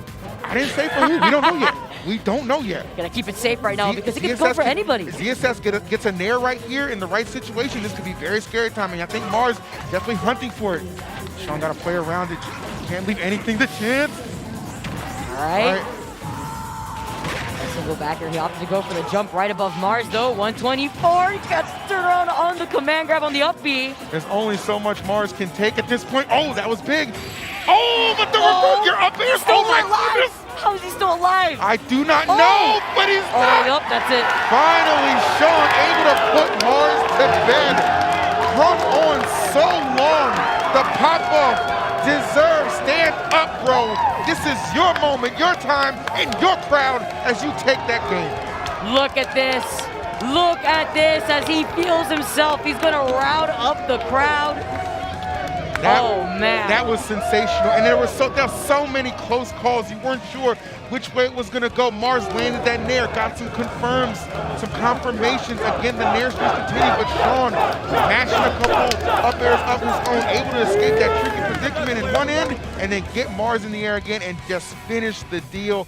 Absolute insanity. Easily my favorite set that I've seen at this tournament so far. Same for me right now too. That was actually insane. At the same time, you saw Sean sharking with those up airs. When the first one hit and he was still alive, Mars, after 140, I held my breath because what does this mean? What does the rage factor include here? But where did he have to go? We are playing on FD. You don't have really those platforms to actually change up the pace of where you want to land in this situation. So Sean had all the time in the world to react and just chase you down and get that second up air. Let's take a look at the replays. Good Lord, give you a chance to catch your breath like we're trying to do over here. My Lord, this was game number 1. Joker was out to play, but so was Sean. And let me tell you, this one really went down to the wire, but the only thing going down in that ending sequence, Vicky, was Mars as the footstool would get the job done and prompt the switch to the ZSS. And all for the right reason here, too. You saw like he wanted to try with the Joker. Did not work out. He didn't feel comfortable playing below the ledge, having to go for some of those low recoveries against a player like Sean, especially with the Captain Falcon that he has to worry about. But it doesn't matter. Even in a situation like that, that stinky leg coming all the way up to roundhouse kick you all the way down to the blast zone meant something here as Sean was still putting on a great show here. It went back and forth between both these players throughout the entire set, but it was so explosive. That was not, I mean, he's just so quick to act, and Mars, you know, in that game was making another tremendous comeback, and Sean, a little mild pop-off right now, just to kind of let you know, I'm feeling real good about the situation I'm in right now. But this was a huge game. Game number 4, a must-win for Mars. Started out rocky, but ended quite smooth the way he was able to end that and send us to this 5th game. A little smooth criminal, but it was Sean that ended up taking it, stealing it away here. Not even stealing. He played so amazing overall. All right, this was just crazy. Great interception right there. And this really just gave us such a lead. And here's where Mars started to mount the comeback was at, and this was the final blow right there. I mean, but think about how much it took to get to that point. Mars was just hanging around, so difficult to finish. One of those elite players for sure, but Sean making a statement with that one. If we could actually see, I'd love to be able to see the top seed. I know there's a graphic for like the top seed. I'd love to see. I'm not sure. I don't know if Sean was in like that top 12 seed area, because I mean that definitely had to be. I actually don't think so. In the upset area for sure. Absolutely. Seeing that graphic to at least see who our top players and where they're currently situated in now that we're already a bit further into top 64 territory here. People are struggling. I mean, that's the one thing I really love about, you know, open bracket tournaments, man. Like any given point, like you can know somebody and know they're very talented, but when they really are able to show up and show out and just do some damage, it's a beautiful thing to see. Yeah, it really is, especially when you have a crowd right behind you to rally up. It's so beautiful here, but we got some more top 64 action. I got to calm down after that one. That was intense. Catch your breath, bro. I mean, catch your breath. That was really intense, though, between both ZSS and Falcon. We already highlighted before the set. We knew it was going to be extremely explosive, but as close as it was, I'm not surprised. Sean has always been an incredibly talented player, yeah, for sure. But the way that Mars was coming back out of certain situations that you and I were not expecting there. I mean, of course, it is Mars at the end of the day, but look at the results. The results don't lie, EE. And now we're going to continue on through the bracket. We got J12. We got Uncivil Ninja coming up soon. The Yoshi versus the Shulk. Okay, that's going to be a good one for sure. I don't think I've seen any Shulk action on my blocks thus far. So the next Shulk. Definitely seen a couple Yoshis running around. So Yoshi versus Shulk. Well, we're going to see who's going to be able to get the job done in that one. All right, let's take a look at Sean's performance. I mean, you know, we've been talking about him so much. We got to give him some more highlights. Take a look. Wait a minute. Hold on. Hold on a second. I just got Steved on now, I know that they both have 4-letter names, but hold on now. I can spell a little bit now. There we go. All right, take a look at Sean. He has been an absolute 24th seed, Vicky. 24th seed, and he has been tearing through the bracket. Most notably, that win we just saw that went down to the wire, epic Game 5 against Mars. But he's able to take that and continue on throughout. Good stuff to him, man. Look at that. Sets 5-0. His games 11-3.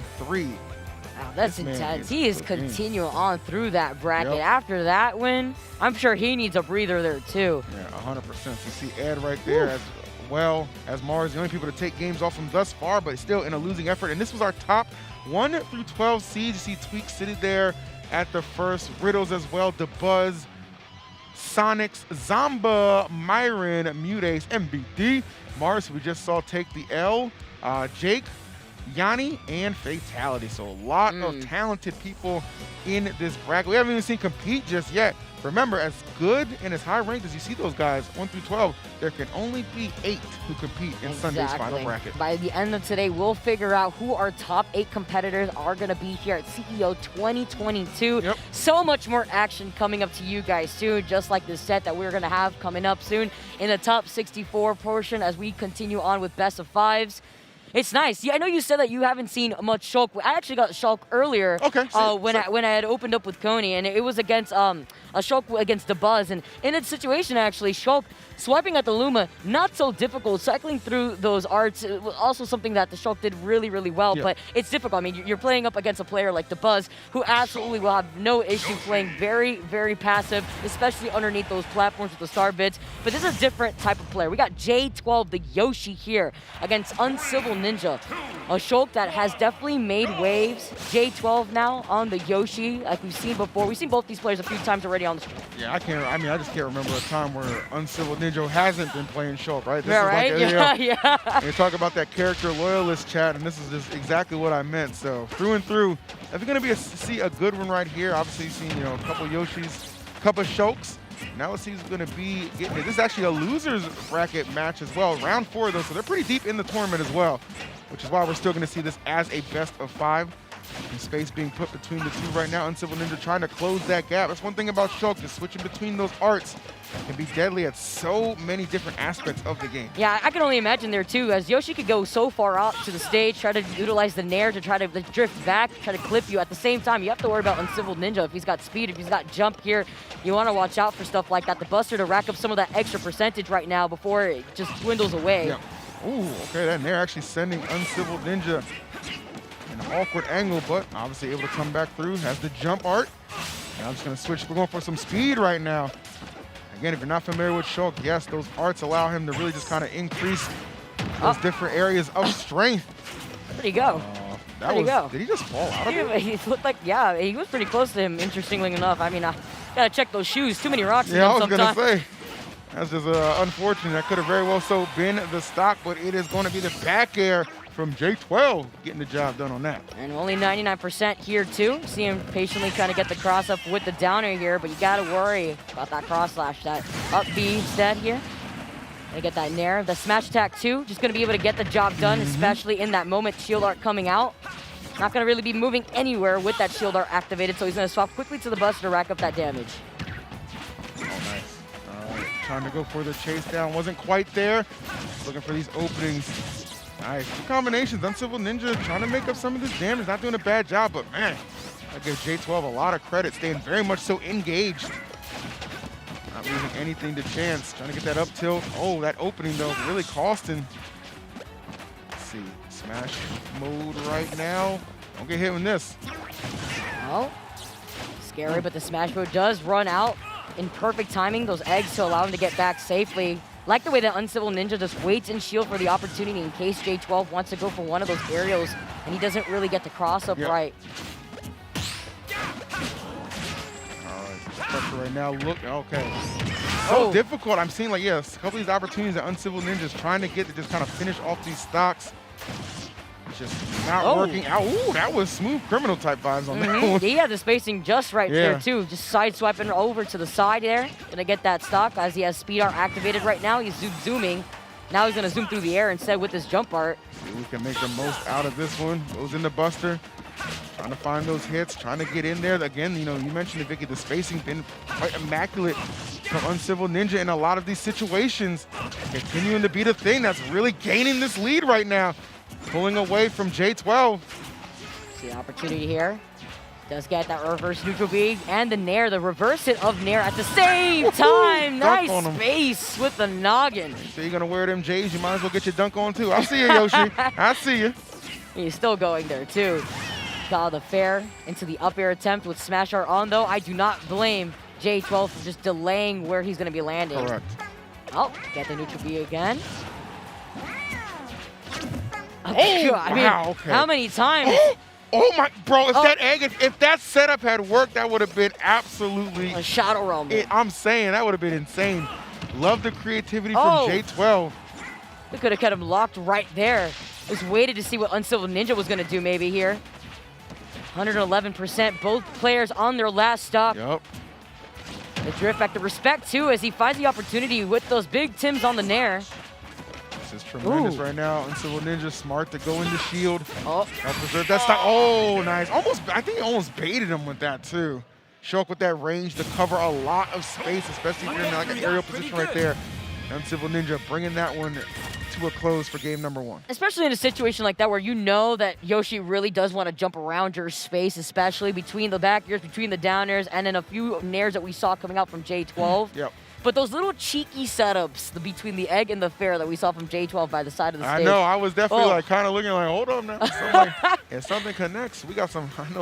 I know production like to pull the good replays. At J12, I'm trying to give you something, but Uncivil Ninja staying calm, cool, and collected and getting that first game.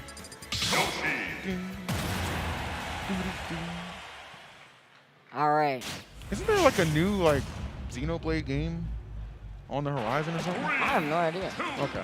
I actually haven't played Xenoblade. That's actually one of the games on my list. I've watched people play because I know I'm a terrible gamer. No, what does that mean? You not finish your games?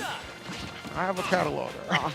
And they're all Nintendo, baby, because I love Nintendo. Let's go, baby. I love Smash 2. Hey. Game number 2. Let's see if Uncivil can go up 2 games. If my man J12 can get on the board. Having a very good start. That's what you like to see, especially when you're down a game. Got to come out the gate swinging. I'll talk about Nintendo games out here. Yoshi always my preference when it comes to Mario Party in general, and seeing J12 now trying to make this comeback. It'll be difficult to try to get around some of the arts that you see Uncivil Ninja juggling between, but specifically at the very end, that smash art is so lethal, so much knockback. But the Buster art is going to be able to attack on the most damage here as you see the rising up air coming in from J12. Doesn't want to chase him too far up. Understands what's at stake there when the Buster art is online. 100%. Just kind of play it smart. I mean, you have a lead like this. No need to leave anything to chance. You're Uncivil Ninja. It's a little frustrating for sure. Oh, get up attack. Yeah, going to kind of put a little bit of distance. Yeah, go into that shield. Lord knows you need it. J12 second guessing himself a little bit here. He saw the opportunity to try to maybe get the up smash, pushing Uncivil Ninja a little bit towards center stage here. The delay with the egg, but you have nowhere to go, covering so much space. Even when you were forced to get on top of Uncivil Ninja for a high recovery. 92 after the hit, Vicky, and that is, you know, pretty impressive considering how much you are trailing right there. Oh, Shulk, even that great recovery, not going to get enough distance to get back to the stage. But all things considered, when you're down that much, you are more than happy to start out a second stock even. Right here, see the speed art, really allowing it to get some of that extra strings going down. The Buster art now to get on some of that damage. A little bit of a delay on that. Jumping out, repositioning here. The exit to try to go for a lot of these high recoveries, I feel like has gotten J12 punished a lot here from Uncivil Ninja from right below him. He's got a lot of time to shark underneath him. Coming through. Man, this Uncivil Ninja really taking control of this game. Oh, I like that up tilt. Great anti-air. Oh, we got the egg roll. Gotta get the whole meal, see if we can get the I'm egg saying, drop. right? Nice. All right, covering through. Ooh, big trade. This could be huge. Oh, I like the weight right there, too. He knew he was going to go really low after he saw that jump art get online. Oh, of course. Now going straight horizontal here. Absolutely terrifying. J12 looking for the answer. Oh, just gives up that up smash. He's going to give up the stock, too, allowing Uncivil Ninja to get in a pretty comfortable position to deliver a back air. All right, let's see here. Speed art online, closing some of that gap. He's got 114, too. That down air coming in from J12. Waiting out on that up B. He's got the shield art on too, but he's got the Buster art that he just cycles through. Doesn't last forever, obviously. You see that timing just going down as J12 finally. He looked at it in the face, so something's a little risky there, but he positioned himself right underneath Uncivil Ninja. Sometimes those are those situations where you really just kind of have to throw caution to the wind. Like, I really need to make a play right now. I'm in danger of, being down 2 games to none. This is not the situation I'm looking to find myself in, and fighting and battling his way out. Really like what I'm seeing from J12. Uncivil, though, still leading. Has the smash out. Oh, man. Wow, Don't even what he said. I'm going to jump over here while you're doing your thing in the smash art. I'm not going to try to contest. Yeah, I'm not going to mess with that a little bit. Oh, all right. Civil Ninja really looking to put this one away.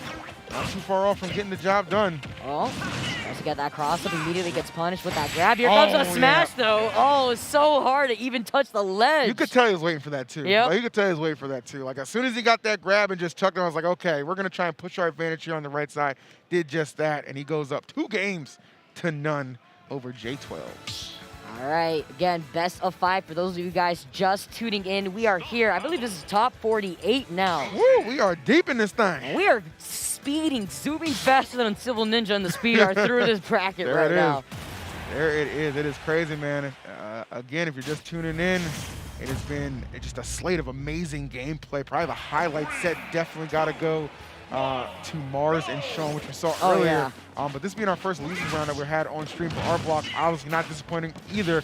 We know just what a character specialist Uncivil Ninja is and really has been putting that on display. But J12 as well, they'll be coming out with the authority and the ferociousness with the Yoshi. Has a little bit of work to do to bring this one back, but not over yet. It's always interesting to see how Uncivil Ninja cycles through to shield just to get out of certain combo situations that could set up J12 between the up tilt into the up air strings. You see the up air coming out, the jump instead to navigate through these platforms. Tries to keep him by the ledge right here. Oh, Art just deactivating the moment he tries to go for that back air, but it's fine. J12 actually opted to go for that low recovery. Smasher on. We already know what's coming here as the noggin reaches. All right, Smart, go in the shield. Make yourself a lot less vulnerable. Eating that KO. Only for momentarily. I like that grab a lot. Controlling the ground. Uncivil Ninja Smart. Just drift back to the stage. Not giving up any air dodges, which I think J12 was trying to scout out, but he'll take that nair. Oh. Nice contention to get right back to the stage here. So always being aware of when he's used that second jump too, which is why he opted to go for that ledge invincibility here. Nice parry off the egg. Oh, nice. There you go. Yeah. So much space being covered. Yes, that's very smart. He's getting a good follow-up. All right, Uncivil Ninja. Pretty good spot, but J12 can do a lot right now. Let's see, we got the nair. Let's start now to try to rack up some of that percent, but you have all your socks ready here on Uncivil Ninja. You see J12 just struggling to try to close that out as he's in that jump art. Oh, the egg drop. He did it actually just out of nowhere. That was really good, but Uncivil Ninja had it predicted too. That's why he had the shield up, so he knew it was coming. I tip my cap to him on that one. Great exchange so far between these two, but that lead getting ever so further in the favor of Uncivil Ninja, who's in the 200s now, Vicky. How? This is insane. He's not even shield art right now. I know, I was going to say, it's like been a little bit of a combination, but just his evasiveness, too, has really been a catalyst to this lead. And he's okay playing like this, too. You can see him just waiting by the ledge. He's winning. Yeah. Why would you have to approach at this point? Now you got shield art, so you could just rack up even more damage if you possibly can. Yeah, you kind of get a little more encouraged, too, when you realize the fact, like, oh, yeah, by the way, I win this set, and continue on. So there's a lot on the line right now for Uncivil Ninja. J12 trying to find an answer. Finally, that fair going to be the ender of that stock. Fair amount of work to do, though. All right, on here, though, I like catching that jump with the down air. Looking at J12 a little bit here. Down tilt while shield art is online. Oh my God. That was so menacing. He just walked up and did it. It was so menacing. He cut his shoes off, man. Like, what? My goodness, bro. Return to sender. Don't send my stuff like that again. Good Lord. All right, we could be seeing the end of this one, guys. Great effort so far from J12, but Uncivil Ninja just proving to be a little too much. And much like they plunge the sword into Excalibur, he plunges that blade into Yoshi to finish that game with authority, gets the 3-0, and will continue that loser's bracket run. Love it. You love to see it from Uncivil Ninja. Something that we've seen before. Yep. Shulk rep, you talk about the character loyalty here. Knows so much about the character for all the right reasons, too. Yeah. You saw the shift of pacing of his own gameplay where he started slowing things down. He had the lead. Why approach at that point? He was living over 200%. Listen, you're asking the questions, he's giving the answers. All right? Yeah, that's all I beautiful. saw on that one. That was really, really good stuff to play, to see. Obviously, don't get to see a whole lot of Shulk representation, a whole lot of Yoshi representation all the time. But, you know, when we do, man, I mean, you just see what it's capable of. That was a really good set. I enjoyed that. Even in a 3-0, J12 still put up a very valiant effort. Yeah, he's still trying to get the egg setups too going on, but it's sometimes really difficult when you have that shield art on and it actually just ends up falling when you try to go for some of these strings. Definitely. The up tilt into up airs. Why don't we take a look at the replays actually to see what really went down here between Uncivil Ninja and J12. Yeah, 100%. This was game number 1, and really, it was one of those games where you felt like, okay, can just kind of go either way. There was no for sure winner. This, I thought, was a huge turning point with that dunk. Yeah, that was absolutely insane, but this right here, yeah, catching them in the skies with that smash art attached can be a recipe for disaster. So on game number 2 we went, and I feel like Uncivil Ninja pretty convincingly in this one, I would say. I felt like he had a good handle for that one. Yeah, I mean, he was only at 57% when he kind of got it, and that would prompt the game number 3. Now, every single time that smash art was on, you saw J12 at one point was even just waiting it out. He knew at that point he did not want to contest Uncivil Ninja while he had that smash art activated there. That could be difficult too, especially by the ledge like that though. He had like 50-something% after his, so that was intense. But nonetheless, that was top 48. J12 doing a really good job ending his lower bracket run right there. 100%. Really good stuff to all of our competitors. Definitely, again, you know, big shout outs again. How could we not? Sean and Mars were insane. If you didn't get a chance to see that set, I'm sure it's going on YouTube soon. Watch the VOD. Just check it out. And it's only a taste of the action we have here at the Panda Cup again at CEO, the first stop on the official tour for, you know, I mean, just again, I can't express enough how excited I am to be here, get to work with you. You are one of my best friends. Love her to death. Show her nothing but love. Go to her Twitter right now. Go to her Twitter right now and follow her. Don't worry about me. You follow Vicky Kitty right now, and by the time we come back for this break, she better be up 1,000. Or we're not coming back. Cut the break. We're done. I appreciate you guys. We'll see you guys soon. Top 32 on the other side of this break.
And welcome back to CEO 2022. I am Toph, and I am so happy to be joining Charles here at CEO 2022. The first stop of the Panda Cup, the first ever, the inaugural Nintendo licensed circuit here in North America. Yeah. And Charles, I've been mostly on the Melee side all weekend, but I mean, I used to play a ton of Ultimate and, you know, kind of getting back into watching a lot. But I've missed out on some of the more exciting matches that have happened here just because I've been so busy commentating Melee. Like, what are some of the coolest stuff that you've seen this weekend so far? I think the biggest upset in terms of, upset factor is definitely going to be Yanni being in the loser side. He had a really great showing at the Invitational. We can actually look at some of the upsets here through the ups and obviously all the upset factors and a lot of red. A lot of red. Yeah. Yeah. So it looks like, Bobby Wasabi over Myron, when I heard about that, oh my God. My goodness, and that's a really, really big win for Bobby Wasabi, one of the premier villagers in North America. Actually has a win on Void as well within like the first year of Ultimate. So stacking up the wins there. Yeah, Yanni losing to Hero. Hero, we talked about how Hero is a very strong character against Steve. And of course, Mars losing. Where is it? I believe over on the right there, yeah, Sean. Only an upset factor of 2. Yeah, Sean Sean's definitely a pretty high seed. An established player, right? You were talking about Sean, somebody we saw a lot of. Would you say more of in Smash 4? Yeah. Is that reasonable? We saw a lot of Sean in Smash 4. His tag used to be Kashmir, and now Sean competing a lot more as of recently, traveling around, and stacking up these Ws, getting the win over Mars. It's so huge here, but not crazy in terms of upset factor, but still an upset, right? Right. And then this isn't. Cito's, that's not my Sean though, right? That's not NorCal Sean. No. Okay, NorCal Sean. all right. No. Just making sure. There's a lot of Seans out there. Yeah, there is a lot of Seans out there. That's right. And then Capitan Cito is completely out of the tournament, so that's another one. So you know which one I like on this graphic? What's up? I like the Pikachu player named Jigs. Ooh, nice. Look at that. Yeah. See that? Oh, and look at that. Look who beat him. You. Wow. Oh, hey. We did it. We did it. We did it. And all of you at home in the chat, you did it. That's all you. You beat Jigs. And what a match that must have been. You walk up to the setup, and you're like, okay, Jigs. I guess you're going to play Jigs. Yeah. The mind games. Pikachu, that's a different Pokemon. Oh, man. And I was able to catch this set, Zomba versus Aaron. That was the first set of the round 2 pools, and Aaron was able to take it over Zomba. Zomba is the 5th seed at this tournament. Ooh. So, Aaron has always been that player that could really break into a lot of these top 8s, and it looks like today he's playing hot. Yeah, to me that's not even, obviously in terms of the seeds it is, but like that's not that much of an upset to where we've seen Aaron at other events where he definitely has wins against the cream of the crop. Yeah. In the Smash Ultimate world. So, you kind of know on any given day, right? Aaron can definitely show up. Used to go by Dyer. Yeah. Awesome player. Yeah, and it could be because of the home turf advantage as well, right? That's true, right? Being here on Florida, so just in a little comfort zone. But we are going to take a look at some of the top seeds of this tournament coming up here. Yeah. And right now, Tweak coming in. The first seed still in winners. Yeah. And Riddle's a player who has been just performing super hot as of late. A lot of really, really, top 2 finishes at a lot of recent majors. And coming from Canada, I think that's pretty cool to see. Just, Riddle's somebody who's been kind of traveling all around, but showing his stuff everywhere. Yeah. And even Mars, right? Mars losing to Sean. We mentioned it earlier. So you can see that if they are in red, that means they are in losers bracket, and if they end up grayed out, they'll be out of the tournament. That's right? good graphic design. Yeah, man. That's good graphic design. Oh my goodness, look at that! Wow, I was wondering what the difference was, but that makes total sense. Yeah. So so many upsets back to back here. Myron, even just within the top 8 seeds, already 2 of the top 8 seeds are out in losers losers bracket, right? So right. So just incredible talent coming out to play here, but the top 3 seeds holding it up. Yeah, absolutely. So it looks like the next set, we're talking a little bit about Sean. It looks like the next set is going to be right here. Yeah, and first of all, what a run! What a run to even get to this point so far. Taking out Mars in that nail biter. I saw the end of that. I caught the end of that set. But that was a nail biter game 5 situation there. And Sean's got MVD next, it looks like, in the bracket. I just caught that. Yeah. I think that's the first match we're actually going to get on stream right now. Sean versus MVD. So almost back-to-back Sean matches on this stream. Let's talk about MVD a little bit. I mean, another, I guess, local. Is he Florida? I think actually MVD is currently in Vegas, but from Florida. From Florida. Yeah. Okay. There you go. So of course now MVD in home turf where he's from, but Falcon, a character that wasn't too strong in the early meta of Ultimate, but has got a lot of buffs here, and wow, Sean, I mean, already opening up things explosive. And the great thing about Falcon versus the Cypher particularly is you can go ahead and up B if Sean went for the up B instead of the back air there. You can just command grab, you know, out of the Cypher, right? And that like armor or whatever aspect to it, like almost doesn't even matter where you just grab them. Yeah, I tried to go for it right there. Going for it. And doesn't even need a punish, so it's not even that like risky, I suppose, in that sense there. Ooh, but MVD, this is the thing about Snake, if you let him stick around, but wow, Sean has no fear. I land with the knee. Yeah. Yeah, I guess you just gotta watch out for that one. I mean, I suppose MVD thought, okay, I'm shooting the with my up smash, it's just gonna kind of keep me safe from approaches from above, but it just didn't. Ooh, tried to get the stomp. Would have been nice. Yeah, and right now, Sean definitely showing MVD he is not afraid to just go for the swing, even if it's not necessarily true, just to kind of catch him sleeping on the wheel. Snake is a character that does have a frame 4 air dodge, so much slower of all the casts, right? But you have that grenade that can come out frame 1. Yeah, and you know, you can use that to like a B reverse, right? I remember when I used to fight a lot of Snakes, that was kind of the thing, was like you gotta. I almost felt like a lot like with a decent Snake, you almost look for the B reverse first. Yes. Because they want it. You know, they want to get that grenade out and they want to use that tricky element to shift their momentum in the air. Mix up their landing. Especially when you're in this part of the bracket, right? You almost got to expect the good player option. Exactly. Right? Like, I'm fighting MVD. Like, of course he's going to open up with the B reverse grenade, right? Something I'm wondering, speaking of like the edge guarding element, is like, I feel like Falcon might be the kind of character that is really susceptible to Nikita. Is that the case? Oh, yeah. I mean Falcon just not going to have too many mix-ups. You have some drift mix-ups with the up B, but Nikita, yeah, shuts down so many characters. And especially, you know, year 1 of Ultimate, we saw Snake shutting down so much recoveries, right? Yeah. Like, oh, my goodness gracious. And there was this guy, yeah, Falcon, you know, has got a little bit of heft to him. Definitely hits the gym. And that's going to help him survive right there. Okay. Hope you're not going to do it.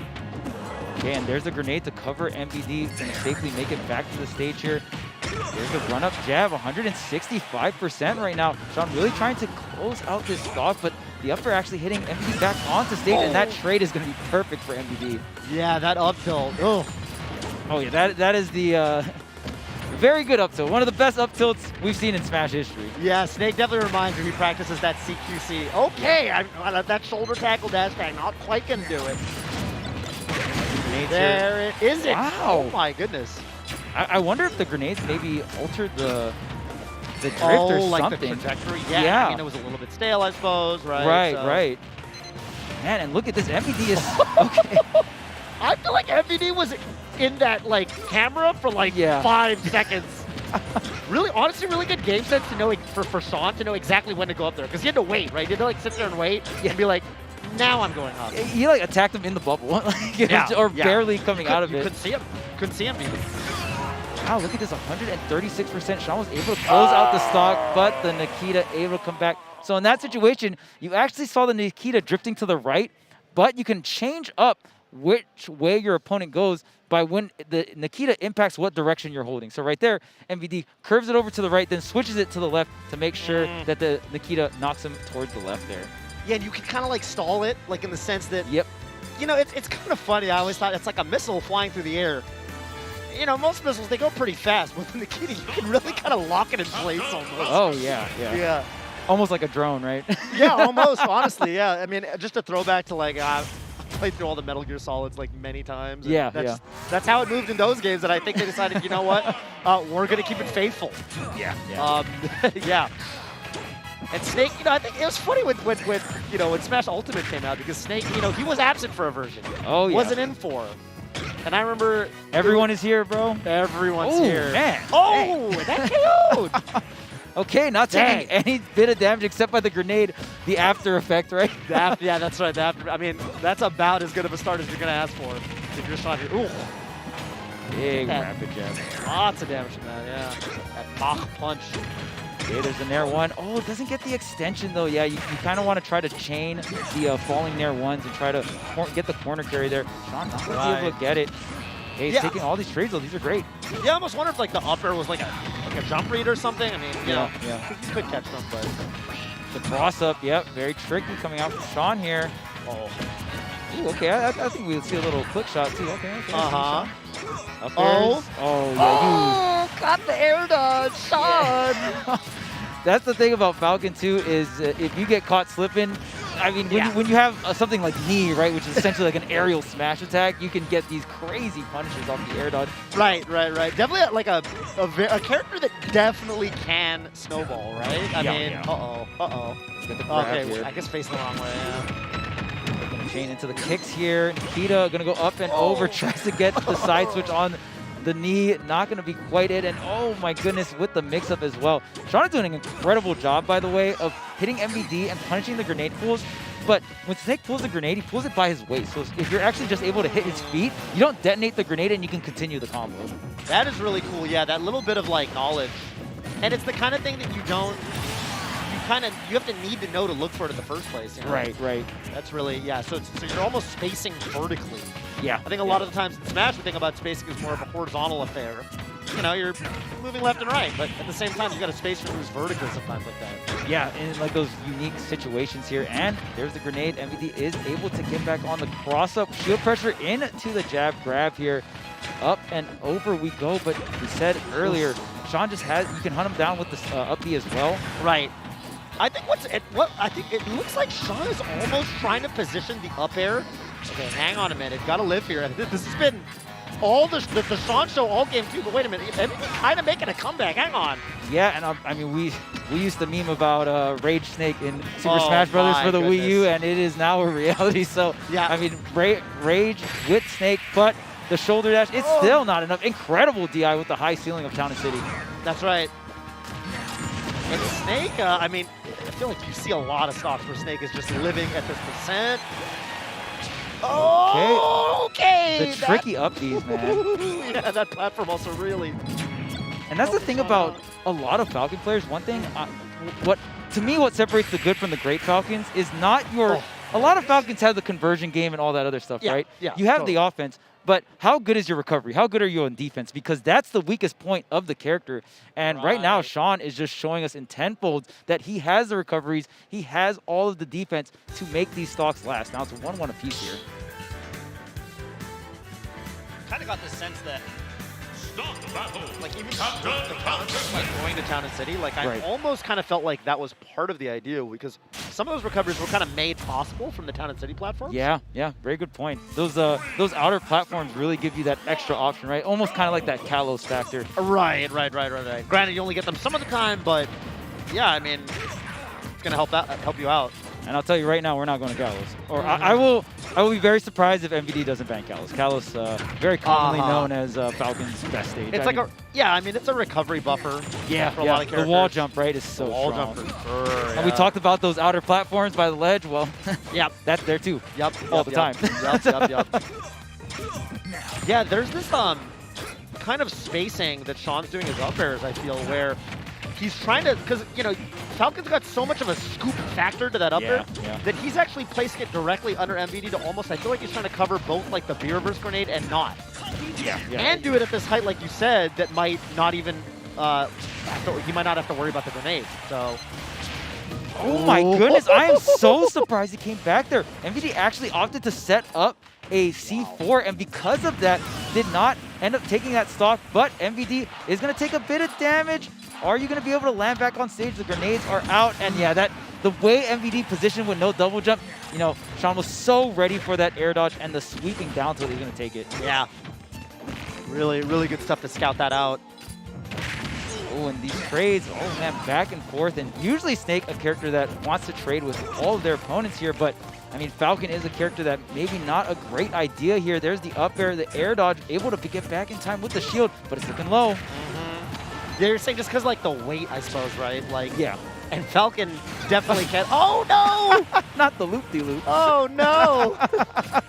So either he hung on too long, or he, like, just did something. Yeah, I mean, just hanging on too long, or, I mean, sometimes when you hang that long and then you go for something like a ledge jump, you just don't have that much intangibility. Right.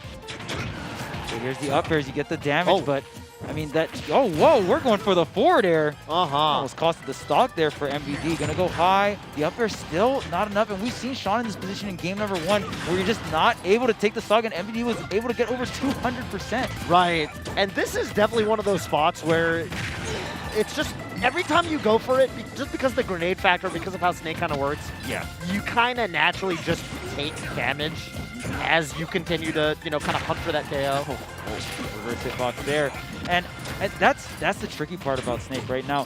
We were mentioning earlier, maybe not the best idea for trades, but I mean, no matter what, no matter the character, you take trades and you're up the stock, it's always going to be worth it, right? Oh, yeah, yeah.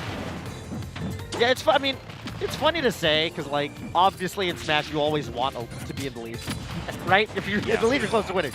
But I feel like with Snake in particular, ouch! Ooh. The sneaky stick right there from that's MVP. right. Yeah, if you recall, on the platform there, Sean was shielding, and that does act like a grab. So even if you are shielding, Snake can go ahead, jump up on you, throw on that C4, stick it right on you. Doesn't matter if you're shielding. Right. And then at that point, it's always just a mix-up game of when is Snake going to go ahead and detonate that, right? Well, Sean, I mean, definitely showing some good stuff in the matchup. Definitely looks like he could get it done, but MBD with the lead right now. Sean's going to have to make a couple adaptations here. Yeah, I mean, just getting the lead specifically against a character like Snake, right?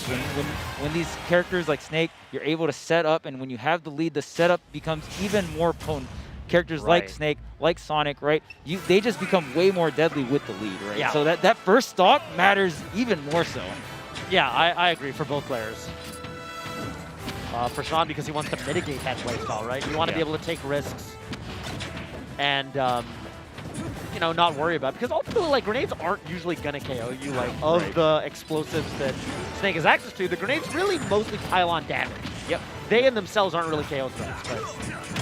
Oh, that's a big stomp. Oh, doesn't wait for the tech chase there. There's so many situations where it's like, oh, I could combo off of this stomp, right? Or you're just hitting, right? You just let them land and react, right? And especially, you talked about Falcon's up air being like this huge sweep. Well, that Falcon up air is going to sweep that whole platform, right? Sometimes you're just thirsty for that KO. You're like, I want to hit this knee. It's almost instinctive, maybe right? I can get it. I mean, maybe. And you feel like it's worth going for, and then you kind of realize too late. But no, not going to work. When all of this stuff is happening so fast, you almost instinctively do it too, right? Like if you just feel like you can follow up off of it and it's going to be true, you're just going to instinctively do it, right? It's so hard to see those little minute changes. Yeah, yeah. Sometimes if you wait and see like too much, if you're like, no, I really got to wait and confirm, then sometimes you miss other opportunities, right? So hard to walk that balance. Again, MVD was able to take that first stock here. Sean in this predicament where you're kind of fighting. Oh man, doesn't get the spike there. Yeah, that would have been some stuff. But yeah, I'm just very curious. I mean, Sean needs to find an answer to essentially MVD. The main thing is the shield. When MVD's shielding with a grenade, and it's another stock. Just the control aspect of that whole situation. MVD kept Sean boxed in. There's the KO, but I mean, Sean kind of got lapped here on the stock, so you really got to play a clean second stock here. And you were talking about the Falcon not having the greatest recovery, and even just Nikita being a thorn in Sean's side. But on top of that, when you don't have that many like I'm gonna go high options, right? That's when the up smash by the ledge for Snake is going to be so powerful, like we're seeing right now. You just gotta hang out. Yeah, you just gotta wait till the rain of explosions are done, right? Yeah, it's like you're crossing a busy street or something. There's just cars that keep coming. Oh man, no! Traffic signal, please. Can I get the red light? MVD's not having it. And then look at this, all this residual damage. Every time Sean seems to get some kind of damage, MVD seems like to get twice as much in return, right? MVD's always had, I mean, out of all like the top Snake players, always been a very, very impressive Snake to me in terms of just his use of the projectiles. Yes. Been extremely good at it. Yeah, big agree on that. In terms of all the Snakes I've seen, MV is the best Snake when it comes to grenade usage. It's just so, it's so efficient. It gets the job done, right? And I mean, when you are able to get situations like this, it's usually because of superb grenade play here. Right. Oh, Big Bear. Hey, all right, well, we'll see if Falcon can do Falcon things here versus Snake. You really? That's not the way to start it. That's tough. But MVD is going to go ahead and close that one out 3-1 versus Sean. And man, I mean, let's talk about what he did to get into that situation, right? Because he had a tremendous lead leading up into that last stock, and it's because of the grenade play. And really, locking down Falcon's options, right? Falcon, just a great character. You want to move around. You want to get those openings with these falling aerials, but it's so much harder when there's all these explosives in your way. Yeah, I mean, that's the challenge, I guess, there. It's like, as the Falcon, you're really, I use this term like in Melee too, but like the infighter and the outsider in a matchup. Yeah. I mean, Falcon really needs to get inside that threat range from Snake, and in terms of, it's not just, obviously Snake has great normals as well, and he's got moves like, you know, dash attack to contest grounded space, but first you got to get through that minefield, figuratively and literally. Yeah. And yeah, I don't know. I think that when Sean definitely showed that he could do it, there were moments of moments of brilliance there, but you feel like this pressure, I feel like, where it's like, I need to be so clean. And you want it, like, I mean, we saw, I think, with that, like, that knee attempt on the side platform, where it's like, okay, you know Sean wants to take this stock right now, because it's like, if I don't, I might take 50, 60, 70 more damage in terms of the grenades. Now, Falcon can take that damage, don't get me wrong, but the edge guards get rough, you know, turns into this whole thing, so. Yeah, let's check out some of the replays from that last match and see exactly what we're talking about here. And really, I mean, and the thing about Snake that can be so frustrating, like you said earlier, I mean, you're going through all these projectiles, right? And then when you get up next to Snake, Snake can fight. He has incredible normals just for being a zoner, and that can be the frustrating thing about Snake. But the thing is, when you hit Snake, you have to make it count, right? Right. And how many times did we see MVD's defense really shine through and get to think, like, getting the 200% in this set was not an uncommon thing for MVD. Agreed. Yeah, I mean, and I don't know. I feel like you see that a fair bit with Snake in general. Like, and he kind of, I feel like Snake is such a what's the word? Like, I feel like he's like a cohesively designed character in that sense, where everything about him kind of contributes. Like the way he recovers, like he almost often damages himself intentionally on his recovery. He can tank those hits, and he actually uses that to great effect, even by himself, just like detonating, you know, grenades and explosives on himself to like recover. And kind of looping that Cypher recovery, where often he does take a bit of damage, but he can take that damage. It all kind of comes together, and I think, you know, the better you are as a Snake player, the better you get at kind of managing all those resources. Yeah, sometimes fighting Snake can just feel like you're hitting a wall of thorns, right? Yeah. It just keeps hurting you while you hurt it, and it's just like, man, when will the bleeding end? That's right. So, yeah, I guess up next, is this going to be, I think it looks like we might be getting, is this Aaron? What's happening? I hear Captain Falcon, however. I feel like I hear a Falcon lock. We might have another. Are these back-to-back Falcon sets? This might be Fatality, and it is. Yes. Ooh, this is going to be a good one. Aaron. Ooh. What do you think about this matchup? Yeah, this is going to be great. I mean, we're actually kind of seeing the fruition of some of these upsets, right? Because Aaron was able to defeat Zamba. So, we got an upset alert. Hold up. Oh, dang. Off stream. Oh, my goodness gracious. Oh, he won. Okay. I was like, was that the I just lost pop-up or the I just won pop-up? So Jake gonna take it over what looks like Mute Ace there off stream, and wow, we got the live camera crew out here on that. Nice. Yeah. All right, the Steve takeover. It is continuing. Definitely. I mean, is that even really an upset? I mean, I saw that Jake was really one of the top seeds at this event. I mean, I think he's in the top 12 or something seeds. Yeah. Definitely the highest seeded Steve here for sure. Yeah. So, I mean, let's check out the head-to-head. Amazing upset there, but yeah, the head-to-head coming up here. Fatality versus Aaron. They've had to have played each other a good amount here the last two sets we see here. And, I mean, really close. Aaron being in Florida, Fatality, of course, in Georgia. So, that southeast region here. So, it looks like Fatality has a little edge on him. Yeah. I mean, it is... I mean, it's like 1-1, but you know, one game up, one game up. And edge in games, yeah. It's funny, both times they played, they were, you know, like pretty dominant set, dominant right? Sets, yeah. I don't want to say blowouts because obviously I don't know what the stock counts of those games were or anything like that. But yeah, I mean, Aaron got that Frostbite win 2-0 and then 3-0 answering back. So I wonder if we'll see another just dominant set. We'll see if one of them has the adaptation on the other. Yeah, and I mean, just looking at Aaron's path to get here, you know, beating all these talented 3-2 players. Against but Zombas. Yeah, the Game 5 versus Zomba, I think that is the trophy in the case right now, right? Here for Aaron. And, I mean, you are rewarded by having to go up here against Fatality. And I mean, this will be quite a set, and I'm hoping that this one will be a little bit more back and forth than their last 2 sets, right? Yeah. Really looking for a good show here. Any thoughts on like Diddy Kong in particular? As I mean, this is going to be a really different. Falcon's facing a very different opponent here, let's say, right? Because Snake obviously heavy. Diddy more of like a tricky, like speedy, fast character, but at the same time, some similarities. They both pull out. One's got grenades, one's got bananas. Oh yeah, true. A little in terms of obviously the banana's not exploding, but setup-based characters, right? Setup-based, projectile-based characters. Yeah, and I mean, knee. I guess with a mix-up of DIing in, doesn't snipe the double jump there. I do agree with Fatality. Especially when you get Diddy low, you want to just get any hit on the double jump here. And one thing about this matchup that can be a little troublesome for Fatality is just a lot of short characters can kind of give Falcon a bit of trouble here. Diddy obviously going to be in that category. Yeah, this has been it's kind of funny. That was like one of the first things that I remember, in Ultimate that people would talk about. Is like, oh yeah, the character height really matters. Stuff like Pikachu landing with back air. Stuff like that. It's like that actually like is a pretty significant thing you need to think about. Oh my goodness. Very good setup off of the down tilt. And the great thing about that, Aaron knowing that when the closer the down tilt you get, the better the conversion you can get. So Aaron, because the down tilt was so close to Fatality, was able to combo it into the forward smash instead of the standard up smash, right? And that forward smash is going to KO so much earlier.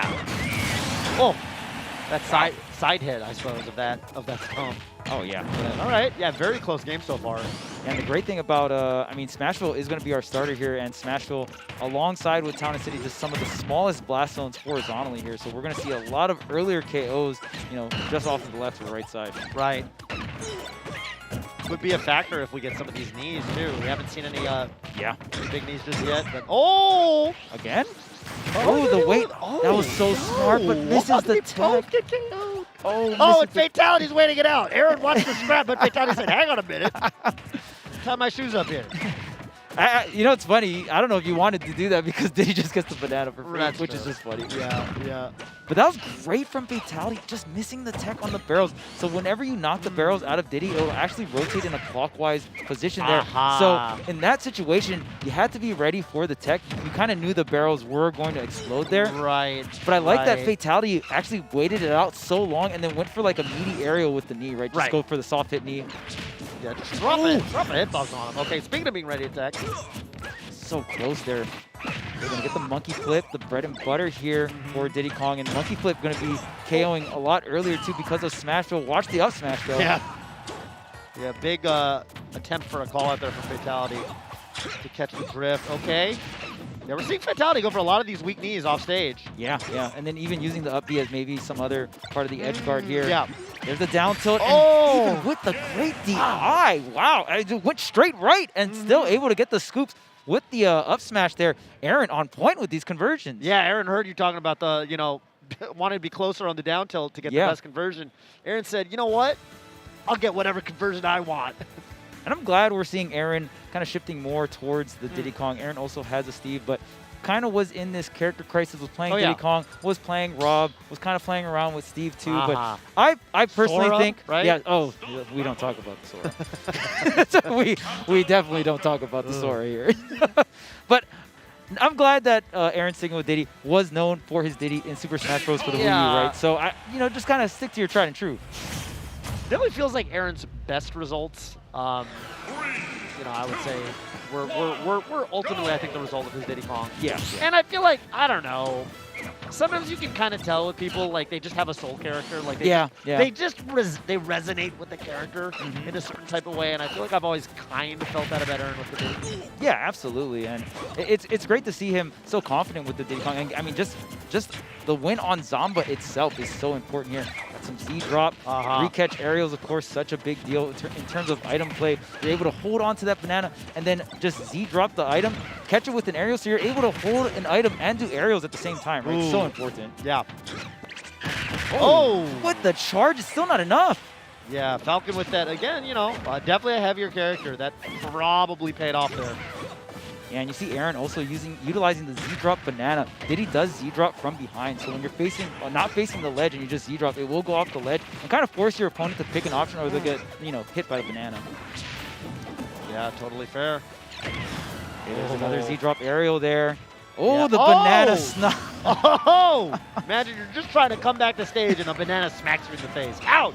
I always think it's very funny that in the world of Super Smash Brothers, one of the most powerful items And you know it's not even a banana. It's a banana It's a peel. banana peel.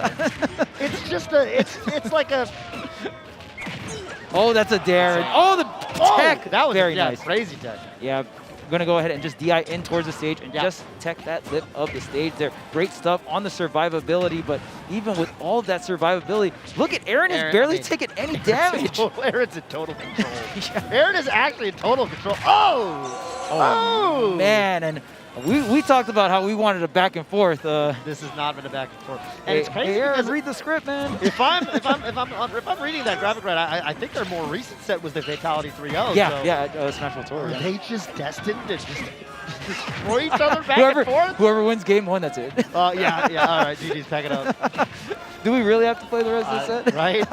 I guess. I mean, they're just alternating at this point, but in the confines of this set, let me tell you, Aaron is looking like a machine. Yeah, I mean, he hasn't even gone into the triple digits on the first stock here, almost looking untouchable. Yeah, this might be like a sub 100% free stock. I mean, this is dominant. I mean, it's not even like long combos or like, you know, getting early percent kills. It's just been total control. I'm surprised Very we impressive. did not see the dare. You know, Yeah, right. Especially when Because you're in a you're tournament. feeling it, Yeah, you're you like know? ultra feeling it, right? But in some ways, this is almost, it's just, you need it. It's just like, you know what? I mean, you can't hit me. I'm playing so good. Yeah, and What that do you even do? that feeling's the best. Getting the clip obviously is really sick, but when you're playing against someone I and you get need that the feeling clip. of like, hey, wow, I don't think this I don't think this no guy can hit different. me. Yeah, I actually just know, I know what you're going to do before you do it. Oh, man, that feeling is so good. And you already know Aaron is feeling that right now versus Fatality. And you know Fatality's thinking, I need to do something different. Whatever. I didn't figure this out. Whatever I did last game, I'm not doing it no I'm not more. going to do that. I got to do something. Yeah, and Fatality not going to really have a counterpick character, right? We've known Fatality for all these years. Is Mr. Falcon. Yeah, is Mr. Falcon himself. James J. Falcon. Yeah. Here's the dash attack here. At least getting the opener here, but here comes Aaron on the offense. Got to see these edge guards pull through, but we talk about these edge guards and stuff like that. Oh, man, that could have been deadly there. Not going to recatch the banana onto the right side, but you got to win neutral first, right? Yeah, you got to get, that's the you got to get in backbone. there. You got to get in the fray. All right. Okay. Okay, gets a grab here. Not going to get the follow-up. Does snatch up the banana. Yeah, not going to go for the Z-drop out of shield. Just going to go for the banana toss, and Aaron is going to be ready for that. And 9 times out of 10 against a lot of these item characters, especially at this level, it's usually the player with the item control that has, you know, the better item play, right? Right. Wow, Falcon actually made it back from that. Yeah, I was that one. I was actually quite surprised Aaron didn't just go out there. I felt like that one. If you go out there at that range, there's not a ton that Top can go for. But okay, I mean, again, maybe Aaron just feels like, hey, there's one way I lose this. I've been in control so far. I'm gonna stick to my gut here. Yeah. Okay, Monkey Flip almost gonna KO. Z-drop right by the ledge. Are you going to pick it up? No, tries to get through here. Tries to get the back air. Another banana setup. And that's the one thing about, Diddy Kong forward tilt as well. It's going to be such a good two-framing tool. Even against Falcon barely getting it back to stage, you could just throw out another forward tilt. They did buff that move. It hits really far below the ledge. You don't even have to angle it. 200%. Wow. Fatality looking like MVD out here. Yeah. See if Fatality. Okay. There it is, up here. Yeah, I was like, I wonder what move it's going to be. Yeah, because at that point, it could have been anything. Could have been anything. That's right. Uh-oh. But okay. Fatality's going to make that one back. Man, it's actually insane how confident Aaron is in the neutral. There's so many situations where it's like, oh man, Falcon with no double jump, barely making it back on the stage. Like, could just go for the edge guard. And Aaron's like, no, I'm chilling. I've been ledge trapping. I've been playing neutral, and everything's been going fine so far. So no need to change that. Right. If it ain't broke. Yeah, exactly. Okay, Fatality does have the banana in hand. You got to start doing something, making a difference here. A simple banana toss against a Diddy main usually isn't the trick. Usually isn't. You got to get a little tricky. Because they're gonna know. They're gonna have that's kind of always been my philosophy is like, you know, characters like Diddy, characters like Peach that can pull items, they're going to be a little bit more practiced when you're in general. Yeah. You know, with items. And the little crawl just to get in the exact position. Aaron, going to lose that stock. Yeah, usually in that situation, Aaron thought that he was going to get the slip on the banana into the forward smash, but his fatality did not hit the ground yet, and when you get the air hit, obviously they can't slip in the air, right? So. Right. Okay, tries to get the read here with the banana setup. Fatality evening up the stocks, but oh man, one percentage and one number looks a lot more red than the other. Right. Like Aaron running all the way to the left. Like, wait, I need this. Hang on a minute. I'll be right back. Oh man, and there's the pickup. Diddy with a very, very quick up smash, and you're seeing Aaron utilizing that right now here. Yeah. Again, Aaron, the hometown. Is it Central Florida? I know he's Florida. Yeah, I actually don't know exactly what part of Florida. I mean, obviously Florida is so huge, right? Sorry, now I'm looking at this tag. Oh, yep. Okay. Hey, you got it. Yeah. There we go. Yeah, the C is going to stand for Central, so got to imagine the crowd's going to be pretty happy with this one. Ooh, wait. Oh, tries to go for the play, and yeah, at this point, if you're fatality, you got to make something happen here. Got to get some of these Diddy edge guards. Oh no. You know, it does feel like, I guess partially because of that, just Diddy's weight class, Diddy's size. It hasn't been that easy for Fatality to put together his trademark, like, string. Yeah. Really appreciate one of those right about now, but we'll see what happens if Fatality can take the stock first. Yeah, Fatality's just been having somewhat of a recent Diddy problem as well. Oh, and there, smash is going to be the nail in the coffin. 3-0 for Aaron. Performance. Ooh, we got the threes in the air. We got the threes in the air. Wow. 3-0. Get off the stage. That's the kind of set that makes me want to go and watch the last time they played at SWP. Because now I'm kind of curious, like, oh, okay, Fatality 3-0'd him last time. Like, what did that look like? Yeah. I mean, and you know, it might not have been Diddy. Right. Was it? I mean, I don't know. I actually don't know. Yeah, I'm not too sure if it was Diddy or not. Rob, right, Rob or Sora or one of the. Yeah, you're Thanks for reminding me. But well, Diddy's looking like the pick. Yeah. Off of that. You know what it could have been too? I know Fatality and Tweak fought at MomoCon. Yeah. They did end up going in bracket, and Tweak did quite a number on Fatality. Fatality not taking a single game in that set. So maybe Aaron was able to study that and be like, oh, okay. Like, I think this is the game plan. I think this is the game plan. Here's the blueprint. Let me just execute, right? Right.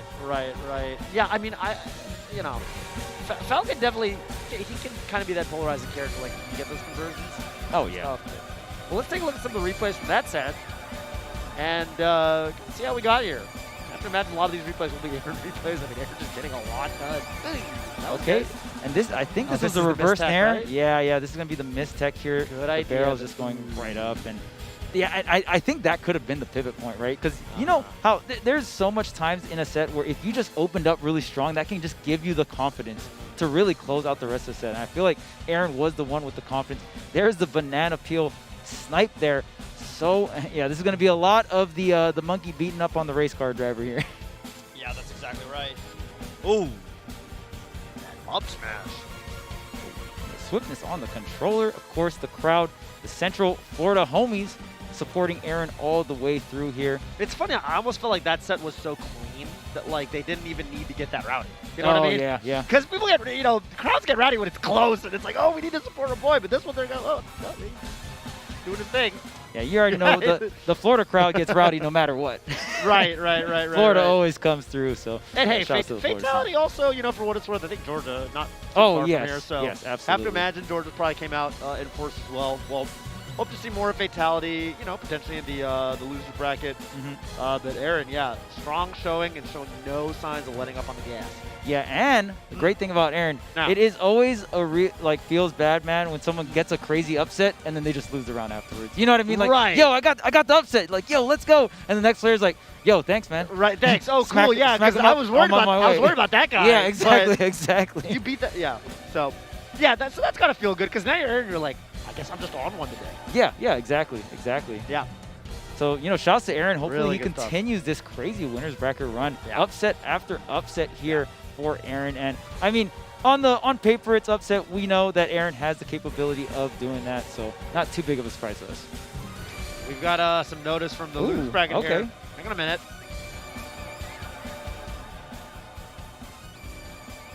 Oh, okay. We're raising the roof here with Rob. Wow. This is. Oh, wow. Is this Zomba?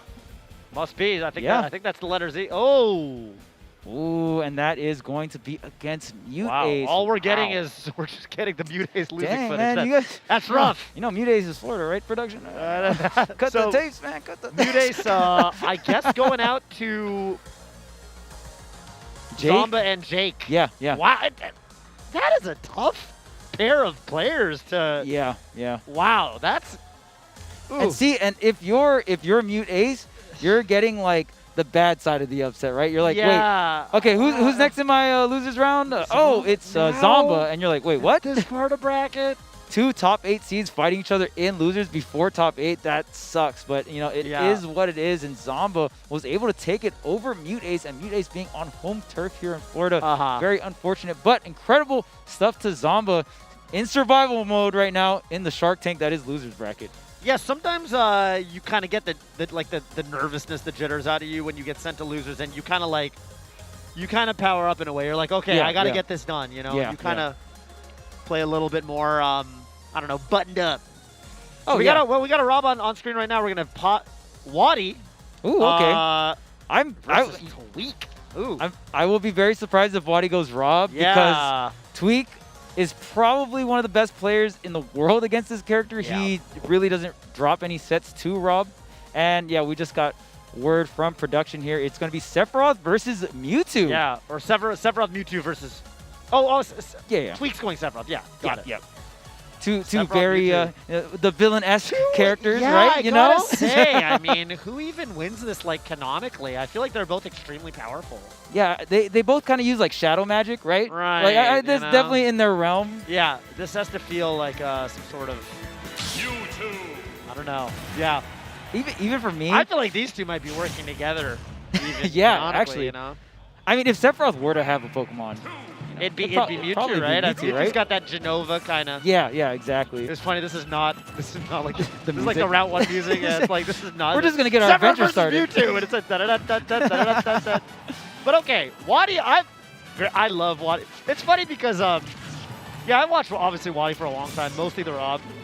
And I remember when Waddy first switched to Mewtwo, and I was like, oh, you know, that's a little bit less of a represented character in Ultimate. That's kind of cool. Yeah. And then I'd see some of the clips he was putting out, and I was like, wait a minute, Waddy's Mewtwo's kind of nasty.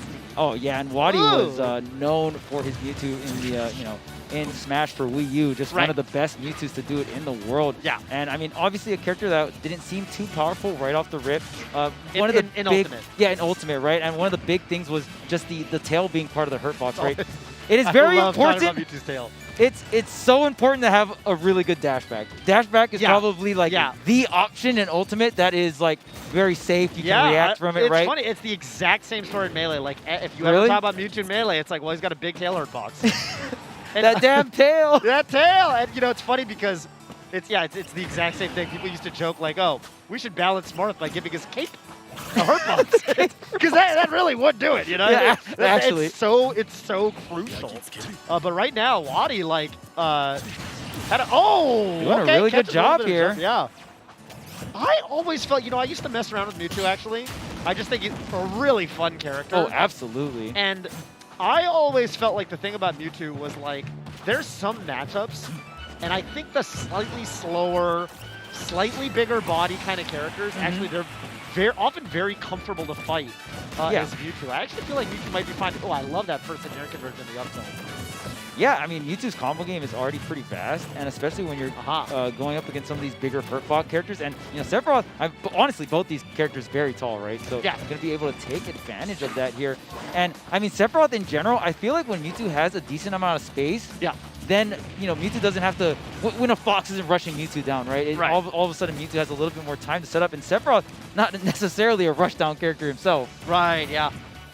Definitely more of like big hitboxes, obviously a huge sword. Yeah. Huge sword. And just a quick shout out, both these characters have the coolest throws. Oh, yeah. Fan favorite since Melee was the Mewtwo forward throw. But I think Sephiroth is now my favorite. Sephiroth back throw specifically is my favorite throw in the game. He just teleports you. Yeah. That's so hype. Yeah. Oh. Whoa. That DI was, whoa, that was really close there. The down really smash. Close. Oh. Okay, here's the wing oh here. Oh my goodness gracious. Good work from Wadi spacing outside of that huge back air. Oh yeah, and that back air is the go-to. And speaking of huge hitboxes, well, the up air just as large, a little bit more laggy, but just really commands that space that back air doesn't, right? Fully charged Shadow Ball here, not going to connect. Looks like Tweak is starting to adapt here, has 91%, but the wing has disappeared here. Oh, trying to get the down tilt on the 2-frame, trying to snap it up as well. Oh, the jab block doesn't come through for Wadi though. Not enough time, maybe. Yeah, that's rough. Still alive. Yeah, Sephiroth's definitely a lighter character, right? Oh, absolutely. Yeah, really light. Yeah, almost a bit surprised that forward air was survivable there, but okay. Both of these characters, one of their biggest weaknesses is being very light and very tall. Not a good combo. Not a good combo. I would say a rare combo. I mean, it's usually the smaller characters that are light, but yeah. I think, and the up throw into the immediate up air there. And with Sephiroth, if you go into an instant double jump up air, you actually land just with no ending lag, right? So you can get a little frame trapping with it and stuff. So it's that's not a true combo, but it's kind of a setup in that you can kind of cover up other things. I see. And the thing is, characters like Mewtwo or Sora or Ness that have really slow double jumps, right? Like they come out really quick, but they kind of stay in the same place for a little while, then they go up. Those doesn't even get them out. Exactly. Wow. So in the Sephiroth Sora matchup, you can actually do that, and it's technically a 50-50 because you can't jump out of it. So technically a 50-50 against characters with slow jumps. So Mewtwo kind of being alongside of that. So it's just air dodge or not, and the Rob is going to come out. Okay, might actually get a bit of a counter pick word this set. That might be interesting. Yeah, I'm very curious how this matchup will go because I believe this is the first time that we're seeing Tweaks Sephiroth versus the Wadi Rob. Right, because you have to imagine for the Rob, well, he probably just wants to play Diddy. Yeah. Diddy or Wario. I mean, he has a very good record against Rob with the Wario here. Yeah. Ooh, barely making it back here, but Wadi with a very strong opening and no wing. One of the biggest things you want to try and do against Sephiroth is you want to, the Phantom Footstool. You want to get the sweet spot where you're like, okay, I can get a KO setup at around 80%, and then I just take the stock with it. Right. And then you just, like, if you fight Sephiroth with no wing, that's a freebie, right? Yeah. Because wing is the thing that makes this character so damn strong, and that forwarder with the wing giving bonus knockback damage is going to help so much with these edge guards. Right. Oh, oops, slipping out tried to drag him down there, but again, we're running it back. Yep. If at first you don't succeed, let's see if third time is the charm. Might not get an opportunity here. Okay. The up air. Yeah. Tweak kind of sitting on this lead. I mean, one thing I will say is that against a lot of the cast, right? Rob is going to have that range advantage, but Sephiroth kind of somewhat uniquely is a character where that's not really the case. Get the snap here with the frame trap, the side B, the top. Oh, wow. That was cool. Yeah, opting for the orb here, but now Wadi is on stage here. Orb's not accomplishing too much. Yeah. Maybe part of the idea was like, well, okay, even if I get ledge trapped, Wadi's got to worry about the orb detonating. Yeah. And Tweak is definitely one of those Sephiroths that will gamble a little bit with the orbs, right? Because orbs technically don't give you an advantage state, but you're kind of in neutral, but they have an orb on. You're worrying. Yeah. It's like when you leave your house, you're like, wait, did I leave the stove on? Like, there's something on your mind. Yeah, exactly. You know, you don't feel quite right. The haunting feeling. That haunting feeling. Okay, Z drop in there. Yeah. He's going to set up the fort here. Now 2 stocks apiece. Wadi is a little bit higher percent here, but this rage could do him favors. And yeah, now you're gonna have that option to double jumps to Tweak. Not gonna have that up throw 50-50, right? Yeah. Like against the Mewtwo. Even there though, I thought it was kind of cool. Tweak he fainted with like a little short hop just to see if Wadi would like see it and take the bait and like go for an air dodge or something. You know, just like show that even if you don't have the intent of doing something, if you can show that you might be able to force something out of your opponent. Exactly. And we're going to be thinking in that third dimension, you know? Yeah, exactly. Getting that information is so important too, right? Like, oh, when I throw you up and I jump, like what do you tend to do? What is your tendencies and stuff like that? And all that information is so important coming on the later on. And wow, the up air scooping from so low. Wow, Tweak playing super solid right now, and that right where you want him. Yeah. Tweak starting up a combo, but with the orb on him. That's like that extra layer of insurance. Well, even if I don't get the full conversion, I can just kind of use that orb to not necessarily maintain advantage, but I'm not going to go into disadvantage, I'll tell you that. Most players will actually swing with the orb on. When you trick them up? Well, it's because if you hit Sephiroth and then the orb detonates on you, you just reset neutral, you know what I mean? Right, so a lot of players get pretty fearless in that regards. Oh, I like that. Just going to go ahead and snap away at the top here. Sephiroth with the triple jump. Sneaky movement coming out from Tweak, able to get off that ledge. Oh no! Maybe thought had another jump there, trying to go for like a jump up there, I could imagine. But yeah, using the nair to get rid of the top here. But now this is pretty close considering Sephiroth's weight, right? Yeah, absolutely. Yeah, Rob definitely going to be the heavier of these two characters. And Wadi's starting to pile up that damage. Hang on, these up airs coming through. Ooh, the move for air dodge. Wadi waits. There's the top setup here. Oh, they're so active. And the whoa! Yeah, that's not going to do it, but that's got to be a scary situation here. And Tweak. Like you said, known to take some gambles sometimes with these obstacles. The wing is out now. Yeah, this is a very, very big deal. I mean, the wing not being out was such a important factor, right? What an air touch. Okay, the life of that robot flashed before his eyes there. Oh, the Nair not going to connect here. The down smash, a ton of shield damage, but the laser angled up here. Yeah, that was so smart. Yeah. So smart, but oh, getting under Rob with that bear. Tweak clutching out game 2. Oh, that was about as close as it gets. And that, top is such a autopilot, like, it's such a good option for Rob, right? When you are off stage and you just want to, throw out a hitbox, I mean, the top is so good. It can bounce on the stage. You can pick it up. And Tweak just noticing that, runs off the stage, immediate fastball, like you said, to get underneath that top, right? And then going ahead, you have 3 jumps. You got the wing activated. So attacking from underneath with that rising fair, able to punish Wadi for going for that option. But that was a lot closer than I thought it was going to be. Just because in terms of Tweak's experience with the Rob, Wadi keeping it very, very close there. So I'm very curious if Wadi is going to stick with the Rob because it was so close, right? Right.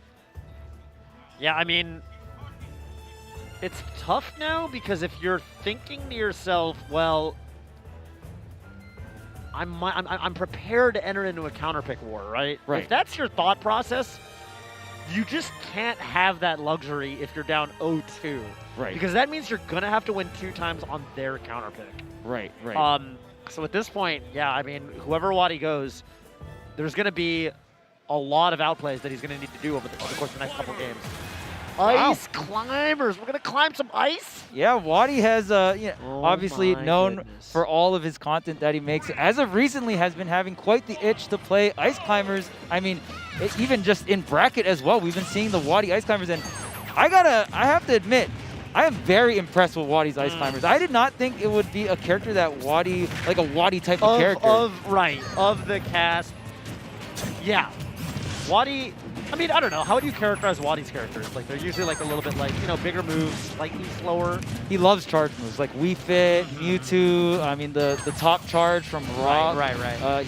His Samus is fantastic, right? So any character that can operate Mewtwo, right? Operate in the corner with some kind of charge move and play in that situation, I feel like is really Wadi's strong point here, but Ice Climbers doesn't really have any of that, but his Ice Climbers is so good. Yeah, we're going to need to see some of that. Okay, just lands with smacks him right with the hammer. Are you going to land? I'm going to land right on top of you. Okay, right now, the Ice Climber's not doing too hot here. Oh, versus the Sephiroth right now. Sopo need to get a lot of stuff done here. Oh, yeah. Up air definitely on deck right now.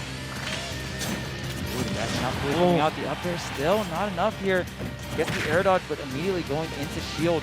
Sephiroth does have these really large moves, especially moves like up air, having a lot of recovery on them. So usually Sephiroth's going to have to go into a defensive option right afterwards, but the back air is going to connect. You just see Tweak hopping around, man. Sephiroth's short hop, in my opinion, is one of the best qualities of the character. Really what opens him up for mix, and he's also a fast baller too. So when you have a short hop like that and you're a fast baller, like the mix is insane. Wadi right now, I mean, yeah, it's tough for Wadi. I mean, I feel like one of the things is like you're gonna always be at a range disadvantage. Yeah. And so if you play that playstyle where you're kind of like sitting back and using the tip of that Masamune blade to kind of poke at him, ultimately Wadi's got to make something happen. Okay, off the parry, but are you gonna shark the landing here? Sephiroth with a lot of jumps. Okay. It's so hard because with this triple jump, right? I mean, as long as Sephiroth creates some kind of horizontal space, just going to land with the back air. It's going to be so safe there. But finally, able to seal it out, going up and over with the side B. Very hard move to punish here. Yeah, that side B looks like the answer a lot of the time, right? It's going to be especially off the parry, Yeah. If you can get that, then you're going to have an answer to that Sephiroth landing. And okay, Wadi now with some control, piling on some damage. Doesn't quite get the ledge trap. Tweak rolling past him. Yeah, that was so big here. I mean, right when Wadi was getting a little bit of momentum, Tweak Oh! just gets it right back and takes out the Nana as well. Wow. Here's the back air here. And it's wild to me because a lot of this is no wings Sephiroth, right? And oh man, no wings, no stocks here for Wadi already on the last one. Yeah. I mean, the neutral has just been kind of immaculate from Tweak. I mean, you know, making Wadi really work for those openings. Tweak's just capitalizing a little bit more. Oh, wow, interesting. I didn't even think about Shadow Flare on Ice Climbers because they're two different like individual characters on the map, right? On the screen. Okay, snapping it up here. Yeah, he's snapping on him. Okay. Grab. Oh man, and this is the scary part. This whole time you're fighting non-wing Sephiroth, right? Right. So now we got the buff version. Yep. You're in phase 2 of the boss fight. Get and ready. Wadi's gotta, he's really gotta hopefully snuff this stock out as quickly as possible without taking too much more damage. Ooh, wow. Okay. Going for the fully charged Octa Slash. On that. Yeah, I mean, that move is very punishable. It's really laggy. So, I mean, maybe it looked like Wadi buffered a roll to the left and just, was kind of giving it a little bit too much respect. Oh! Yeah. There's the just as the Sephiroth chant kicks in, one-winged angel. Sephiroth. Oh, man. Sephiroth, in my opinion, by far the coolest character. Oh, absolutely. I love the fact that Sephiroth is in this game. It's so cool. All right, but great stuff coming out from Wadi. Not ready for the Tweak Sephiroth. I guess the raw, honestly. Tweak, look him in his eyes. Well, look at that. Wadi didn't want the eye contact. Wadi's like, no, I'm getting out of here. Oh, man. Tweak coming through with the Sephiroth. I don't think we've seen any Diddy Kong from Tweak this entire tournament. So looking like going solo Sephiroth, right? Might be I'm sure part of it is also just, it's who you're fighting, right? Right. I mean, I could easily have seen a situation where, say the Rob actually did get game 2 and it turns into that situation where, okay, now they're 1-1. Maybe Tweak considers it. It's like, okay, I mean, this is probably who I'm going to go against Rob in general. But, yeah, right now it's been a Sephiroth tournament. Let's get some replays, see how the set went down. Yeah, and man, it's so crazy, like you said, how pivotal that game 2 could have been, right? Yeah. Like, imagine the Rob does take it, and it's so pivotal in a sense of a 1-1 set over a 2-0 set. And, I mean, even in terms of character picks, maybe Wadi just has a little bit more confidence after getting that win with the Rob to kind of stick it out the entire set rather than going for the curveball pick here. And this was the Rob set here, was able to bring it back. Tweak had a pretty great lead. The one-winged angel gave Tweak that speed, though, to sneak underneath the gyro for that forward air. And here's the Ice Climbers. Poor Sopo, man, was going at it for quite some time. Yeah, I think it's always going to be tough when you're Wadi in a situation like this, too. Like, I feel like for Wadi, you've got so many characters that you can play. Yeah. That, like, for him, and there's always this kind of element to, like, multi-maining where you're kind of like, one, you need to make the adaptation of, like, okay, what did I do wrong? What do I want to do differently? But then, two, now you're adding this extra layer of thought process on top of that, which is like, okay, well, do I switch my character? And somehow I feel like that's kind of tough because, like, that Rob game was pretty close. Yeah. But, for Wadi, he's just going to kind of try to see what works in terms of the characters. And there's definitely, it's almost like a blessing and a curse to have such a deep roster. Yeah. Because it's like, do I make the adaptation in gameplay or do I make it on the character select screen? You got to make that call. Yeah, the multi-character curse, sometimes a curse, sometimes a blessing. You have those counter picks, right? So it can juggle back and forth, but you guys make sure to stick around. We're going to go to a quick break, but make sure to stick around for some more Smash action.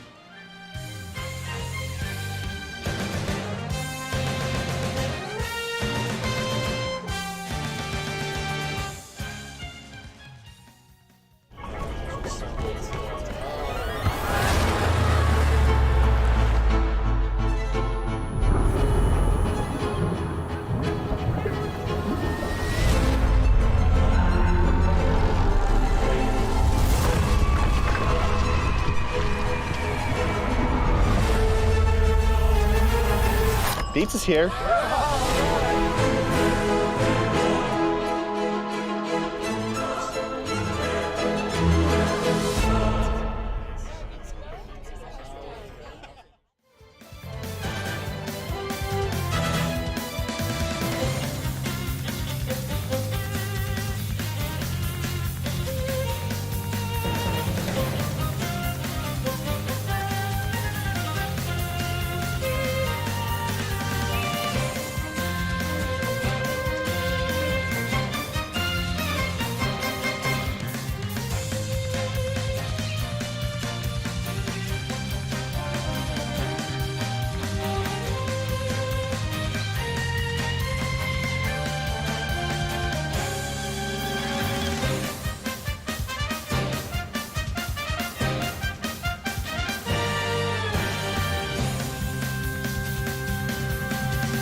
Hello and welcome back. Charles and Toph here, back to do it here at the first stop of the Panda Cup, CEO of all tournaments. 2022. A Let's lot get of it. fighting games here. Yeah, a lot of Super Smash Brothers as well here on the Panda Cup. Panda Cup and Panda Cup 2 streams. Super Smash Brothers Melee and Ultimate. I'm doing my first Ultimate commentary block Let's get in it. quite some time. It's been fun, and I mean, I'm trying to see some Steve. I'm trying to see some Kazi. Those characters have been making splashes recently. But I've been watching, we just had Tweak Waddy. Yeah. Had quite a display of characters on Waddy's part. Got Oh, the yeah. Mewtwo, got the Rob, and the Ice Climbers came out. That was a lot of fun if you just missed that. Tweak making waves through this bracket with the Sephiroth. Kind of cruising through this bracket a little bit, right? Yeah. Like Tweak, this is definitely just feels like a tournament where Tweak, who is the one seed at this event, and definitely just feels like comfortably playing well, playing chill. This might be one of Tweak's weekends where, sometimes Tweak just shows up and just looks so good. Oh, yeah, right? absolutely. Sephiroth is looking clean. Just Yeah. like these two players coming up. It looks like we got Riddles versus Jake. We're Oh going to go my into goodness, the I'm head-to-head. getting exactly what I wanted. You ask and you shall receive. I'm at a fighting game tournament, so I'm trying to see some fighting game characters. And Minecraft. Steve is that dude lately. Yeah, Steve is that guy. Yeah, That Steve is fighting game guy. character guy, right? He's a game character for sure. Sandbox game. I don't even know what to call it, but okay, we've got Riddles, Jake. Okay. I mean, they've kind of penetrated sets. Looks like Riddles has gotten the better end of these sets more recently. And I mean, granted, Riddles has been on a tear lately. Riddles, all kinds of results. It's funny, even at the Plup Showdown last night, where Riddles was playing Melee, and Riddles is actually quite good at Melee. I actually see him grinding Melee quite a bit. Yeah, I've actually played him, and he's like quite good. I would say he's pretty proficient. You can definitely see in his movement, like he doesn't feel like a new player. Like it feels like, I'm like, oh no, this guy definitely. And it's funny because he beat Yanni in Melee.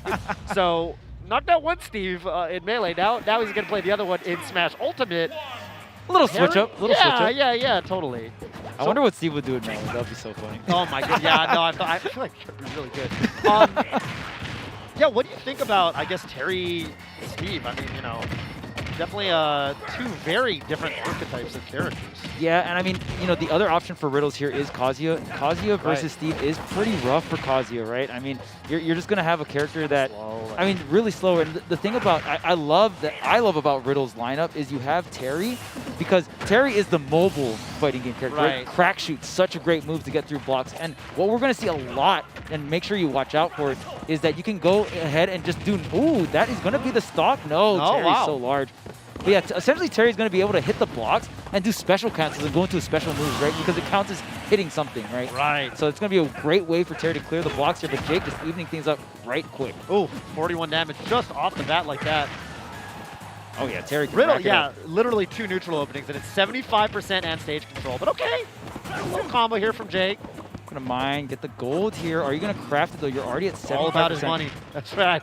There's a fight. This guy's trying to beat me down, but I got a mine real quick. I got houses to build. Oh, and there's the diamond. Okay, and this is really impressive from Riddles. Riddles is playing quite the bit of rush down here, and because of that, up close. Jake's not going to have the opportunity to go ahead and get multiple diamonds here, right? Oh, try to get the content. And, I mean, right now, Jake is not going to craft the diamond because you lose the diamond on the stock, right? So because of that, now you're going to come in, you're going to craft the diamond now, but effectively only one stock with the diamond. That's such a big deal. We've seen so many players kind of play, like slow play it versus Steve, and because of that, you're dealing with 2 to even 3 diamond stocks. Right. Oh, already 49%. Yeah, I mean, definitely, I think it's funny because in theory, I mean, I remember when Steve came out and people were saying, well, you just rush the character down, but sometimes easier said than done. But yeah, really, Riddle's not letting Jake really set up too much at all. Well, I mean, the fighting game characters are definitely going to have that luxury of being able to rush them down and pressure them, right? Because the thing about Steve is, you could rush Steve down, but Steve has crazy combos in itself, right? Just the up tilt combo starter, and you're able to chain across so many different normals and get so much damage. I mean, a standard Steve combo is about like 70%. Okay, wow, the grab, going to catch the roll away here, trying to get the forward smash. That probably would have KO'd too at 50%. That diamond forward smash is no joke. Very powerful tool here for Steve. Of course, you already know it's the highest quality in the world of Minecraft. So that's right. It's got to hit hard, right? Diamond's pretty high quality in the real world too, as far as I've been made aware. Oh, that's gotta be it. Okay. And now that I think about it, I kind of want a diamond axe. Hold up. Yeah, right. A diamond pickaxe. That sounds great. Isn't that that's in that Fable, right? Yeah, there you go. Oh, I dropped that. Oh, is yours the gold axe or the silver axe? No, it's the diamond axe. Give me the diamond one, man. So Riddle's up a game. I mean, that got pretty close, Yeah, right? honestly. Like, Riddles was in control a lot of the time, but Jake brought it really, pretty much almost all the way back. But Riddles with the composure just closed that one out. And now with the 1-0 lead here, and we're back on PS2. And that's Riddles really getting rewarded for the aggression, right? Yeah. For the pressure. And because Jake was able to bring it back with one diamond set of weapons, right? Think if Jake had two. Yeah. You know what I mean? And I think Riddles is playing this matchup incredibly well. Yeah, absolutely. Okay, here's the jab combos, waits for it, gets the grab. No iron though, so not gonna get the to do the down throw with the anvil, you actually need iron to do that. Uh-huh. Ooh, that there's a resource. down smash, yeah. Try to get down there here, and look at that. Being able to walk during those up tilts as well is so mobile here in terms of attacking. Man, I think we already have the diamond online in the first stock and another diamond as well. Yeah, so this is what you, this is definitely what you want here. Attack. 70. Oh! He built a whole contraption. He built a structure to go out there and minecart him away to his destiny. And that was such a good bait. I mean, Jake throws down the two blocks. He's like, well, you can't go this way. Right. Are you going to go up and over? Because here's the minecart. One Steve combo and just the block set up into the minecart. Jake able to take that second stock very fast. Yeah. Man, who's the combo character? Wait, I thought Terry was the combo character. I've heard good things about both of these characters' combos for sure. Okay, well. Wow, this is a huge lead here, and even in terms of resources, we got multiple, man. Yeah, two walls right here. Oh, the bounce back. Oh! Right into that run-up forward smash, and I think that's what it looks like when Steve gets momentum. Yeah. Very different ball game when Riddles is able to take the first stock versus when Jake gets it because of those resources. Just being able to mine, build up the economy. You know, it's like an RTS. You got to tech up. There you go. Build the tech up, and of course, those two walls set up from Jake earlier on was able to take out one of them on Riddle's side, but left the other one up, and then the minecart went off the backboard and took him to the left side and was able to set up for that forward smash. So really great setup from Jake. And you know, a lot of these Steve players, when they're setting these things up, they are thinking like 2 to 3 steps ahead. Right. Oh. Here's the anvil here. Oh. I mean, these early interactions are so powerful too, right? Because we saw Riddles with the rushdown, but you can go for the rushdown, but if you don't win the interactions, right? If Jake is able to smack you away every time you come in, then the mining starts happening. Then the resources start building up, right? Right. And Jake is that resource character. Right. Well, Steve, really, but. Or, yeah. You know, Jake, Steve, they both sound like normal. You know. I got mixed. Jake's name could be Steve. I don't know. Maybe Jake's just a gamer tag. Okay. All right, so just like that, Jake already going to lose that stock, but has the diamond on deck here. Yeah. Okay. Got the go meter online. Oh! And just like that, I mean, watch out. So the great thing about that setup, Jake actually used the up tilt to activate the power plate there. And very similar to Snake, if you, like, quote unquote, you know, made the TNT, your hurt box isn't affected as large. Like the TNT hitbox is going to be smaller for the Minecraft Steve here. Right. The minecart and not going to be able to close it out here. So close coming into this game number 3, and this is such a pivotal point of the set, right? Oh yeah. Ooh, the tech, yeah. Oh, and there's the forward smash, trying to catch the roll in there, and is going to get the job done. Riddle's trying to find an answer. Still going to hold on to the stock is Jake. Yeah, Jake's. Oh! Woo! Wow. Yeah. All across the stage getting carried. Yeah, the corner carry. 51%. Oh, go for the fair. Oh. Yeah, almost got the spike there. That might as well. Yeah, I mean, you're going to get the stock so early, but that should be it. The rising tackle going to scoop up Jake into the skies here. 1 stock apiece. Yeah, and this is such a crucial moment in the set. I mean, it's just such a different feel going into the last game. If you're up, or the next game if you're up 2-1 or not. And, oh! Pretty much even percent now.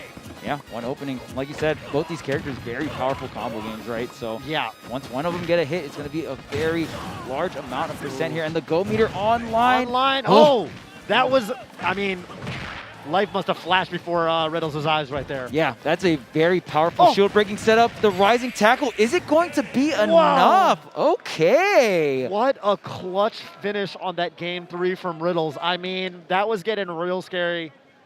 A lot of, I mean, especially that explosive on the left side of the stage. I was like, oh my goodness gracious. That was a shield break setup. In that situation, if you shielded the forward smash, that would have been a shield break, and obviously. If you stand there, obviously not too great either. So, yeah, it was, I think, a roll for Riddles. As far as I could see through the smoke. Yeah. Well timed.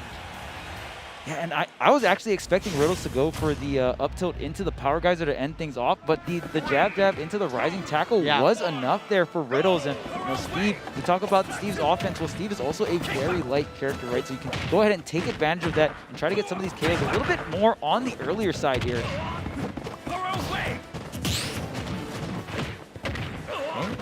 Jab here, set up the block here. There's a special cancel I was talking about, and even setting up a projectile after just going ahead and hitting it out, right? Right. So powerful. Wow. Attacking from the skies. Just yeah. Immaculate lead trapping. Wow, okay. Oh!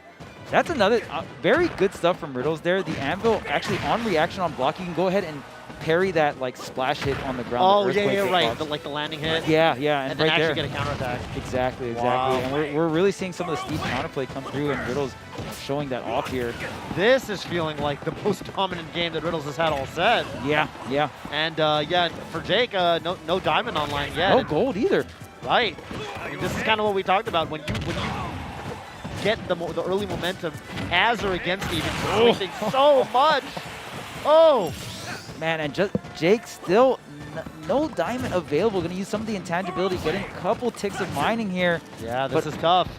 I mean, are you going to even craft the gold here? No. Just swing away at the wood. Doesn't craft the gold. Okay, there is the footstool into the anvil there. Very powerful. Right. Oh. Nice parry. Ooh, rising yeah, not quite going to combo. Ooh. Oh. Okay. A little bit of a connection there on the side platform. I think Riddle's got to do it because he's at CEO too, right? Might as well. King of Fighters is going on right now. Right now. You got to get the power up. Oh, of course. Oh. Try to get the up smash out of shield here. Yeah. Another grab, and man, honestly, Riddle's looking so strong. Looking for the ledge front there. Oh! Ooh, into the roar. Wow. Very close. Going to hug it out here. Love to see that. Yeah, I mean, it was like kind of crazy. It was a really close set until it wasn't. Like that. Yeah. That last game, super commanding for Riddles, but I mean, I think we saw that it's stressful, right? I mean, a lot of these games are decided almost on the first stock, it feels like. When Jake gets that momentum, that train just keeps rolling. But on the flip side, if Riddles can prevent him from even really getting gold, let alone diamonds, up until the last stock, then you're going to see a very, very different look. I don't even think Jake was able to get a single diamond on that last game. At all. No, yeah, no, not at all. I mean, just first of all, didn't have that much time to mine. Yeah, kind of getting hunted down by Terry Bogard the whole time. Ask him if he's okay. That's scary. I'll be okay once I get this diamond. Leave me alone. Yo, man, I'm just trying to mine. Yeah. Just clocking into the 9 to 5, man. That's right. Oh, man. But, I mean, such a great set. And, again, we're watching this character that has been causing, a lot of people talking about Steve, just as of recently in terms of how strong this character really is. So really cool to see Steve in this open bracket setup, and Jake, obviously the strongest Steve in North America currently. So really cool to see that. And let's get right into the replays and see some of this tech that we've seen Riddles go ahead and do against the blocks, right? And so much counterplay, and even the parry on the anvil as well. So we're definitely starting to see some of this Steve counterplay come to fruition here. Oh, yeah. Oof. The expressiveness out of the players. Oh, yeah. Love to see that. And there it is. I mean, so much damage. That was such a nasty setup coming out from Jake. Whether you go high or you go low, I'm there for you. And that forward smash. Yeah, got to be able to mash out really, really quick. In that pop-up, you couldn't get up smash, but in that situation, the main thing is you just don't want to get forward smash, right? You're Terry, you're at like around 80. Rising tackle able to take it off the top here. Diamond on deck, and this was really such a pivotal moment here. Down tilt for the pop-up into the jab, rising tackle. And that game 3 is almost everything for the set, right? Certainly, yeah, can be a very pivotal moment. Yeah, and in this game, I mean, amazing footstool there, but you know, you can have all the amazing setups you want, but no diamonds, right. no W, man. No diamond, yeah, that's just going to be tough. I mean, Steve, definitely a character, a materialistic character. Yes. In every sense of the word, let's put it that way. Yeah. Cool to see for Riddles. I mean, I just love Riddles as a player. You know, one of the, at this point, maybe not even. I think we got something coming up, though. I think we do have something coming up. Yeah, we're just receiving word. So I don't know what's coming up, but apparently we have a little bit of a fun video. A little piece of content for y'all. So let's take a look at that right now. What's going on, y'all? It's TK Breezy, and I'm here at CEO, and I got some questions for the Smash community. Go ahead and check it out. If you were the CEO of something, say it's like, you know, I am the CEO of Taunt to Get Body, right? What are you the CEO of? I'm the CEO of cooking people up. My house when my parents aren't home. What are you the CEO of? Myself. The CEO of yourself. And what does that mean? I'm responsible for taking care of myself. I mean, I think that's all that matters, really. I'd say being yourself. I think I try to stay true to myself and be who I am in every aspect of everything I do. Playing aggressive, or yeah, probably that. I'm CEO of we have in Tampa called Zard Punish. So it's where you have the absolute like greatest like shield break, snooze, read, anything, and then you like jab. All right, y'all. This has been TK Breezy. Keep it locked here for more Panda Cup action. Wow. Oh, all right. How about you? What am I the CEO of? That's right. A very large, expensive corporation. Oh, beautiful. Beautiful. Yeah, we saw that over on the Melee side of things. I said I was the CEO of the Reeds. I don't know how I would be over here. It's a tough question. CEO is soul searching, I guess. I don't even have an ultimate main anymore. Probably Pirate Metro at the end of the day.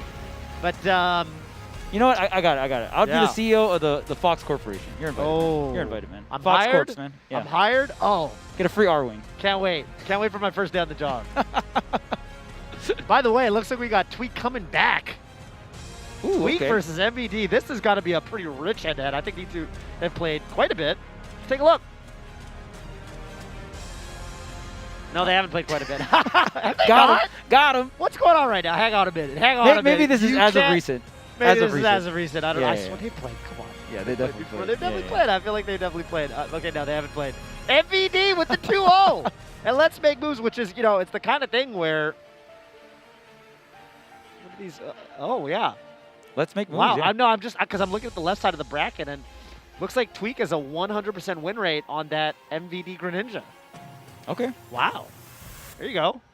All right, I haven't seen MVD play Greninja in yeah, quite some time. I know Maybe why. he'll bring it out now. I know why. Well, no, Tweak is a 100% win rate, so yeah. But I mean, maybe maybe they got into a deep, you know, I don't know, counter pick battle at some point. But yeah, okay. I think MVD is going to be pretty locked into the snake right now, and I think this makes sense. You know, you were asking for some Tweak Diddy, or is this going to be all Tweak Sephiroth tournament? But we're going to get the Diddy. I'm very interested to see that. I talked with Tweak earlier, and he pretty much said he's trying to go all Sephiroth here. So really, I'd imagine Game 1 we'll see the Sephiroth. I don't actually know how this matchup would pan out. I'm just trying to theory craft it in my head. I mean, Sephiroth with a very large sword, right? You're probably going to be able to detonate the grenades in outside of range of the explosion from Sephiroth. So see if we'll see that, or if the monkey's coming out. But it looks like we got Mr. Sephiroth Final Fantasy. His full name.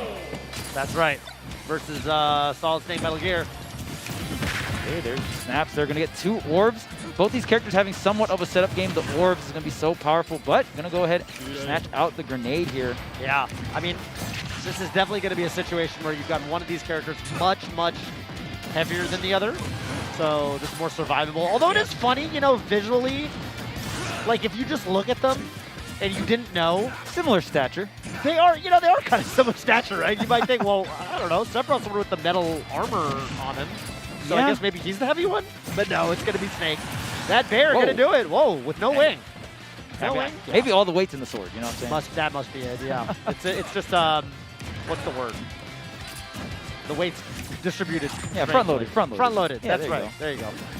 MVD, you know, you got all the equipment on you. It's gonna weigh a bit, right?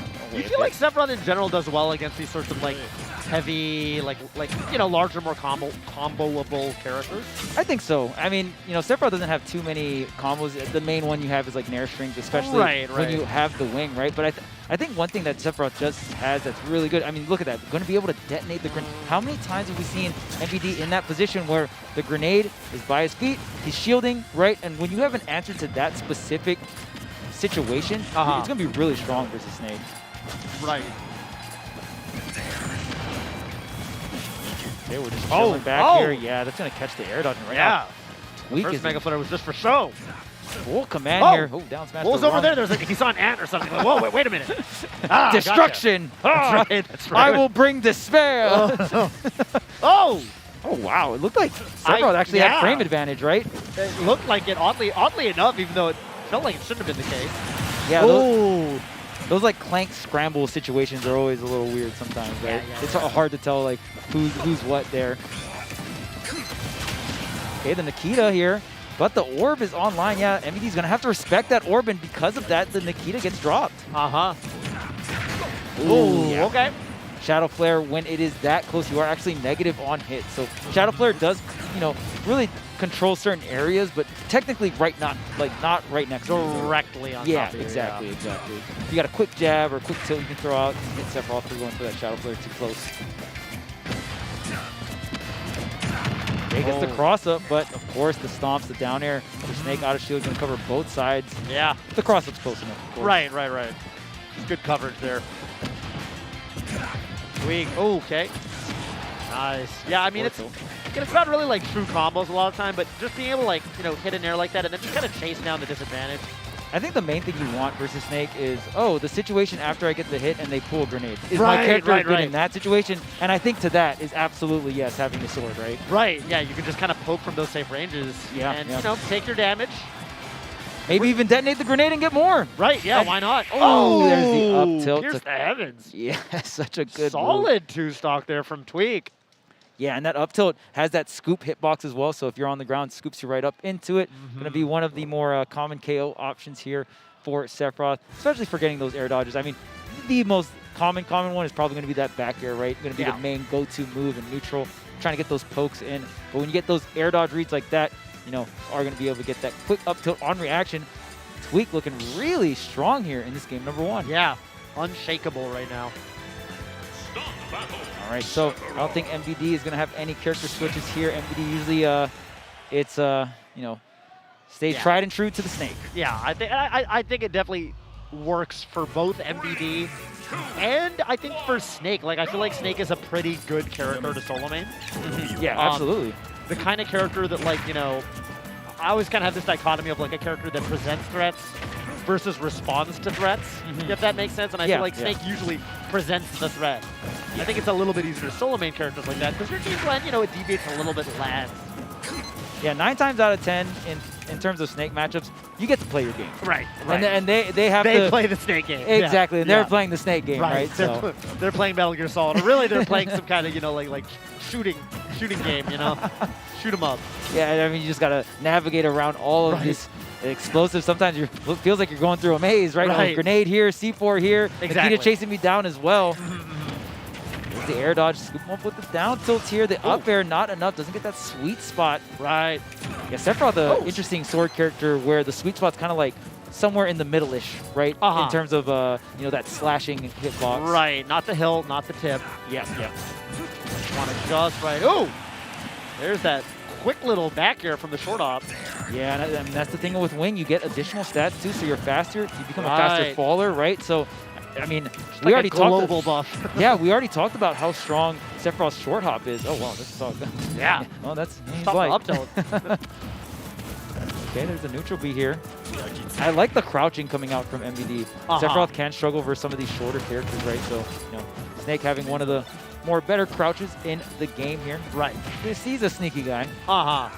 Yeah, definitely, you know, definitely has that training. Yeah. Gotta sneak around. Okay, MVD actually, this was looking really good for Tweak in the beginning, but look at this. MVD actually the one with the lead here. Yeah. And I mean, we talked about it in MVD's earlier set, right? Where Snake definitely a character where you want to be able to have that lead. Just putting that threat to the opponent where it's like, okay, well, how are you going to take my stock without taking more damage yourself? Okay, there's It the can be a little parry. bit stressful. MVD hasn't been hit for a while. Tweak, I mean, to be fair though, Tweak taking his time getting in, and I do like to see that. Yeah. I think it can be easy to kind of panic and say, oh, I need to, you know, approach. I need to get in, but you know, you don't want to be too predictable with it. Yeah, I was worried about that. That C4 was definitely in a pretty precarious spot there. Yeah, and the nice thing, okay, and the thing about MVD and Tweak just kind of taking it a little on the slower side, right? Maybe you take some chip damage here and there, but that's kind of what you want with Sephiroth. Sephiroth is a very unique character in a sense where you want to take specific hits, so you end up getting that wing at that earlier percent as possible, right? As long as you don't get KO'd before the wing comes out, you're looking at a pretty good spot. Yeah, certainly. Up and over here, and look at, you have all those extra jumps with that one-wing angel buff. Sephiroth just getting a triple jump there, and I mean, having an additional jump is a very strong thing to have in Smash. Right. It's a very, I mean, most double jumps are the most valuable resources for a lot of characters in a lot of situations. Right. Oh, you're just gonna get KO'd off the bottom. Running out of jumps, maybe. Dang. Yeah, I guess so. Maybe lost the wing, actually. I actually didn't see if the wing disappeared, but that might have been something that happened there. Because that can happen. Oh, and the Octa Slash coming through, and yeah, that's a stylish finish. Yes. Sephiroth is very flashy and photogenic. Yeah, 2-0 now. Wow. Yeah. 2-0 in a game where, like, I don't know, MVD was looking solid and kind of poised for a lot of that game. Especially in the middle. Yeah, absolutely. The middle area, yeah. Absolutely. Like the second stock. I mean, when things kind of like came to a crawl, MVD looked like had a bunch of control over it, and then the wing came up, And then the wing came out, yeah. And that was, you know, that's kind of how it goes. Tweak not being really given any reason to switch off to Sephiroth yet. If he can, okay, nice we got little corner carry. Oh, I thought maybe that could have been another backer, I don't know. Yeah, or maybe. Orb or something, you know. Yeah, set up the orb here. And sometimes Tweak will do that. Sometimes he'll end his combos off with an orb instead of going for a back air, right? Right. Just get that set up more so than the damage and the positioning here. There's your favorite throw, the back air. Oh, yeah. Tweak, I was worried about that. Okay, ouch. The up smash is so huge here.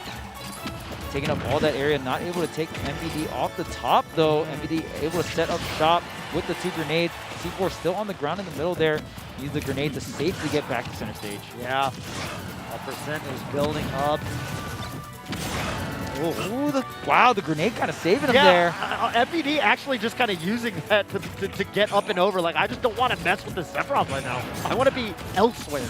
Right, and I mean, you talked about that in the last set with MVD, right? Right. Snake, just a character there's a lot of situations where you kind of just damage yourself to get yourself in a better position. A character that can tank quite a bit of hits. Oh, taking in the Nair strings, ouch, and into the up air. Oh no, don't do it to him.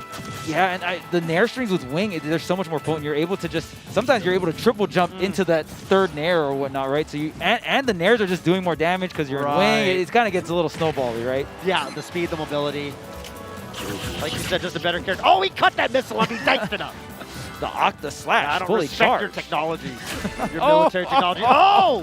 How we ending it? Okay. Nothing too flashy here. We all wanted the Giga Flare, but of course. Octa Slash, would that do it? Yeah, Octa Slash would have done it too. That's pretty flashy. Well, whatever. All business today here for Tweak. Yes. And why wouldn't you be? Up 2 stocks to 1. I mean, this might just be a comfortable 3-0. Oh, he almost comboed off the grenade. Into and out of the grenade. Wow, the down tilt did not detonate the grenade there. Yeah. Tweak is just playing so on point right now. Up an entire stock here versus MVD. Yeah. MVD just kind of like one step behind in a lot of these interactions. And it's funny, sometimes I'll talk to Tweak about just Sephiroth in general, and sometimes he'll call him a grappler when he's clearly not, but it's more so just like the short hop mix-ups, right? How many times do you see Tweak, short hopping, fast fall land, right into the grab? You get just that threat alone is kind of what Sephiroth is using to combat so many characters in these boxing situations and these scrambles. Oh, and the down smash, not gonna be quite enough. That just felt painful. I feel like I felt that. Yeah, I'm very surprised it didn't KO.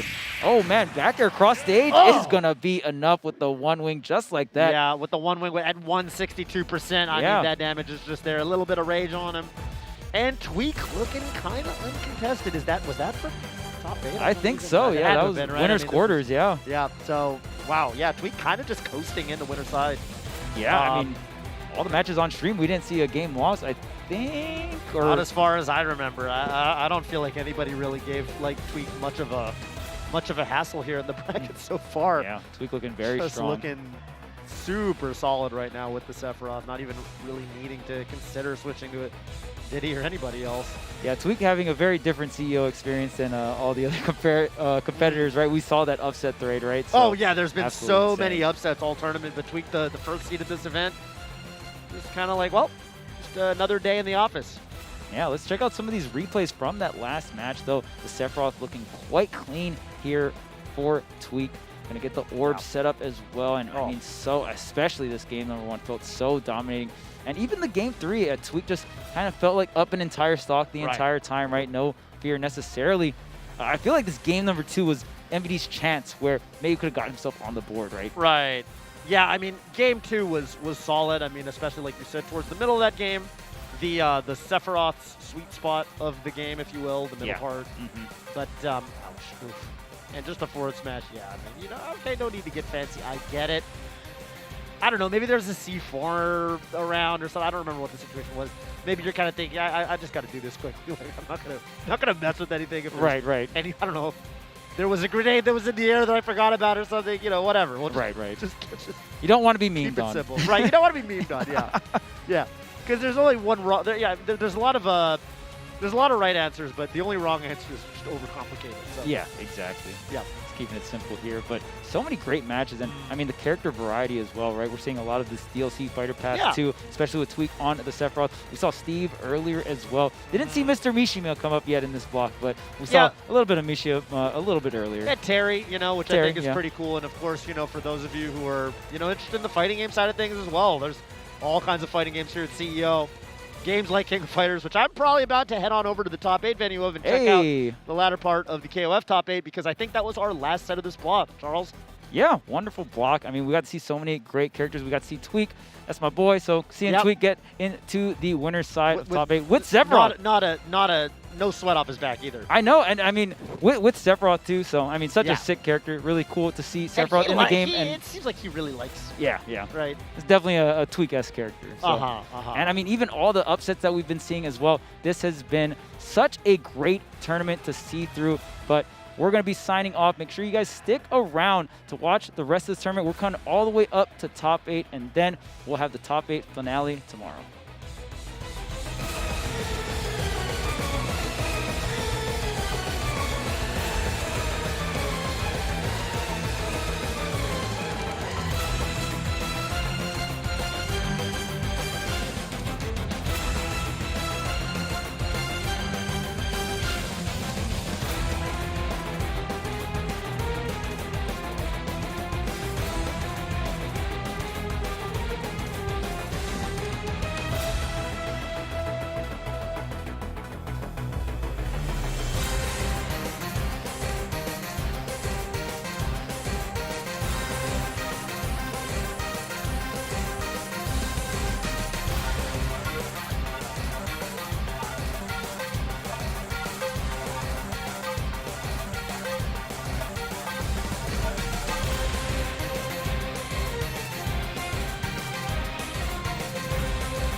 Hello, everybody, and welcome back to CEO 2022, the first stop on the inaugural Panda Cup Super Smash Brothers, the first officially licensed circuit happening here in Daytona, Florida. Thank you guys for spending your time with us. I'm Coney, and EE is here as well. Yo, what's going on? Hope you guys are doing well. The matches have not disappointed up until this point.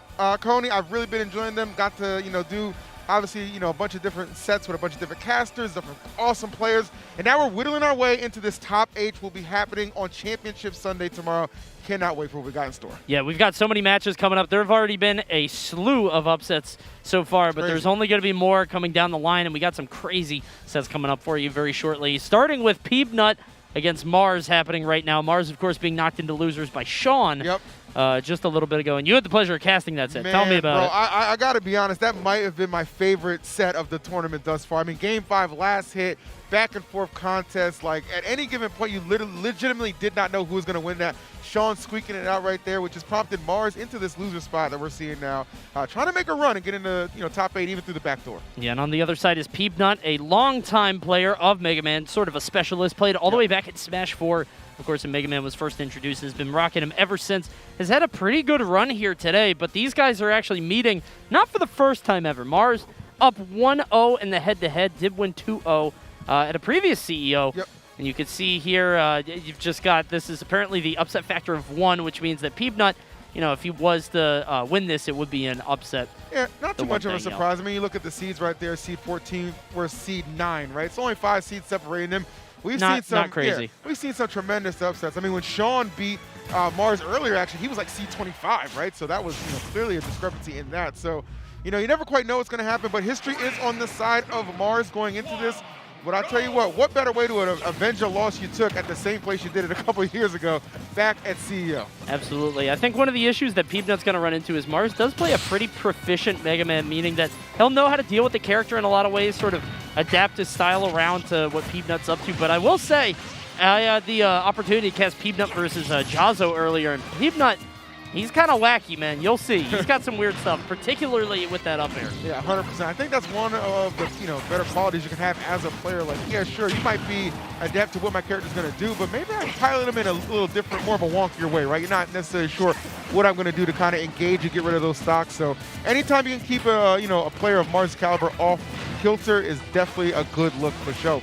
Definitely when it's character this expressive, too. Like, yeah. Mega Man has so many tools, so many different things you can do. You can just camp with Leaf Shield if you want, but Peanut right now keeping this even. 1% difference. He is a menace with that Metal Blade. You can see what he does. He pulls out the Leaf Shield, and he has the blade in his hand. When he throws it, the Leaf Shield goes away. It's a bit tricky. Got to see that against Jazzo a lot. Didn't really utilize it to great effect, but did some other stuff. Right now, he's up on Mars. Plenty of tools in that kit, if you will. Always keeping you guessing on what's going to happen. You see Metal Blade going to the side of Mars right now, not even needing it, just taking it out of access, throwing it down there. Now the pressure begins. Oh, Mars going through. That should, or maybe? No, okay, not so quite. heavy. Yeah, there's a reason his nickname is Rockman, okay? Like, yeah.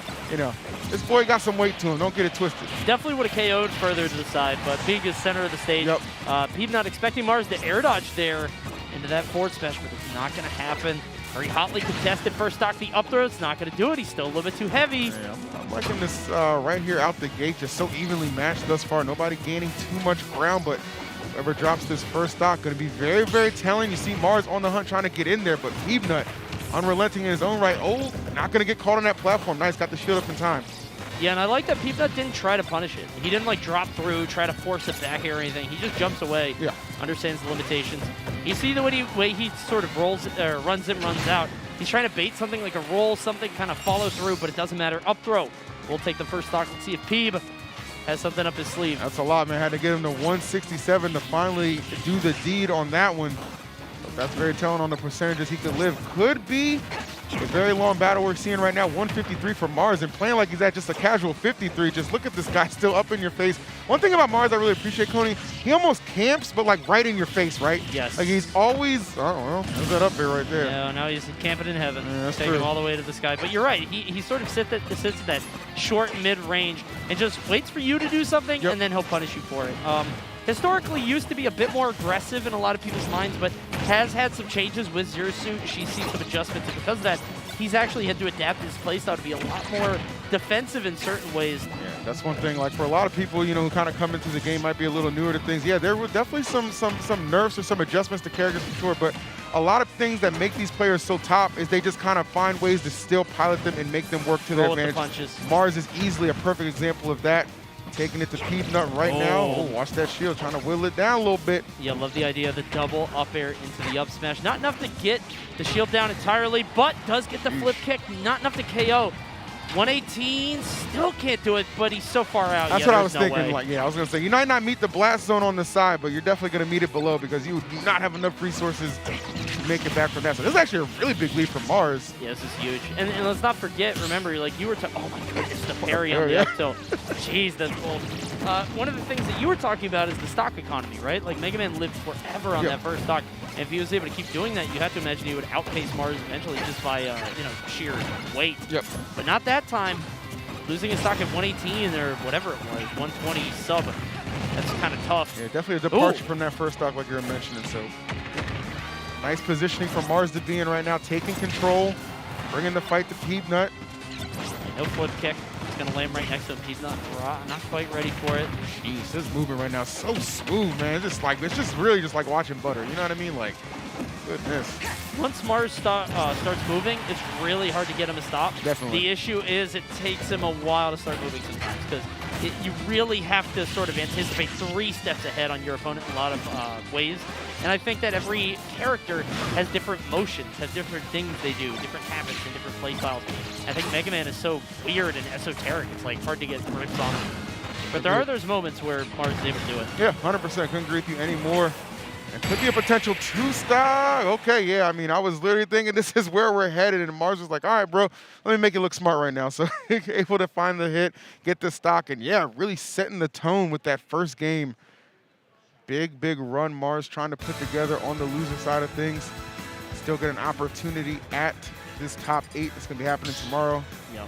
See if Peanut can rebound and bounce back. One thing that I'm noticing with Peanut is when I casted his earlier set with Jazzo, you know, Ken is in your face. He's trying to fight you up close, trying to combo you, trying to stay close to you. Peanut was able to stay at the middle distance, shoot some stuff, and then if he did want to KO, it was easy because all you had to do was like land an up tilt because Ken's on you anyway. Who cares? You'll be able to land something. The issue now is that Mars is doing to Peanut what Peanut does to others. Like Mars is sitting at that middle distance, shooting Zairs, spacing neutral airs, stuff like that. And it doesn't mean that Peanut can't fight, but it means that getting the KO is way harder. Sure. Because he can't get up tilt, he can't get forward airs or back airs without fully committing. And Mars is really exploiting that. We'll see if Peanut has an adjustment. Yeah, definitely. I mean, you know, when you take away somebody's, you know, those comfort zones where they're traditionally accustomed to, that's definitely a difference maker, a deciding factor. Mars knows that full well. Yeah, and he just grabs. He does. Not afraid. He's got that tether grab, but I mean, you wouldn't know the way he uses it, man. Like, bold, sending it at any moment he can. Peanut desperately trying to get off the ledge. Whoa, ugly DI on that, but still able to survive. Yeah, he's lucky Mega Man's heavy because that was not looking anything pretty. A weird up tilt there. Watching Peanut try to find his way in. Right, couple up airs, nice. Mars, the main thing to do there is not jump. That was excellent. nasty. Good metal blade drop. Yeah, he dropped it, right? Yes. Yeah. And that's a really good confirm, but it's kind of hard to get 100% of the time because you got to have your like back to the opponent and be inside their shield almost. It can be kind of hard. Oh, I love that jab block. Yeah, that was really solid. Easy 25. Peeb making things happen right now. How long can you keep it up? Let's see. We got the back throw. Mars now struggling to get the KO. Trying to go for the up smash and the up throw. Neither of them make it work. It's crazy how much of a 180 this just kind of becomes. Just off getting that first stock, now going on a run. Mars trying to find the answer. I feel like both of them just kind of beat each other up when they can't get the KO. Yeah, Oh, I thought he was going to have to rely on the up throw. Didn't let it go. 4-2? No, still not enough. 180. Monster. Tough position to be in. Mars really just searching for an answer, but Peanut, all these little ticky-tacky hits really adding up, accumulating a good amount of damage, 75%. And Finally, yeah. I mean, it had to, at some point you gotta imagine, right? Like, good grief. Yeah, 205 is the final number on the Mega Man first. Oh, he wants it down air. You can smell it. He wants to get him off and then down. Oh, God, I know it. You know, I think Peanut knows it too. Yep. It's what Mars is known for. He'll go for the suicide down airs, try to force a trade of stocks. That was it. I think he was trying to set it up, but he got disrupted by that crash bomb. Excellent work by Peanut. Yeah, seriously. I mean, you said it best, man. Peanut probably knows exactly what he's looking for.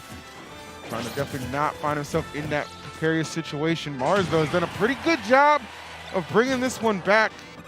Yeah, not bad at all as long as he can stay alive. And remember, that's been a point of contention for both of them, is actually getting this stock off on either side. Mars has to be careful on his spacing, though. Peanut will punish him if he's a little bit too close, either 100%. With a forward air or, you know, maybe even an up tilt if he's really off. I love Peanut's sort of use of that blaster and then jumping back. Not fully committing to anything. Wow. Yeah, What'd I tell you, bro? Yeah, you're right. That up air's sick. Very creative in his usage. Nice job, Peanut, but you know, to Mars's credit, I mean, taking him to 101, that is not bad considering the deficit he came down at. Could have been much worse. 100% agree with you, bro. As the metal blade, doesn't really want to use it, throws it away right away. Oh, good grab. Okay, roll in, goes for the boost kick. Nobody there. No answers, though, really. You see the way that he uses that up air under the platform, when do you get out? Because like it's hitting your shield and he just keeps being able to do it. You might take a little bit of damage. I guess 12% isn't that bad, but uses the whip. And like you said, only 12%, man. That's not bad at all for Mega Man. This is nothing. It's still anybody's game. Would be tremendous for Peanut, though. Always the difficult part of a game of a best of 5 set is going down 2 games to none. Don't want to be in that that predicament for sure. And he's just so close to getting there. But Mars obviously not one to make it easy. They continue this battle back, just chucking that metal blade out there and coming in with the jabs. Mars he's made up so much damage with these ledge traps, like keeping people pressured on either side of the stage. Ooh. Steven's just kind of stuck there. Ugly leaf shield. That move is gross. Not a fan? Especially online. Oh gosh, you ever try to fight that online? It's a nightmare. It can be very difficult, man. Definitely one of those moves that really helps Mega Man in a lot of facets of the game. Oh, big back here. Hold up. Yeah, he's way off on the side, but is able to air dodge. You saw that down there. Mars trying to get cheeky. Wait, he doesn't have a jump. Okay, I was going to say, he can't re-grab. Mars not quite having the punish ready. It looked like he tried to down smash, but he's facing the wrong way. Oh. Forward smash out of nowhere. Yep, he's getting caught up. This is Peanut's game to take, and he's going to do just that. Nicely done. Great composure, too. Had a huge lead. Mars chipped away at it, but still able to get the job done. Love to see it. I love that forward smash there because Mars does land with Zair a lot. He'll do like a lot of short hop Zairs or dropping or falling Zairs. And there, I mean, Peeb sending that forward smash, doesn't matter if he gets hit as long as he gets the smash attack off, which he did. So well done on his end. We're going to a game 3. And I'm going to go ahead and spoil the stage for you. It looks like Smashville is it. So a little bit less space, a little bit tighter blast zones. Oh, no, wait. He might have been. Now they went back. Hold on. He's thinking about it. You got options here. You got options. PS2. Stadium, okay. PS2 it is. Just do the opposite of Heyman, man. Just be like, it's not a spoiler, it's a prediction. We'll get there eventually. All right, here we go. Game number 3. It's a big one. Yeah, the rubber match is always the important one to see where it's going to swing. 100%. All right, and this is Mars' counter pick to note as well. We'll see what he's able to put together. Oh, okay. He like Pete, man. But, you said it best. Like, definitely a creative Mega Man, right? Tries to be explosive in some spots you might not necessarily expect. And for Mars right there, obviously that's not going to do anything threatening the stock-wise, but why not get that 3% in there if it presents the opportunity? Sure. I was wondering, like, if he... Oh, my God! He utilizes those platforms so well, man. And look at that, the stock being taken. What happened there? Maybe he jumped in the middle of all of that? Or maybe he, like, did a crash bomb instead of an up B? Like, he was saving jump for secondary recovery? Weird interaction, but regardless, Mars, huge lead now. Definitely. Oh, Careful now. Don't be that. Because that lead, he can slice you pretty quick and you can lose it. It is tenuous. He was trying to set up for the hard knuckle, but no, not yet. All right, so yeah, this is just terrific combinations and a lot of pressure being applied by Mars right now. Sometimes I watch this guy and I'm like, is he playing for the content? It's kind of his thing now, right? Sure. Yeah, he's a content creator through and through. And he is currently creating content, or at least trying to. It's 89%. Some of the stuff he strings together is, I don't know how he comes up, like, this is content. This is the content stuff. Wait. That was the content. Yeah, good content, Mars. Good content. I will give him that. I'm going to drop a dislike on that one. You can that's probably going to end up on the thumbnail, too. Yeah. So. He's got the setups everywhere, Cody. It's kind of crazy to see. Oh, a little quick on the trigger for that one. Could have been the perfect setup, but still 131. Not a bad position to be in from Mars. Not at all. I mean, up throw isn't going to do it, but you can land like back air. Oh, try to catch a roll on. Oh, that's going to definitely close that one out. Boost kick. And Mars going up 2-1. Very solid right now. The counter pick definitely paying off. This sucks for Peanut, you know. Losing that stock so early and just out of nowhere. And it had to have been an error. Yeah. Just so unfortunate because you feel like you're playing from behind the entire time. Double Flame Sora going to knock Mars back a bit, but still only 26%. That's nothing. Yeah. Hard to keep the distance. Mars continuing to close. That's back-to-back grabs, throwing some Zairs as well. If there is a problem, he certainly has the solution. Convincing victory in the third game. 2-1 lead for the man in the Panda Cup, representing Panda. How appropriate. That's yeah, we got got a Panda player being commentated by a Panda caster at the Panda Cup. You know, it's just we're all over the place. And we'll see if Mars can continue his run. Content. True. Check out the other stream. We got another Panda over there. Actually, to be honest, all over the place. Running the game right now. Yeah, we'll see if Panda will continue to do so. Maybe Mars can continue his run, but Peanut gonna have the opportunity to make the same adjustments back. I mean, this is why we do best of 5, man. Because we want to give everybody the best opportunity to have the best player win. Yeah, 100%. Town and City, big stage here. I know some of the folks watching definitely tuned in for pools, best of 3. But yeah, as we get deeper into the bracket, you want to kind of reward people for their great performances. That's why you do see it extended to best of 5. So it's definitely a good battle brewing right here. Mars, I mean, he's just been one of the premier players in this game since it really came out, right? He's definitely enjoyed like a good reign of dominance, several great big tournament wins under his belt. He's never really got that big W, but always been a threat whenever he's in the bracket, as Mars has been finding out. It's no easy task for him thus far, but he is up 2-1. My favorite to take this one, and looking like it could be the case if the pace continues. Yeah, Peanut is interesting because he's sort of that constant threat at that top 32, top 48 level if he is in his region, because I feel like he stays in his region a lot, which is, you know, South Carolina, you know, American, like South Atlantic. And he's definitely a threat, but he's never had that huge breakout performance. One of those very talented players that doesn't travel a ton. Meanwhile, Mars, like you said, just a perennial favorite in the game, but has been struggling quite a bit, especially lately. Whoa! That's a costly air dodge. Was trying to make it back to the stage, but yeah. The crash bomb was so disruptive there. I think he thought that he would have to tech the stage, or maybe just a buffered air dodge, who knows. But yeah, a bit of a misinput. Has been known to go a little bit too hard for KOs like that, and it's, you know, it can be his bane. Yeah, sometimes you're off stage pressing a lot of buttons, and sometimes it's the wrong button. It happens, though, but you just see the immediate retaliation from Mars, not thinking too much about it. Sometimes in this game, folks, you have to have a very short memory. I think Mars definitely understands that pretty well. So kind of threw the stock away, but immediately puts it back on even footing. Got a good game 4 brewing right now. If I see one more player shake their shield like that, like I saw Leon do it last week, and now I see Peanut doing this. Yeah, you just hold shield and rock your shield up and down. I'm sick of it. That's how you know they're a good player. It's the mark. Kind of keeps your hands warm, you know? That's true. I mean, it's probably inefficient to throw a hand warmer on in the middle of a set. Can't imagine you're getting too far with that tactic. Just a tip, folks, just a tip. Oh, has the 97. Oh, I thought he was going to do the Z-drop on the blade. That would have, I think that might have done a lot of damage. Maybe not KO, but I mean, Mega Man is getting more rage. The whip's not going to be enough. Town and City coming through. 100%, but this is getting very, very scary for Peanut. 133 can ill afford to take a straight hit. Mars trying to line something up. Trying to make some call-outs as well. Wise not to give anything. Kind of trying to stay grounded.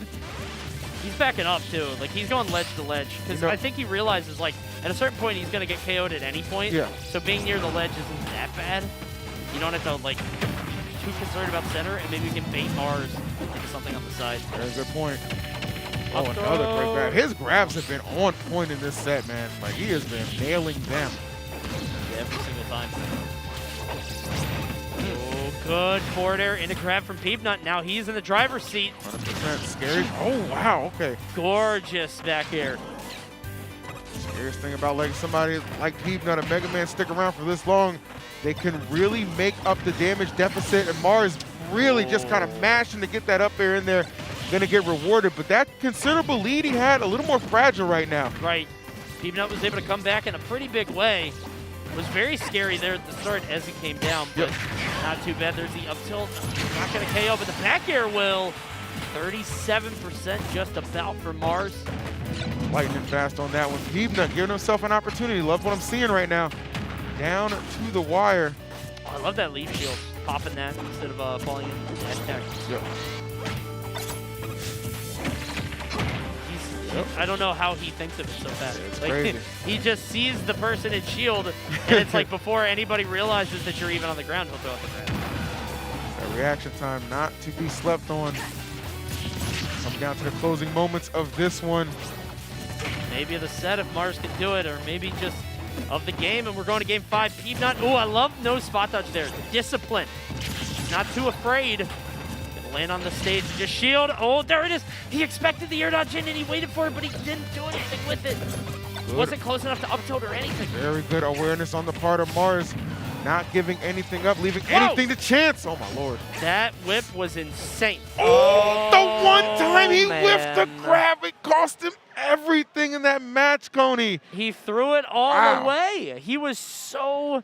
I don't think he was like crazy up, but he was up enough to not have to go for grab. You know what I mean? Yeah, I agree with that. Especially if that situation is going to put you at a disadvantage to the point where you might lose the stock. Like that's 100%. Mars is just a very confident individual, right? Sure. Like he's not going to blink. He's going to look and go head on at you the whole time. But in that instance, he had definitely a little bit of a miscalculation. Going to force him into another Game 5. Mars definitely been enjoying some Game 5s throughout this tournament. Right. Like I said, came here in a loss in a Game 5 to Sean earlier, and now looking to keep the losing bracket run alive in another Game 5. Peanut definitely out here performing like an absolute superstar. Let's not forget, Mars still has some other sets to play. Like, this can be exhausting. I know, if man. you consistently go to Game 5, and that grab, even if he does end up winning this set, using that grab, throwing that game, not throwing the game away, but you get what I'm saying. Yeah, like, no, I get it. Having that game go to Peanut like that might really hurt him down the line because he might be a little bit more tired. It starts to wear on you, man. You got to play more, sets in losers bracket than you do in winners to make top 8. So definitely something to kind of keep in the back of your mind. But it does kind of go, to remind you too, Mars, incredibly seasoned veteran player through multiple titles of Smash Brothers. So, I'm sure this isn't the first time he's been in a situation like this. Probably won't be the last as well. So, of course, he's going to have that stamina to try and take care of business as best he can. But Peanut has been so good and so efficient. You can't start looking ahead too early. Definitely. He did it again, by the way. Peanut did normal get up into just shielding, and Mars grabbed it again.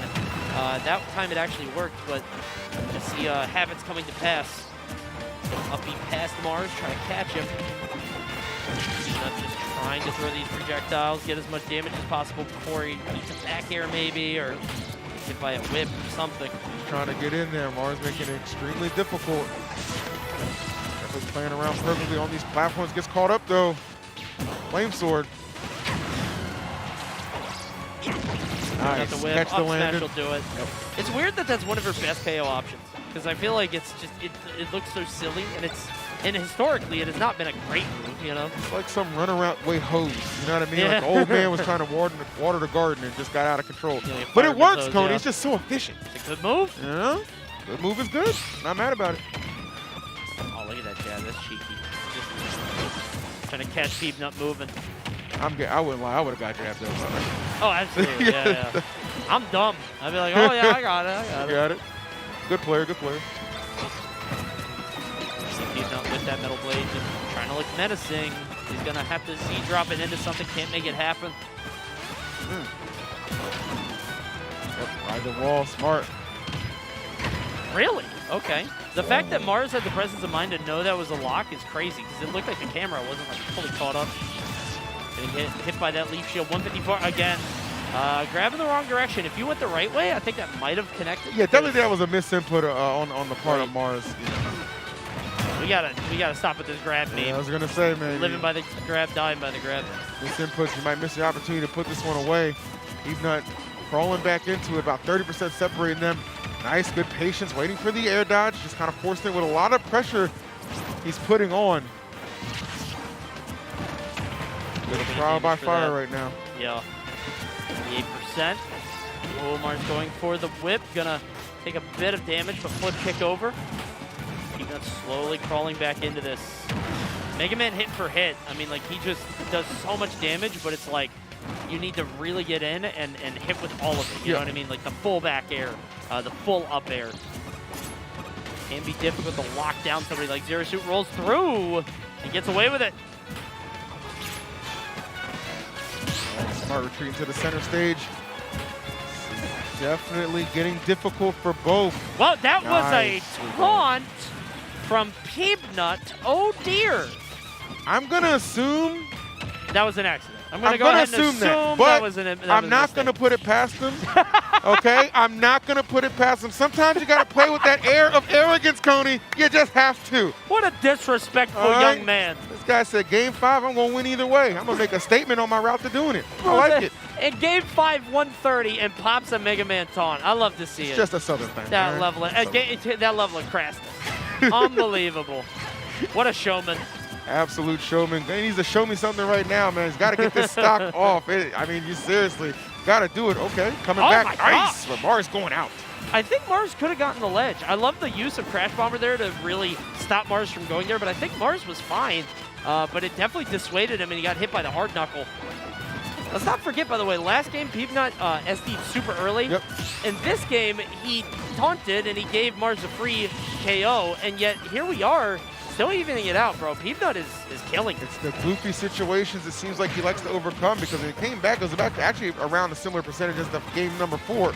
So this is very familiar territory for Peanut to be in, albeit it is a game number 5. No other opportunities after this. So if you're going to make a play, you got to start doing it now. Enters the triple digits. Mars on the hunt. Looking very cagey right now. What are you going to do, Peanut? Answer the call, my guy. I think Mars also has to be very careful, too, though, because remember, he lost that last game with a grab, and he has been known to sort of throw things away if he gets off stage. Remember, he did SD himself with that air dodge. If I'm Mars, I just want to play this clean. Maybe play for an up throw, maybe a back air, but I'm not going out there anymore. Yeah, there's no need to rush anything. I'm very disciplined with my grabs as well. Oh, I love that whip. Oh, 49. Oh, has the crash bomb. Air dodge just through. Definitely getting a little scary. 60%. Can turn into 80 real quick. Hey, but you want to talk about scary. Look at that heavy Mega Man who's mad now. That is an angry Mega Man with a Z-drop blade. Don't let it happen to you, Mars. I think that actually might KO if he's Z-drop up tilts. Look at the shield, though. The shield is so low. It's going to get sent out. Oh, he still has the blade, too. No, oh, he went for it all. I like the hustle. I love the idea. But unfortunately, it's going to send him down into loser's bracket. Or I'm sorry, down out of the tournament. It was losers. And Peanut is out of the tournament. Tried to full send on his final option, his final wish with that Z-drop into the up tilt, but it just was not going to happen. I feel like Mars was just, he had really kind of tucked into that real good defensive mode too, you know what I'm saying? Like, he wasn't picking too many risky options. Very safe. I think Peanut was like, okay, it's time to throw caution to the wind. If it hits, I might win, because like you said it, like if it hits, it's probably going to KO. I'm sure that's what he was thinking, like, full rage send, baby, let's get it on, but did not quite pan out the way he wanted it to. There's a sense of tension on both sides in those kinds of scenarios. Obviously, Peanut is at 150 and he doesn't want to get KO'd. But Mars, like, he gets hit by that one thing and it's over. Let's take a look at some of the replays from the set really quick. Crazy, crazy stuff here, guys. This was a 5-game, really just masterpiece. This was like a really good showdown between these two. Really, at some points, just could not predict it. This is all from game number 1, the way it went down. But Mars did open up very strong, got the 2-stock, got to be feeling good heading into the next one. And you would think perhaps it will follow the same trend, but no, Peanut opening up really strong in this one. Despite Mars, who was able to really kind of start to mount that comeback, it would go down to the wire. Yeah, Peanut really impressed me this set. We know that he's talented and capable, but be able to hang with somebody on Mars' caliber like this, he's always right at the cusp of that breakthrough. And this could have been it for him, but fortunately just could not overcome Mars on this day. And look at these KOs, man. This game was all Mars. I mean, after game 3, geez, look at that 2-stock. Yeah, I was very, you see, very reserved, little pop off. Obviously happy to get the job done right there. This was pretty costly because out the gate, too, up until that point, he had a very strong lead. Peanut did manage to mount a solid comeback, but of course, the immediate retaliation from Mars. And I mean, these two were just going back and forth, exchanging blows. And you see it right there. Just parries, up tilts, back airs, anything you name, they're going to bring to tail. But that was humongous. Right. That whiff on that grab forced this game number 5. Yeah, let's not forget, that's what Mars did to sort of force this game. And then Peanut really trying to send that the blade into the up tilt. And Mars, it was just a lot of flubs to give KOs. There's another one. I mean, like Mega Man going for that. I love that setup. Again, it seems fake. Yep. But yeah, they're at the very end. Peanut desperation sort of starting to set in. You can see the humility. You can see the sportsmanship from these 100%. guys. And a sigh of relief too. Oh, for absolutely. Mars. Yeah, thank God.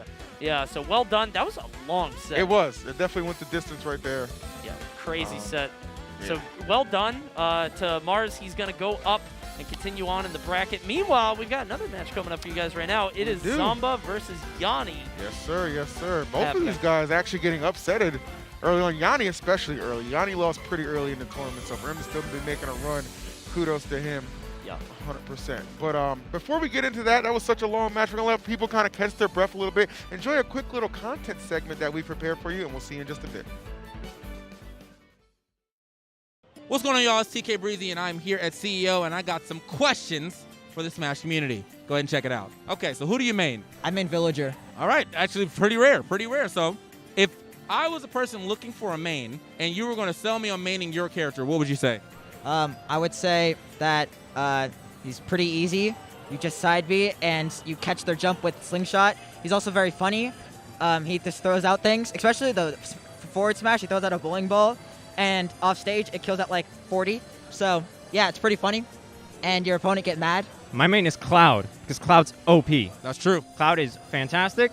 Back air, forward air, side B, up B out of shield, spikes. He's a fantastic character. You can't do a thing about him. He's so like for a sword that big, how can you be that fast? And then limit to confirm like kills. Even he already kills without limit. Up smash, back air, just straight hits. And also that neutral game is just phenomenal. And honestly, his recovery is not that bad. You just have to get better at the game. I main King K. Rool. King K. Rool, okay. So if I was a person looking for a main and you were going to sell me on maining your character, what would you say? Trade everything. Trade everything? Trade everything. All right, y'all, this has been TK Breezy. Keep it locked here for more Panda Cup action. Shout out to TK, one of the newest Pandas, along with Vicky Kitty, of course, just joining the team. I'm really glad that we're able to do this kind of content stuff on the floor and be able to talk to people and figure out what they're into and figure out who they may. I mean, we've got a bunch of this stuff that we were able to film over the weekend. I mean, it's really cool because, like, so many people, like, will kind of come up to you and just be so friendly and forthcoming anyway, so why not be able to just kind of get them involved in some content? I know people at the tournament, it's just another layer of an experience for them to enjoy. And I mean, I personally just love, interacting and talking to, homies and stuff like that on the floor. So it all works out really good. So, and definitely shouts to my boy TK that, as I said, new fan. Vicky too. Vicky as well. Too. Yep. Big shout outs to those two. 100%, man. All love, all love. And big shout outs to all you guys watching. Hope you are enjoying the casting, the gameplay, the whole tournament experience in general. That reminds me, thank you for reminding me. Please follow the channel, guys. We're going to be doing some other tournaments on Panda Cup, of course. This is a brand new channel, so I feel I haven't done this all weekend. I keep forgetting to. If you're here, please follow the channel. If you want to catch more Panda Cup stuff, it's a brand new channel, so we don't want you to miss anything down the line. So I mean, that's my spiel. Especially when it's the only place you can find the first officially Nintendo licensed Smash Bros. Tournament of North America. I mean, why would you want to wish any of that action? Drop that follow. Or smash it. Is that what the cool kids say now? Smash it? Oh, yeah. Smash the follow button. Okay. Do that. It's free. You don't even have to pay anything. There you go. Why not? Coming up now is going to be Zamba, recently acquired by, acquired. That's a weird word to say. He's a he child. Got picked That's up. a very strange word. I know. I'm sorry. I was like, got picked up yes. by Space Station Gaming. He's going to be playing against Yanni coming up here. Of course, both of these guys kind of young bucks, you know what I mean? Zamba a little bit younger as well, but exploded on the scene a few months ago. You can see their record here, 2-1 here, Zamba and Yanni. You got Momocon, Yanni went ahead, and then at G8 and SmashCon, Zamba really started to pull ahead. And I think this is indicative of, Zamba's reign, right? Yeah, Feels man. like he's been coming out like crazy lately. It's been very seldom that we've seen a tournament Zamba has a 10 in and he hasn't been a presence in that top 8, right? That just kind of tends to be, his thing, which is why a lot of people were calling for him to, get sponsored at some point. It, kind of went a while, but that does tend to be the case sometimes, right? You're just kind of waiting for that right fit. I'm glad Space Station was able to put something together and definitely give him a little bit of help. Yanni, however, I know just recently hit the free agent market, okay? So definitely somebody to look out for as well. And who knows, man, have a good run at this tournament. They might come sliding into those DMs. Nothing wrong with that. Definitely. And look at this run that Yanni has had, going 1-2 to Derp Dog, who, by the way, is if I'm not mistaken, a Minneapolis player who just played Hero, which is apparently a pretty good counter to Steve. Yeah, it's apparently a good matchup. But you can see Yanni has defeated Jennifer, Teapot, Narnia, Danny, Dominator, Donquavius, and Anathema to make it all the way here. He's 23-6 in games, so the guy has been playing quite a bit. All right, MJ, let me find out, bro. Let me find out. That is incredible, actually, especially like those last, 3 names, really strong contenders for sure. So Yanni definitely having himself a great tournament. Love to see it. Got a chance to see him compete got a chance to see him compete last weekend too. And one thing Yanni, kind of really credits a lot of things as far as like his improvements in the game. He just feels like, okay, I'm more comfortable in the sets. Those best of 5s, I'm not letting those games go to waste. I'm adapting mid-set. I'm getting more comfortable, and it's starting to really pay off. I'll tell you one thing about his opponent, Zamba. You are going to need to adapt because this guy plays absolutely lights out. Hails from the tri-state, so out here representing that region for sure. Yanni on the other side. Where is Yanni from? Texas. Texas, okay. Texas boy. Texas. So he's a Southern boy. He's right at home. Absolutely. Oh my goodness! All right, well, I can't even see either of you. Yeehaw! Somebody should have got a lasso to save that man's stock because he was gone. He actually brought him all the way to the East Coast. He brought him all the way to the right. Yeah. There you go. There you go. That's a flight that didn't get canceled. Welcome to Joyzy. Oh my goodness! Look at that, all the way up to. Oh no way. Oh, he's getting creative. All right, no, he ran out. Right? Yeah. I thought he was gonna keep going, but no. Oh, nice, okay. One thing that I really, really want to see here is Zamba historically has had big issues with, it feels like his play isn't really hurt that much, but it feels like his mentality, he gets annoyed and frustrated kind of easily. If you watch him in the player camp, there's a lot of rolling eyes, leaning back. We have known him to go Link sometimes when he feels, like he feels like he doesn't have any other options. And again, it doesn't really affect him too much. He's usually pretty composed playstyle-wise, but Steve can be very frustrating. And if Yanni is able to exploit that, might be able to put one over on him. Yeah, I agree with that. I mean, that's kind of like a young man's mentality at some points, right? Like, Zamba being just so gifted. He's so talented, Yeah, exactly. There's just kind of points where he's just like, okay, like I really should have got that KO, should have got that stock, or shouldn't have lost it, in whatever regard you want to say. So it's just something that kind of comes in time through growth. But good God, and I was trying to finish a sentence, Coney. He's out here finishing stocks. It takes him all the way to the top and the monorail all the way to the top. Oh my goodness. What's that name? Monorail. Like, if you know, you know, people. If you know, you know. God. I know I've never seen that before. Good goodness. Oh my. Yanni out here just reinventing the wheel. Unbelievable, dude. I can't believe he popped that off. I don't think I've ever seen him do anything like that. Yeah, that was just absolutely insane. It's one of those things I was kind of talking about with some of the Steves that we saw on stream earlier. It's like more and more you're seeing why this character's rise in the meta is coming. It's not just because these aren't just clips for Twitter anymore. These are being executed in the game at high level play, and Yanni definitely pulling one off there to bring this one to even footing. That's a really good point. I feel like I see Yanni post these clips and it's like Elite Smash or something. It's like, okay, yeah, hit that on somebody good. Zamba's somebody good. Very good, in fact. Sir. And we're here. Oh, dear. Ooh. Wow, that okay. See, that gets in there and scoops it. Right there. That could be bad. Yeah, Zamba's going to be very frustrated if he lets this one get away from him, but he does not. Good effort from Yanni, certainly. With Zamba. Yeah, look at that. Yeah, what the hell was that? What the heck is going on here? What did he do? That was an unbelievable combo from Yanni. I don't even care if Zamba win. I'm still, that combo from Yanni lives in my head. Definitely. Rent-free on that one, man. Unbelievable. Good stuff. Very impressive, but Zamba able to weather the storm, get that first game. Yeah, Going to go out to game 2 on this one. Look, even production wants to believe that combo got Yanni the win. It was Zamba. Zamba got the win first. All right, back to PS2 again. Alex is here. Yep. Got a bit of a change up. Switching it up a little bit. All right, just hiding behind those blocks momentarily, but Zamba going to power his way through as he tends to do. It's kind of weird. Like Rob is just, you know, we've talked through many, and we've done many Smash games. And we've always said Rob like has the right tools, the right kit.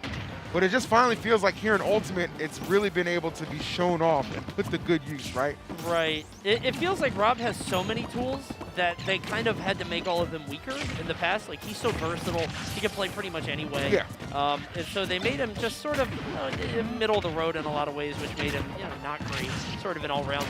In this game, you could kind of be an all-rounder and do well. Pac-Man is another example. It's like, you can play the keep-away game, but you can also do really well up close and start 100%. Fighting and boxing, as you can see with that up smash there from Zamba.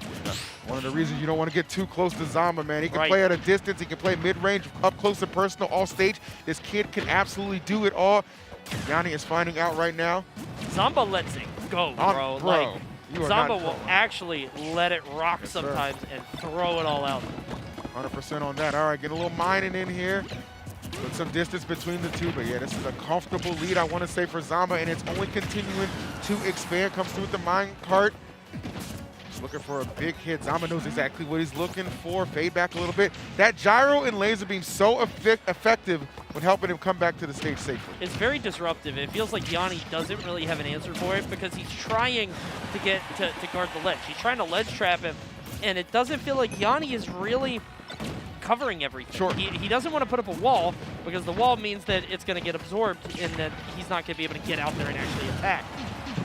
Just having all the answers, the mine card seemingly in a lot of instances almost like a get out of jail free card, but hasn't really been too effective against Zamba. Finally though, that grab gonna send him flying, but I mean 124.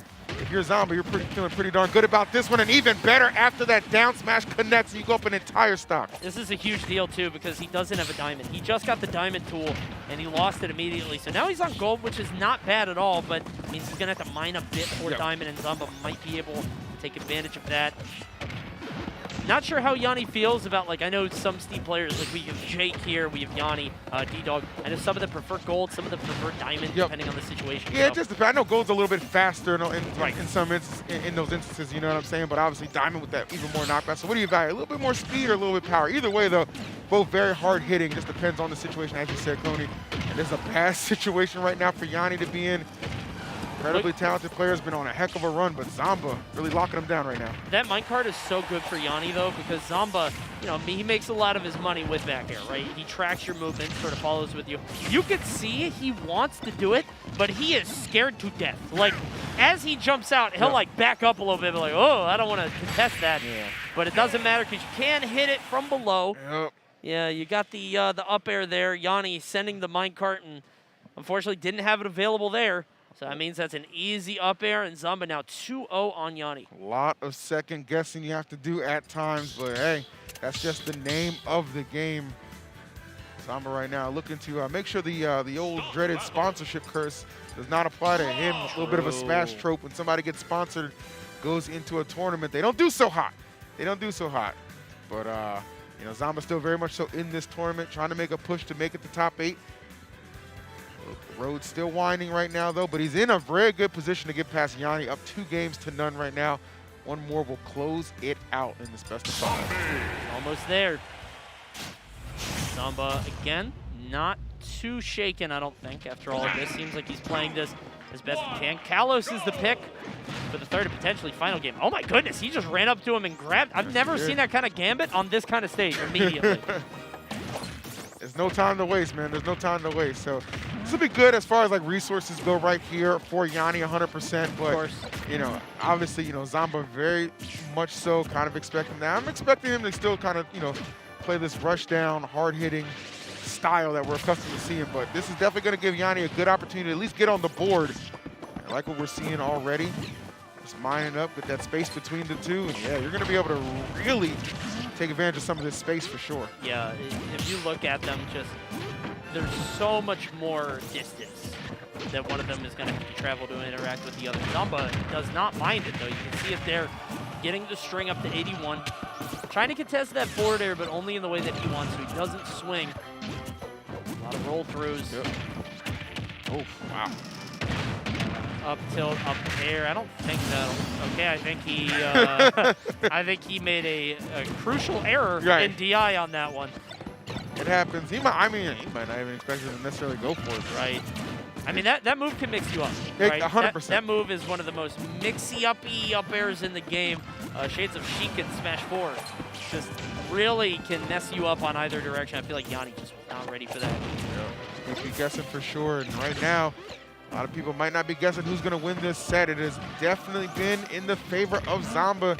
That trend continuing, but a good setup still not enough. Kalos, all that room helping Zamba survive. Yeah, Kalos and just the gold tool. It's finally going to upgrade to Diamond. Maybe too little too late. I mean, anything would KO Zamba here, right? I mean, at 165. Up throw, I feel like would have done it there. Maybe not. He's the expert. Assume we might see that opportunity right now. That's going to do it. Yeah, okay, there you go. Didn't matter either way. I'd imagine it was coming at some point. All right. He's got to build a nice little house for himself for the night. Make some diamonds. Got a gold bar. He is stocked up. And he's refreshed his tool. Oh, dear. Oh, wow.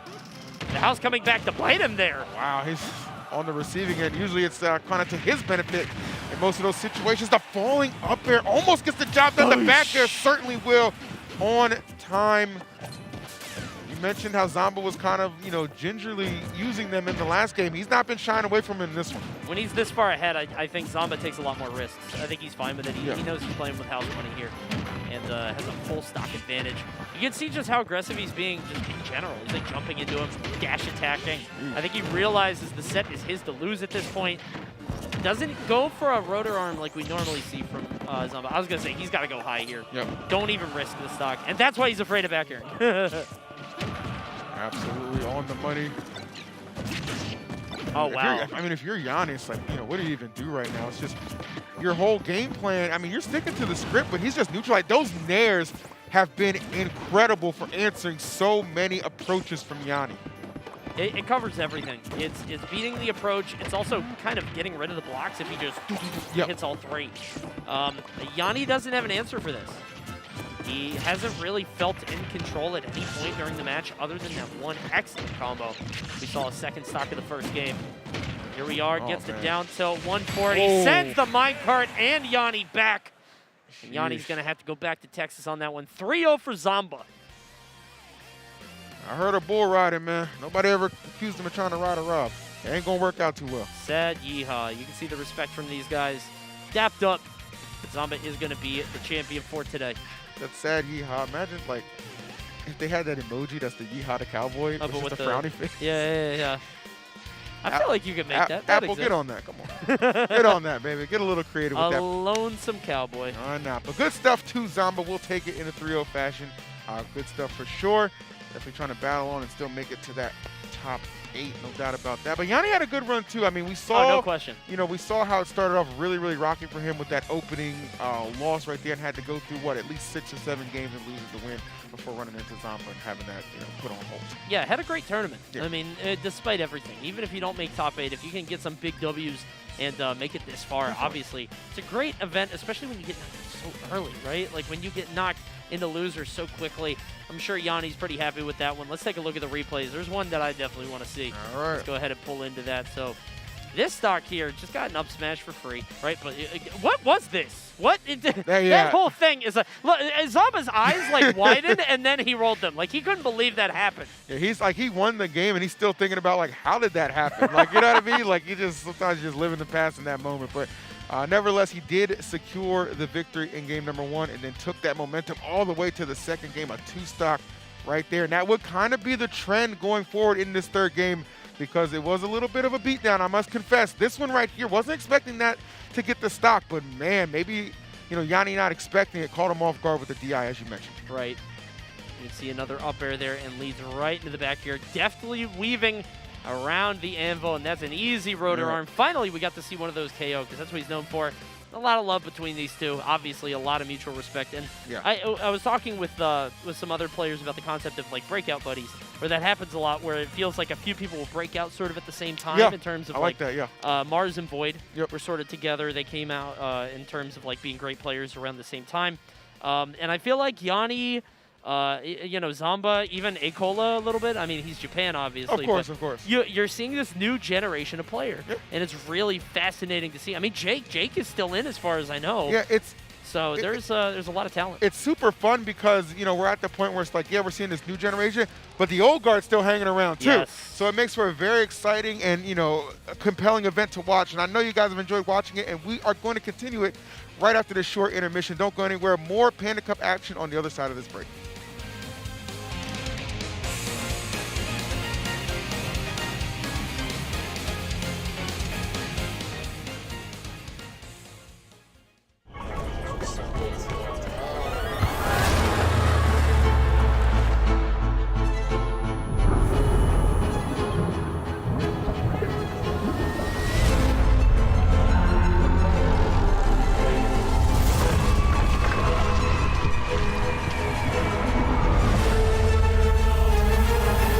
Beats is here.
All right. Welcome back, guys. Thank you so much for sitting through that brief intermission. But we're back for more of the Panda Cup, this being the first stop here at CEO. We are getting down to the nitty-gritty. We have 2 fire sets to bring you. Both of them are going to be top 8 qualifiers, and we are going to open up with who? A little bit of Mars and a little bit of Aaron. Crazy. Yeah, this is going to be a crazy one. I mean, both of these guys getting knocked out. Mars, of course, getting knocked out pretty early by Sean. Meanwhile, Aaron having a huge upset in defeating Zamba and then eventually falling down the line. But we're going to see who can make top 8 because only one of them can. It's going to be Zero Suit versus Diddy Kong coming up very shortly. But we got some other slides to show you first. And let me just tell you, as like a guy on Panda, I'm so happy with these. We have been theorizing these for a long time, and it is so cool to be able to bring you this stuff. So let's go ahead and take a look at some slides that tell the story of this tournament. First, starting with the top seeds. As you can see, these are the top 12 seeds of the tournament. A couple of them are out. Myron, Mutace, Yanni, and Fatality have all fallen. Meanwhile, the guys in red are currently in losers bracket and may still be in contention for taking. I know Jake Waddy is happening on Panda Cup 2 if you want to tune in over there. Tweak, Riddles, and DeBuzz are sitting pretty still in winners and getting top 8. This is so good that it's not only the top 12 seeds, but also the updated version of what we saw earlier on in the tournament. So big shout out to PG Stats for bringing us this just innovative way to kind of look at how the tournament is panning out. One thing I definitely want to point out, Tweak, I don't think Tweak has not lost a game all throughout the bracket so far. So he is playing, and he's only used Sephiroth, so he is playing at an elite level with that Seph. So definitely something to kind of keep in mind as we're heading into Championship Sunday. Yeah, that's nuts because Sephiroth is a different kind of beast. He is. It takes some endurance to play him throughout the course of a whole bracket. Absolutely. Let's take a look at some of the upsets that have happened throughout the weekend as well. So you see some of the people who have caused some waves before, but here are the biggest upsets so far throughout the tournament. Yanni and Dat Dirt Dog probably being the #1. Obviously, you and Omart is above them in terms of the upset level, but I think Yanni getting upset is a huge story. Sonic's losing to Toast, also pretty big one. Mysterica losing to Sen. I mean, you could just look at all this yourself. It's been brutal. Yeah, Toast, I mean, he's been going on a heck of a run. I mean, you mentioned the Sonic's victory. He's who actually ended up putting Aaron in the loser side of things, too. So Toast has been having a very good event on his end, so we'd like to see that as well. You know, this is what it's all about, man. Getting to see some of these breakout stars. Like we already knew these players were good. Well, let's go ahead and see if they can, finally kind of pull through and take it to the next step, which I think is a really big one.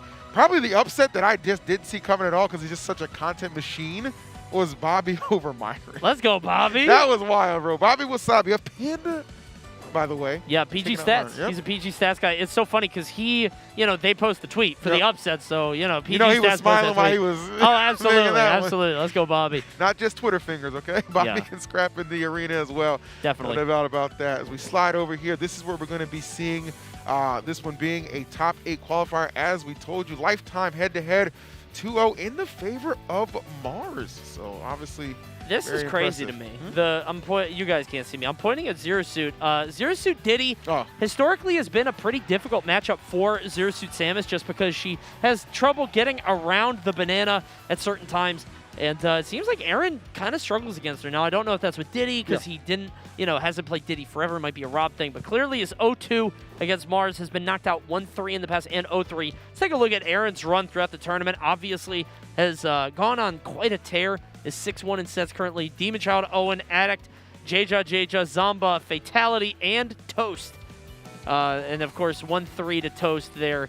Pretty big upset, honestly, and it's crazy because he beat I don't think it's an upset in seeds, but I would say I would expect Aaron, especially if he beat Zamba and Fatality. I would expect him to go over. That's why I'd love to know who Toast beat en route to getting to that position as well. Because that's got to, that's pretty telling himself being the 20th seed. But kudos to both of these players, man. Phenomenal, obviously history on the side of Mars, but you never quite know what can happen. One thing Aaron is really going to benefit for, these Florida crowds, Coney, they can be very rambunctious. They can get excitable. And where's Aaron from? Florida, representing 100%. So we'll see if the crowd will help out. What in tarnation is this, by the way? Did Aaron find like $6 in between games? I got to go to the shop right now. I got to go to the shop. Help. Oh, Lord, man. I'm surprised. I thought that Diddy historically has been a pretty difficult matchup for Zero Suit, but it's not one that Aaron has a lot of stake in. And obviously, you know, I don't know as much as him. Sure. He's the guy. To be fair, I mean, they're not too far removed from their last encounter. If you take a look at that head-to-head, I think their last fight was Genesis, the last Genesis that occurred a couple of months ago. So clearly Aaron maybe keeping some knowledge of what went down in that encounter in the back of his head. But, I mean, heck, as shocked as we are, how do you think Mars felt when he saw him pick Aegis here? Sure, good call. Yeah, you can see right now pretty even between competitors. Going to hit that neutral air, but not really knowing where they're going to go. I'm wondering how much of this is like a long-term investment. Has Aaron really put a lot of time into Aegis and just not use them all that much? I know he does. I mean, I know he's a bit of a streamer, right? So, you know, I'm not sure exactly who he plays, you know, when he's running those sub games or what have you. But, I mean, heck, sometimes that curveball can be the only thing you need. And, you know, there's no guarantee he sticks with it throughout the entirety of the set. Maybe just that surprise factor alone could be enough. But hard to surprise somebody as efficient and skilled as Mars. He takes that first stock just to get things going. Like, you gotta remember, ZSS, that's the original diva around here. Okay, you're just a DLC. You came after me.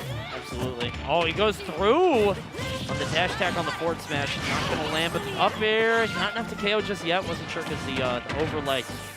But yeah, just Aaron doesn't look fully comfortable. This definitely looks like a secondary Aegis, you know. And this is no disrespect to Aaron or anything. It's just it's not quite moving. This you is know not what your I mean? main. I don't think there's anything wrong with kind of pointing that out because Aaron's done a terrific job at this tournament, but I don't think it's been off of the back of Pyra Mithra. Right. That's why I'm so surprised to see this, but nonetheless, able to get the secure the stock right there. I mean, you know, Mithra obviously neutral monster can really stack up the damage quickly. Sure. Trying to get in there with those nairs. Mars not falling for him though. It's just, it feels like when I watch Aaron play Diddy, you can see it. You know it's Aaron because the way that he moves is just so smooth. And I'm just not seeing that level of comfortability with Aegis. But, you know, he's a great player. We'll see if he can pick it up over the course of the set. It is a best of 5, and maybe he'll be rocked with this. Waits for the air dodge. Mars actually just jerks through him. Knows he has the air dodge there because he can't pop the up B. He's able to make it back.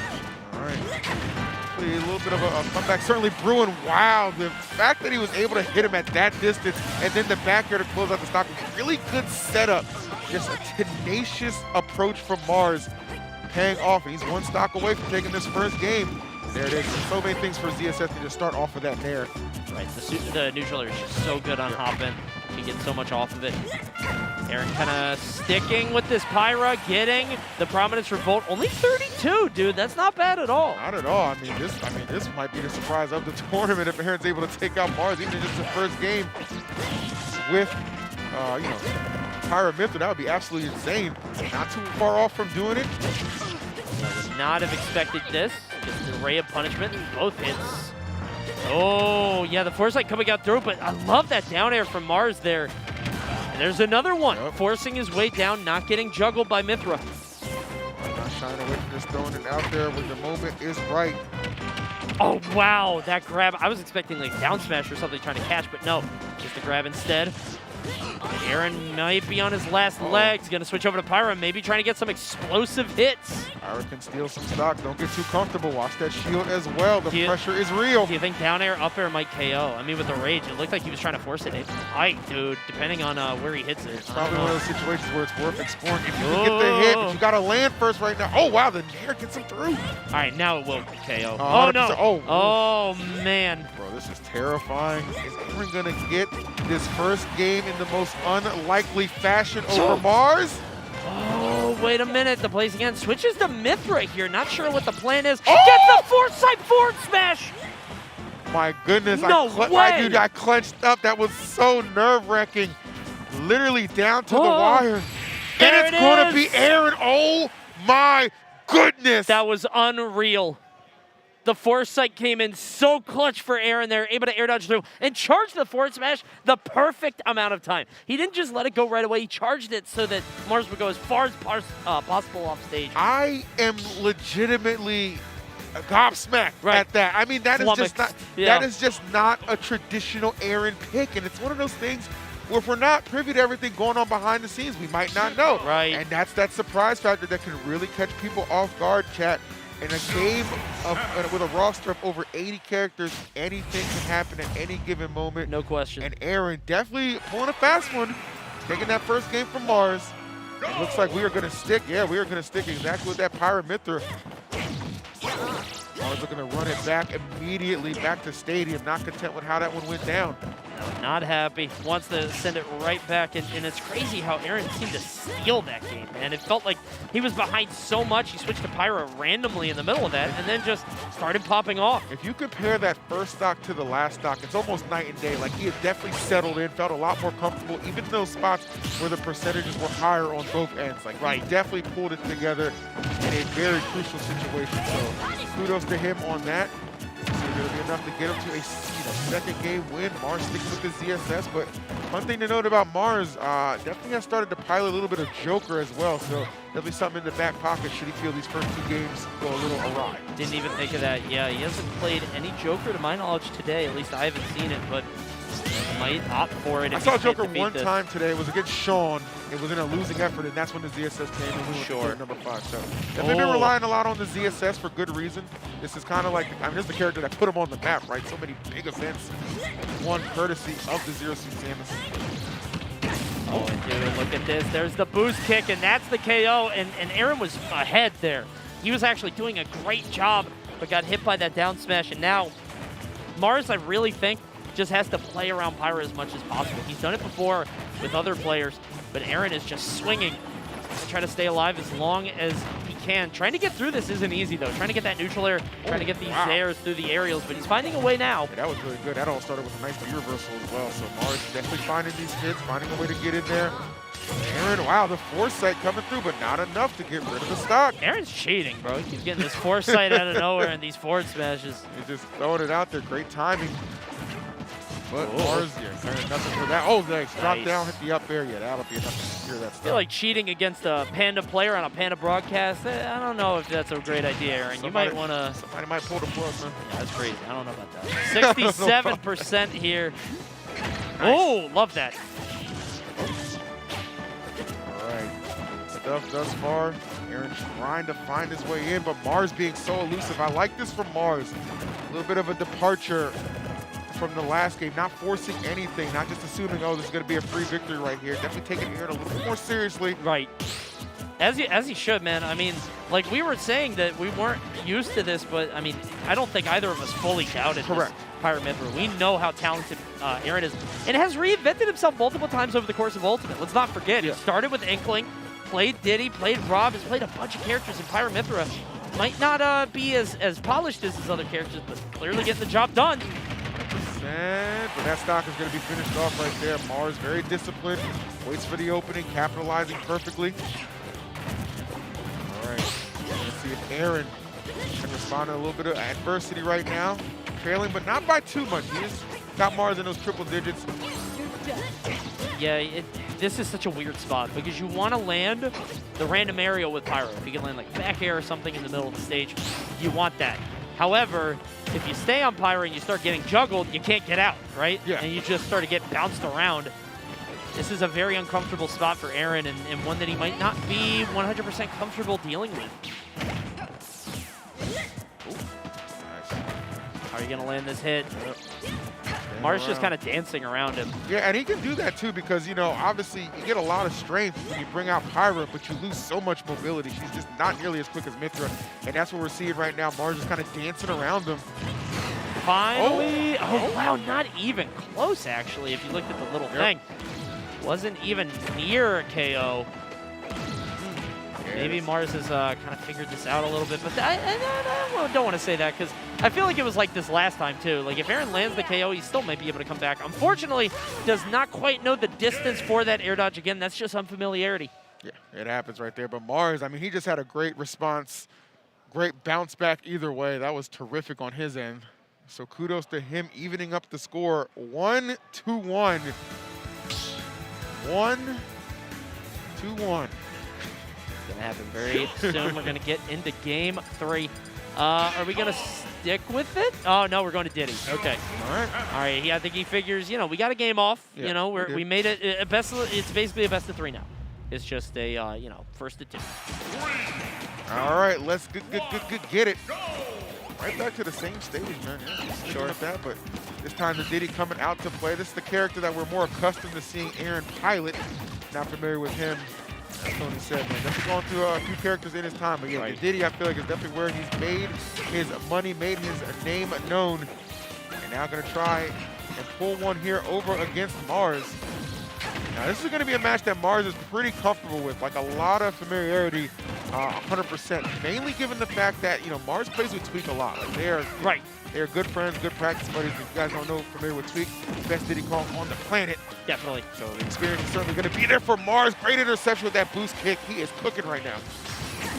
You can see the way that he's just able to pick up on Aaron here. Aaron and Tweak do have pretty different play styles. I feel like Aaron is a lot more aggressive in some ways, and Tweak a lot more defensive. But honestly, that's probably what Mars wants, is for you to run at him, run into him. You talked about it before, how Mars could be sort of campy, but, you know, sort of in your face at the same time. Does it at a distance that kind of masks it. It makes you feel powerful. Yeah, to an extent. Oh my goodness, but wow. That is powerful. Yeah, gotta, you know, that is the tool in Diddy's arsenal right there. This character is so good at just kind of freestyling and putting together combos, but that banana, amazing for setups, disruption, and obviously helping initiate KOs as we saw in that first time.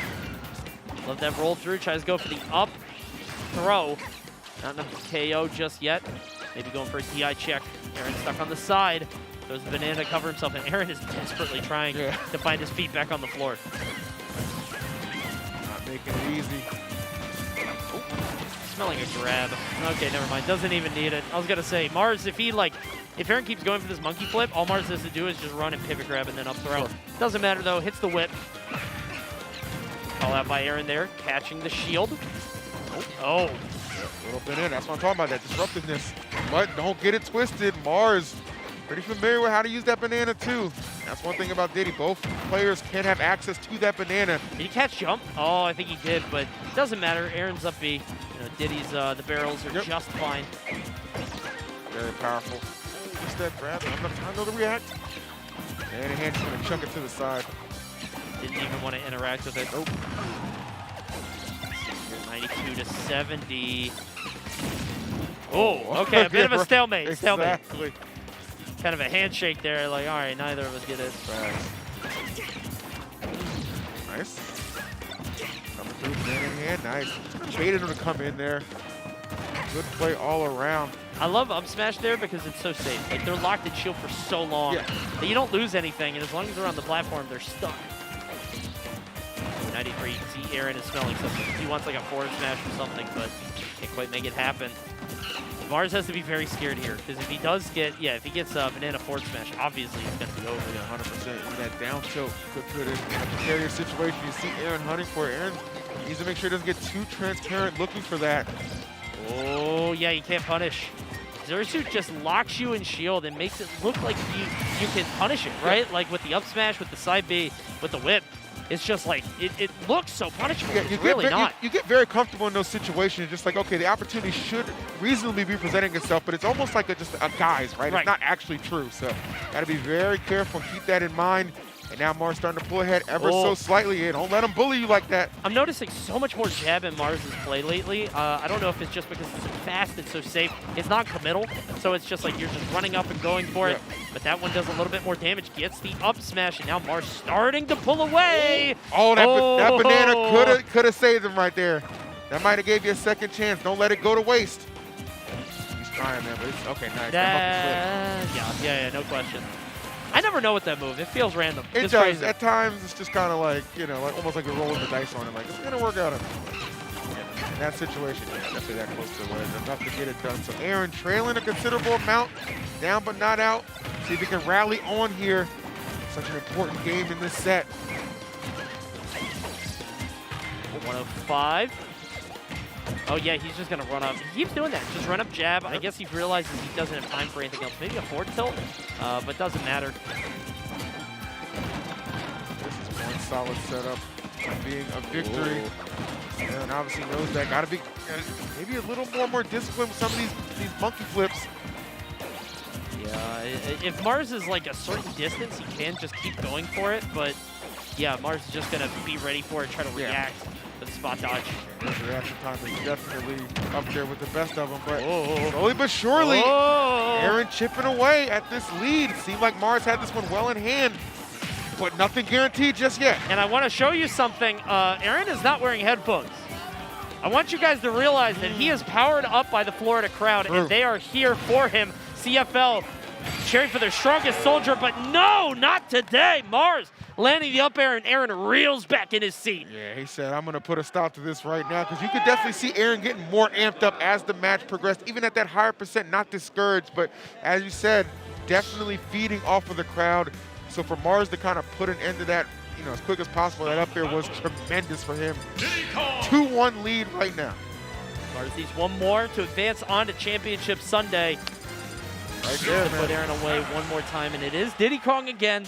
It looked great, especially there at the end, but it does look like Aaron is fighting an uphill battle in a lot of circumstances. It just feels like Mars is so good at just staying away from him, playing that middle distance, not getting sucked into the Diddy vortex. Yeah. But Diddy really gets cooking. It is a lot to overcome. Like, this is a character that can very much so overwhelm you. You can see him trying to land. Oh, man. You can see him trying to land with aerials, and Mars is just, like, drifting back and punishing over and over. Aaron visibly frustrated after that last game. Have to hope that doesn't affect his play here. Yeah, one of the, and that's kind of the mark of, like, when you kind of get to this level, it's a little bit more different, right? You're not playing in pools. You're playing with an opportunity to go to the finals on the line. That's a lot. Especially a player of Aaron's caliber, like, he wants to make that. He wants to do his organization proud and all that stuff. But right, you've got to keep a good head on your shoulders too. Shout out to Charlie, by the way. Yeah, if you're watching, let's go, Charlie. Charlie. One thing about Mars that I just noticed a lot, like, even if he is bothered, he never shows it. Right. He is very stoic in how he presents himself. Aaron, very emotional, wears his emotions on his sleeve. So that can be very, very telling on how it's going to go. But a great first stock from Mars. Could be how this set is going to pan out. Let's find out. One of the things that I think a lot of people don't realize at the top level of competition is just how mental it is. Obviously, there is the body, right? The execution, the ability to function and be able to hit your stuff. But the mind is so important here. It's so easy to just fall into despair and feel like there's no way back and there's no way to continue winning. And you see it even at the top level. Aaron not out of it just yet. I think he's realizing that. Goes for the up smash, but can't quite string it together. Yeah, no, maybe a back air attempt would have been a little more useful there, but nonetheless, he is starting to get some momentum, definitely cooking. Banana in hand. If he can get this stock, this would be tremendous for him. Definitely trying to keep this on the lower percentage side of things. He's doing a good job so far. That monkey flip cancel was so deceptive because he did it at the point where it looked like he was going to have end lag, and then he slid off the stage and he was able to jump back with that back air. So well done. However, he tried it again and it put him in a really bad spot. You gotta pace yourself with some of these. Oh, the barrel explode. Oh my goodness, yeah.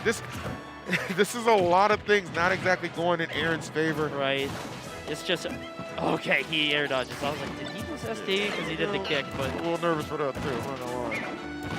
Yeah, Aaron's doing a lot of monkey flips. We saw that at the end of the last game where it just felt like he was monkey flipping over and over and over, which can be sort of a fallback for a lot of Diddy Kongs. Of course.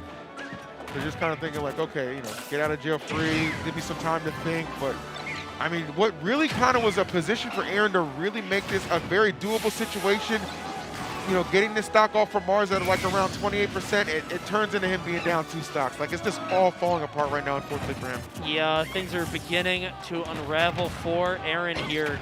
Mars is just pulling further and further ahead, and Aaron just not putting up as much as a fight, unfortunately. Can't even land this first stock off. It's a long tournament, man. It's even there. Yeah, even that's a toughie right there. Whipping on that up smash. Mars catching all the breaks right now. Meanwhile, Aaron just can't find one. A lot of this is frankly just unlucky. It just feels like everything you try to do just falls apart. And like, it's the autopilot that has brought you this far. It's just something's not calibrated. That up smash should have been guaranteed. Yeah. And it's not like Aaron messed it up. Obviously he messed it up, but it's just an autopilot thing. Yeah. And just something is way off course. Yeah, when you're autopilot and then just like, even when you're like just a hair off, right? That could be like, the difference maker. But I don't know, man. This was definitely from the start. Aaron didn't look like his heart was completely into it, just given how the last game ended. But nonetheless, still putting up a resilient fight right now. 140. It's pretty easy to just kind of put your head down and throw it away, but he is definitely still giving it his all, which I do appreciate. He looks fantastic right now. It's just that extra stock in Mars's reserve is making this very difficult to sort of come. How is he going to come back? And the answer is he's not. You got the banana into the up B. If he was one more stock, if he had one more stock, You have to imagine he had an opportunity, but Mars just building up so much of a lead over time, and now he's earned his spot in Championship Sunday tomorrow here in Daytona. You're going to see him competing for an opportunity at the first victory here at the Panda Cup. It is a big one, man, and obviously, you kind of show up to an event that is in part, brought to you by your sponsor. You want to absolutely do a good job, right? You want to perform to the best of your abilities, and I think he did just that. Did Wadi qualify? I think Wadi, because when we went to intermission, I'm pretty sure Wadi was up 2-0 on Jake. So unless he got reversed 3-0, maybe the chat can help me out. Hold on, let me bring this up real quick. Okay. Well, let me know real quick. I don't want to bother production. If that's true, did Wadi qualify? If that's true, that's Wadi's first top 8 ever, as far as I know. In ult? In Ultimate, yeah. Wow. And that's, I don't know if that's true, but that's what somebody told me. Wadi has qualified. Oh, Wadi won 3-0, they said. There you go, 3-0 against Jake. Heartbreaker for Jake, who I really love to see succeed. I love seeing that kid succeed, cool. But unfortunately, falling to Wadi. So that means Wadi and Mars, I wonder if they're on the same side. Oh, that'd be yucky. Nah, no way, right? We'll see. You guys control it. Oh, true. Yeah, we'll ring it. There you go. No. All games. Yeah, we're going to see that match tomorrow, but right now we're going to see some replays of the final of the last set that just happened. It was a Aaron good one. versus Mars. Yeah, this was fun. It was absolutely a good one. And perhaps like one of the biggest surprises I don't think anybody saw coming was the fact that Aaron opened this thing up with Pyramithra, that combination really catching Mars off guard in that situation too. Took that first game. I don't think Mars even saw that coming, kind of leaned back like, all right, buddy, you got it. Yeah. Then game number 2, Mars coming in. I said this, during the middle of the match. I felt like, okay, taking it a little bit more seriously, not really looking past the fact that, okay, it's just Aaron's Pyramithra. No, Aaron showed some good prowess at the end of that first game to take it, was able to overwhelm him in the second, and that prompted the switch to the Diddy Kong, which would put up a good fight. Yeah, the Diddy Kong looked great. It came all the way here at the end. That monkey flip a little bit too obvious, and Mars ready and catching it. You could see his eyes widen with the monkey flip. Watch him here. You could see him. He realizes what Aaron is doing, and Aaron just getting caught, and then that led into this, the fourth and final game. I do think the Pyramithra are strong, and I think that Aaron could make them work. The issue, though, is do you really want a character counter pick for one character? I don't know how much he's going to be bringing them out. I don't know if it's just a Zero Suit thing, but it's hard to keep those warm over the course of an entire tournament in that regard. You can see there's the fist bump between these guys. I almost feel like if Game 3 had just been more, I almost feel like more of a wash in Mars's favor, it wouldn't have tilted Aaron quite as much. The fact it was so close. Because he was right there, right? He was right there for making the comeback. And when, you got the crowd going, you're right, you just make one mistake up there in the air, you let it get away from you. It can definitely be a frustrating experience. So, but either way, that's just kind of how the cards fall. Good effort from Aaron. Nothing to be ashamed of, man. A very solid ninth place, representing his region well. And, but it is going to be Mars moving on. But we still have one more slot to fill, Coney. We still got one more slot to fill. Zamba MVD. Ooh. Who do you like? Yeah, this is going to be a lot of fun to watch. Can't wait to do it. We're going to do it right after this short content break. Go ahead, take a look at this. What's going on, y'all? It's TK Breezy, and I'm here at CEO, and I got some questions for the Smash community. Go ahead and check it out. What character do you main? Marth. If you were trying to sell me on maining Marth, how would you sell me? Live by the blade and die by the blade. If you ever like anime swordsman, think he's the way to go. Who do you main? Joker. I think he is one of the most expressive characters in the game. I think there's a lot of different ways you can play him and show off different ways of how you play Ultimate. Like, you can play him Zoni, Campy, Rushdown, Whiff Punish, and I think with Gun especially and how fluid the movement can be, I think you can show off like, look how cool I am, or look how lame I am. So I think he's really fun. I'm in Hero. Hero, okay. Don't get a lot of that. So it's actually going to be a good question then. So if I was a person looking for a main, how would you sell me on maining Hero? I'd sell him in here for having fun. Absolutely having fun. You like having fun? Go Hero. You want to play serious? Go for Hero. Lots of RNGs. That's kind of his whole thing. He's another character you can have your own playstyle since he has so many tools in the game. All right, y'all. This has been TK Breezy. Keep it locked here for more Panda Cup action. EE, convince me to play your character. Snake make things go boom. True. He does do that.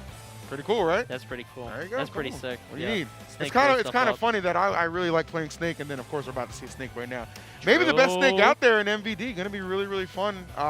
Going against probably the best Rob out there in Zamba. So, 2 character specialists vying for that final spot in the Panda Cup top 8 for tomorrow's Championship Sunday. It's going to be insane. Both of these players supremely talented. MVD, of course, a longtime veteran of the scene, has played Snake since Brawl. Played Diddy in Smash 4 Wii U right in the middle. But as soon as Snake was back, he was super excited and has taken this character to the limit. Meanwhile, Zamba, again, like we talked about, has had a big rise as of late. You know, has really come alive in the last couple of months. So we're going to see how these two fare against each other. Frankly, I'm a little worried for MVD because I feel like Snake is a character who's prone to falling into really bad disadvantaged states, and I feel like if there's one player who picks that apart mercilessly and ruthlessly, it is Zamba. If you are ever off stage in a bad spot, he is going to just slay you. We have seen multiple times, you know, especially as you said, off stage, Cody, Zamba is nothing nice, nothing to play with, but we're going to see. If you're wondering how they got in this situation, it was Tweak with a 3-0 over MVD and Aaron with a Game 5 victory over Zamba. So here we go. The final spot of top 8 up for grabs. Game number 1 taken at the stadium already. Zamba with a tremendous lead. Just so good at accumulating that damage so fast. Would not necessarily always expect that from Rob, but man, this kid does move. MVD is very good against aggressive players, and I do think Zamba has a tendency to full send sometimes. Sure. He'll go a little crazy. And Definitely if MVD, yeah, right. And if MVD could sort of use that against him, use that judo, right, sort of flip it. Is this the first time these guys are meeting? So might have to feel each other out over time. That's actually really exciting. I mean, right, first time encounter for sure. Oh, no! Wow. Probably not his first time encountering that gyro. Let me tell you something. We got a lot of Robs out there for sure, so nice hit right there. MVD actually formerly of Florida, so you got to imagine, like, gotta have probably some crowd support in there, as well as probably thinking like, okay, I'm kind of defending my home turf as well. You know, I reside in Vegas right now. Maybe sending him on a trip to Vegas, because that was a one-way flight to the blast zone. Beautifully done from MVD. Yeah, I love that back throw into the C4. But Zamba still firmly in control, gets the up tilt into the up air. And even the trades there aren't really worth it. I mean, like, considering this percent differential, usually Snake wants to take those trades because he is beefier and he's a lot heavier. But Rob, not that different in terms of weight. You can see, trying to go for it, but no. All right. Zamba landed with the back air, grenade intercepted, and look at that, causing a heap of damage for MVD. Nice. It's the turnaround, one the forward tilt. It's Nikita trying to hunt. Rob's got the juice to do that, though. He's so privileged. Yeah, he really is. He can do that. One of the best recoveries, but not going to help you when you're going fresh off of an up tilt into the blast zone. Yeah, that's a big lead for MVD. Being able to land that up air is going to erase it, but the fact that MVD got stock first means that's pretty big. I mean, Zamba was probably going to take that stock off and do a ton of damage right after, like we saw in the beginning, like we see again now, 61% unanswered. Yeah, like one of the MVD strategies here that's helping him out so far. He's done a pretty good job neutralizing that back air from Zamba. We know he likes to rely on that a lot. Always having those grenades present, excuse me, going to be a helpful deciding factor, but 120 starting to get up there a little bit. Throwing the grenades, trying to keep Zamba locked down in the corner. Rob is a rather large fellow, so, you know, has to watch his head. Gyro is gone. MVD trying to set up this camp. He's known to be one of the best Snakes at playing this defensive game. Zamba has the tools to break through, though. Like we were talking about before, Rob is just so versatile. Wait a minute. That doesn't win? What? Huh. He nared the Nikita, and it was like a 1-2 combo. It was like one hit, and then when he was coming out of it, boom. Maybe the Nikita was falling there. Weird. Yeah. I think Zamba was surprised, too. Looked like he got it right, but no, didn't quite hit it the right way. And that's game 1 for MVD. Yeah, I mean, Zamba looked like he was in full control. So for him to let that game get away from him, definitely got to be a little frustrating. Game 2 it is. Back to PS2. Let's go. All right. MVD putting on the appropriate camouflage now. Yeah, seriously. Reactivated. All right, well, here we go. Gonna take it right back to the same stage. Zamba not being discouraged at all, nor should he. One thing that I'm really noticing with Zamba is sort of in a macro sense over the course of a lot of tournaments. He's not getting away with as much as he used to. I mean, like, I feel like his tricks, like the crazy rotor arms, the insane back airs, we're not seeing stock shaved off super fast. I hear you. Still clearly very talented, doesn't need those to win. but I just feel like he's not going, like even that, like the crazy super high neutral air just gives up stage really. It's a gimmick, right? I hear what you're saying. Yeah, it's like it's not pressure. Yeah, it's not necessarily like the cheese is getting through anymore, right? Like, you know. And it's not even like cheese because like it's smart. It's just people are way more defensive, you know? I mean, at some point, right, when you know you're gonna have to go up against these talented Robs, you start to get a little more aware, exactly, of what to kind of expect. And Zamba definitely putting some more eyes on this character for sure. MVP doing a good job though, taking that first game, and that Nikita again trying to make it deadly, trying to run out this recovery, gonna settle for the back air. Yeah, man. Does Rob have a better way to deal with that? Nikita, because I feel like that's not the optimal way that Zamba's doing. He looks kind of uncomfortable there. He's just kind of like trying to steer clear too. I'm wondering, just air dodging. Yeah, I'm wondering like if you're stopping it at some point, like that can reactivate the hit. So maybe that's kind of what he's keeping in mind as well. Or Will you tell me hitbox Snake player? Huh? Why don't you tell me Snake player? Huh? That's always that good. I'd be playing instead of commentating. What do you want from me? I always forget I can hit the Nikita when I'm playing, so I get it. I understand. I'm like, all right, I'm dead. All right, whatever. It do be happening, though. 148 now on MVD. Yeah, that's a... Oh, I was going to say that's a throw, but no. Had the grenade in his hand. He can't even up... He's just trying to annoy him now. Can't up air him because of the grenade, but he can back throw. There you go. He's gone. Yeah, that's a yeet amount of existence on that one. Well played for sure. Ooh. Trying to find these straight hits off of a grenade. Nice. Spacing around the grenade there, it seemed like, too. Oh, the gyro, just getting some free damage. Didn't have a laser out, but doesn't really matter. See if MVD can... Oh, boom, boom, boom. Seriously, MVD. Explosive gauntlet being presented right now, but still he is trailing. 158, yeah, 170 means pretty much anything landed by Snake will KO. There's no shortage of KO options. And up 50%. Not undoable. I mean, a couple grenades and a forward tilt, and, you know, he's known for playing defensively. Yeah, look at that. The up throw into up tilt. Yeah, MVD can be very, very disciplined. Oh, he has him on the platform. That's huge. Yeah, Snake is a character that super rewards that. Very veteran-like mindset for MVD. Never going to be down on himself. Doing a good job thus far. Zamba trying to take advantage. These grenades are doing such a good job. Kind of cutting off some options you see Zamba really hunting for. Even if it's just like movement, even if it's not cutting off like attack, as long as he's covering spaces he can't go. Definitely fun to see this game too. No, showing this like a first-time encounter between these two. Pretty sick. Grenade has another one, 157 to 111. Zamba does get in close. He has to be very careful because that up tilt will KO now. Oh, 100%. This is a dead-even game. Oh, tried to hit him. Oh, actually only doing the first hit of that forward tilt, baits out the roll, and the up tilt, boom, sends him into orbit. Rookie mistake. He said, your space station, I'll help you get there. Blast off, 3, 2, 1. That was nuts. That's a rookie mistake, man. Like, rolling on stage there, especially out of first, like, there are two mistakes at play here. Rolling on stage at ledge there is kind of obvious. A lot of people go for that. And in particular, rolling after first hit of forward tilt. That's such a common thing. Yeah. MVD showing veteran knowledge there. Zamba getting caught off guard. And twice now, Zamba has been in a pretty significantly... Yeah, I was going to say, keep taking that. If you're Zamba, just keep taking the hits. But Zamba's been in a pretty significant lead, and MVD has just snuck past him. Oh, he's stuck True him too. Solid Snake style. I'm almost wondering, too, like that last interaction that we saw, if he went for, you know, you say it's a rookie mistake, if he went for it because he was assuming maybe he's too smart to go for it. Like, he wouldn't go for this, you know, elite smash combination. No way. They put it together. I don't know. There's definitely a lot of strategy at play. Yeah, I love to see. Oh, wow. Okay.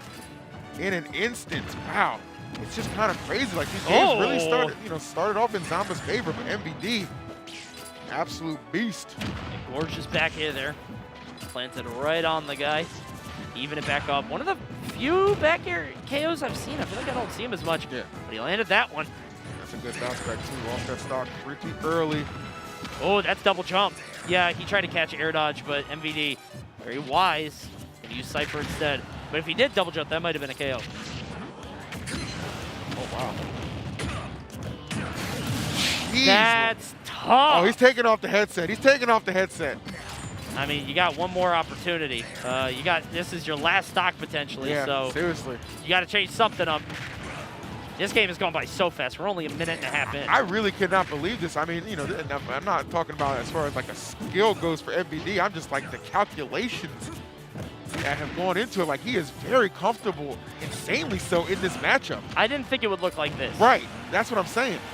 Like, I thought right now we'd be on even footing at least. You know, game 3 would be tied up 1-1, but no, MVD. Oh, getting caught up. Oh my God! Did the grenade save him? It did. Oh Lord. That's what he was setting up, was to just eat the grenade. He wanted to just eat the grenade for more damage, but it didn't even matter because it saved him from the aerial. 94 now on Zamba. Now it's your turn to make the comeback. Can he do it? MVD, the last couple of tournaments, has been on the doorstep of getting that top 8 so many times.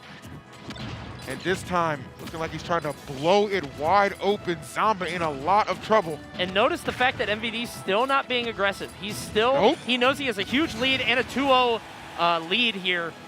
Oh no. Again, I don't think he knows what to do. Chasing.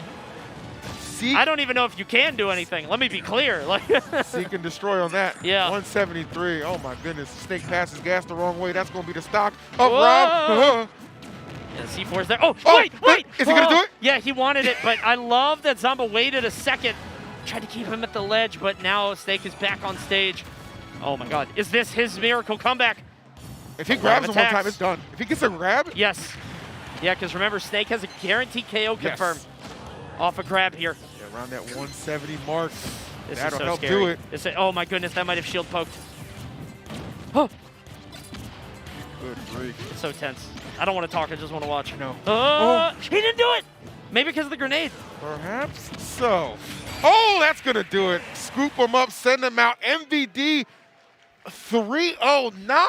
It's not the surprise of MVD winning. We know what kind of player MVD is. He's very talented. It's the fact he did it in a 3-0 manner that really has sent, I'm sure, a lot of people. Oh man, that's heartbreak for that kid right there. I mean, don't get it twisted. He is still a threat anywhere he goes. One of the best players in the building, no question. Absolutely, don't get it twisted. But MVD, he just wanted it more at this one, man. You could tell he just wanted it more. Yeah, he never let up on the patience. I think is the number one thing. If you watched him play, like even at that moment where he was up 2 stocks and had a 2-0 lead, he didn't run at Zamba. No, he knew that Zamba could shave off that stock instantly, and he just kept throwing grenades, kept playing on his back foot. And Zamba, I feel like for all of his aggression, all of his aggressive playstyle, and the fact that he'll just run at you, didn't really know how to handle a Snake that was not interested in fighting. I mean, not directly anyway. Like, he's just sitting back, chilling, letting you eat damage from grenades. Didn't falter, didn't waver, and you know, it kind of goes back to what was brought up too, is that being a first-time encounter, you don't know what to expect. Right, it's a good point. It's different from just watching. When you actually have to play them on the other side of the sticks, it is crazy. Let's take a look at how that one unfolded and how MVD captured that final spot in the top 8 for tomorrow. It was an impressive display on both ends. That was really cool. Love that back throw into C4 to get things started. We really have to talk about MVD's composure. Look at this. Both times, he was just so much higher in percent, but was still able to bring it back. And again, I feel like Zamba really uncomfortable with the Nikita. And I'm wondering if he's going to lab that out, maybe have an answer for next time. Sure. 168 to 122 again. That was there. It is. That right there. And you know, for him to go for that in such a pivotal moment, so definitely see a little frustration starting to mount on his end. That right there, seeing that again, that was poor DI. Right. Seeing that again, that was poor DI. Yeah, he was just shocked. It just came out of nowhere. There's another up tilt. And the crazy thing is Zamba doesn't normally struggle to get KOs like that because he's just able to throw, right? Yeah. You get a Rob up throw and it's fine. And if he got his hands on MVD, that's okay. But if you miss that grab, you are getting launched with an up tilt. So wasn't really safe doing it. So that means MVD is going to move on. And like you said, I really think it's the 3-0. Yeah, I mean, that definitely surprised me because the first game, it looked like he had it well in hand, but that Nikita little trickery was what brought that back for MVD, and he did not look back after that. So props to him. He makes it in the top 8. I'm hoping we have like a little image to show of this top 8 because it's looking like it's going to be pretty goated. Yeah, it's going to be a lot of fun. Obviously, we know Wadi, Mars are in loser side along with MVD. Got Tweak over there in winners along with Riddles and Buzz. Yeah, I think Toast as well, right? I think so. Because Toast got in, Toast beat Aaron, and I think that was a top 8 qualifier. I think it was a top 8 qualifier. So yeah, I think you're right because I remember Aaron saying so. It's Toast, Buzz, Riddles, Tweak, and on the other side it is Wadi, MVD, Mars. a lucky fourth person. Yeah. Who we can't name off the top of our heads. But guys, trying to get there, Chip. Yeah, we're trying to get Sonics? Sonics? Was it Sonics? Let's go Sonics. It might be Sonics. Okay, there we go. I think on his thing, like when we brought up the top 12 seeds, I think it said guaranteed 7. Sure. So I think it might be Sonics. Good stuff. Yeah. Okay, so cool. it's been one heck of a broadcast. Oh, It's been for a lot sure. of fun. I mean, you couldn't ask for better on the first stop of the Panda Cup here. Thanks for at casting CO me, man. This Oh, is dude, great. it was sick. Love it. We Love got this that. guy. My brother right here. It was mad easy though. Oh, We had of some course. good sets. Oh, easy, man. These players did not disappoint. Everybody showed up and showed out, man. Like, it was fantastic. Yeah, so thank you guys for joining us. Again, I'm going to do it one more time. This is a brand new Twitch channel, so Yep. you don't want to miss it. We are going to have Top 8 tomorrow, so please follow so you don't forget. It's going to be, I think, 12 p.m. for Melee, Yep. and then 4 p.m. roughly. Obviously, These games are could go over. estimates. Yeah. Yeah. So this guy's going to be on Top 8 for Ultimate. I'm going to be Yes. emceeing Melee and Ultimate. So you're emceeing both. So we're gonna see you emceeing both. Are you gonna buy that suit? You're gonna He get sick of me. teased he's I was gonna buy a talking about suit. it. He teased he's gonna buy a suit. Well, I might have done it if we were in the ring, but no, I might just, I don't know. I'm not Hey, in the man, ring. we got our own makeshift ring. I know it's duct tape and both. Yeah. We're making it work. Yeah, maybe. I might do that. Guys, thank you so much for joining us for CEO 2022. We'll see you tomorrow for Championship Sunday, but for now, have a good night. Take care, guys.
Beats is here.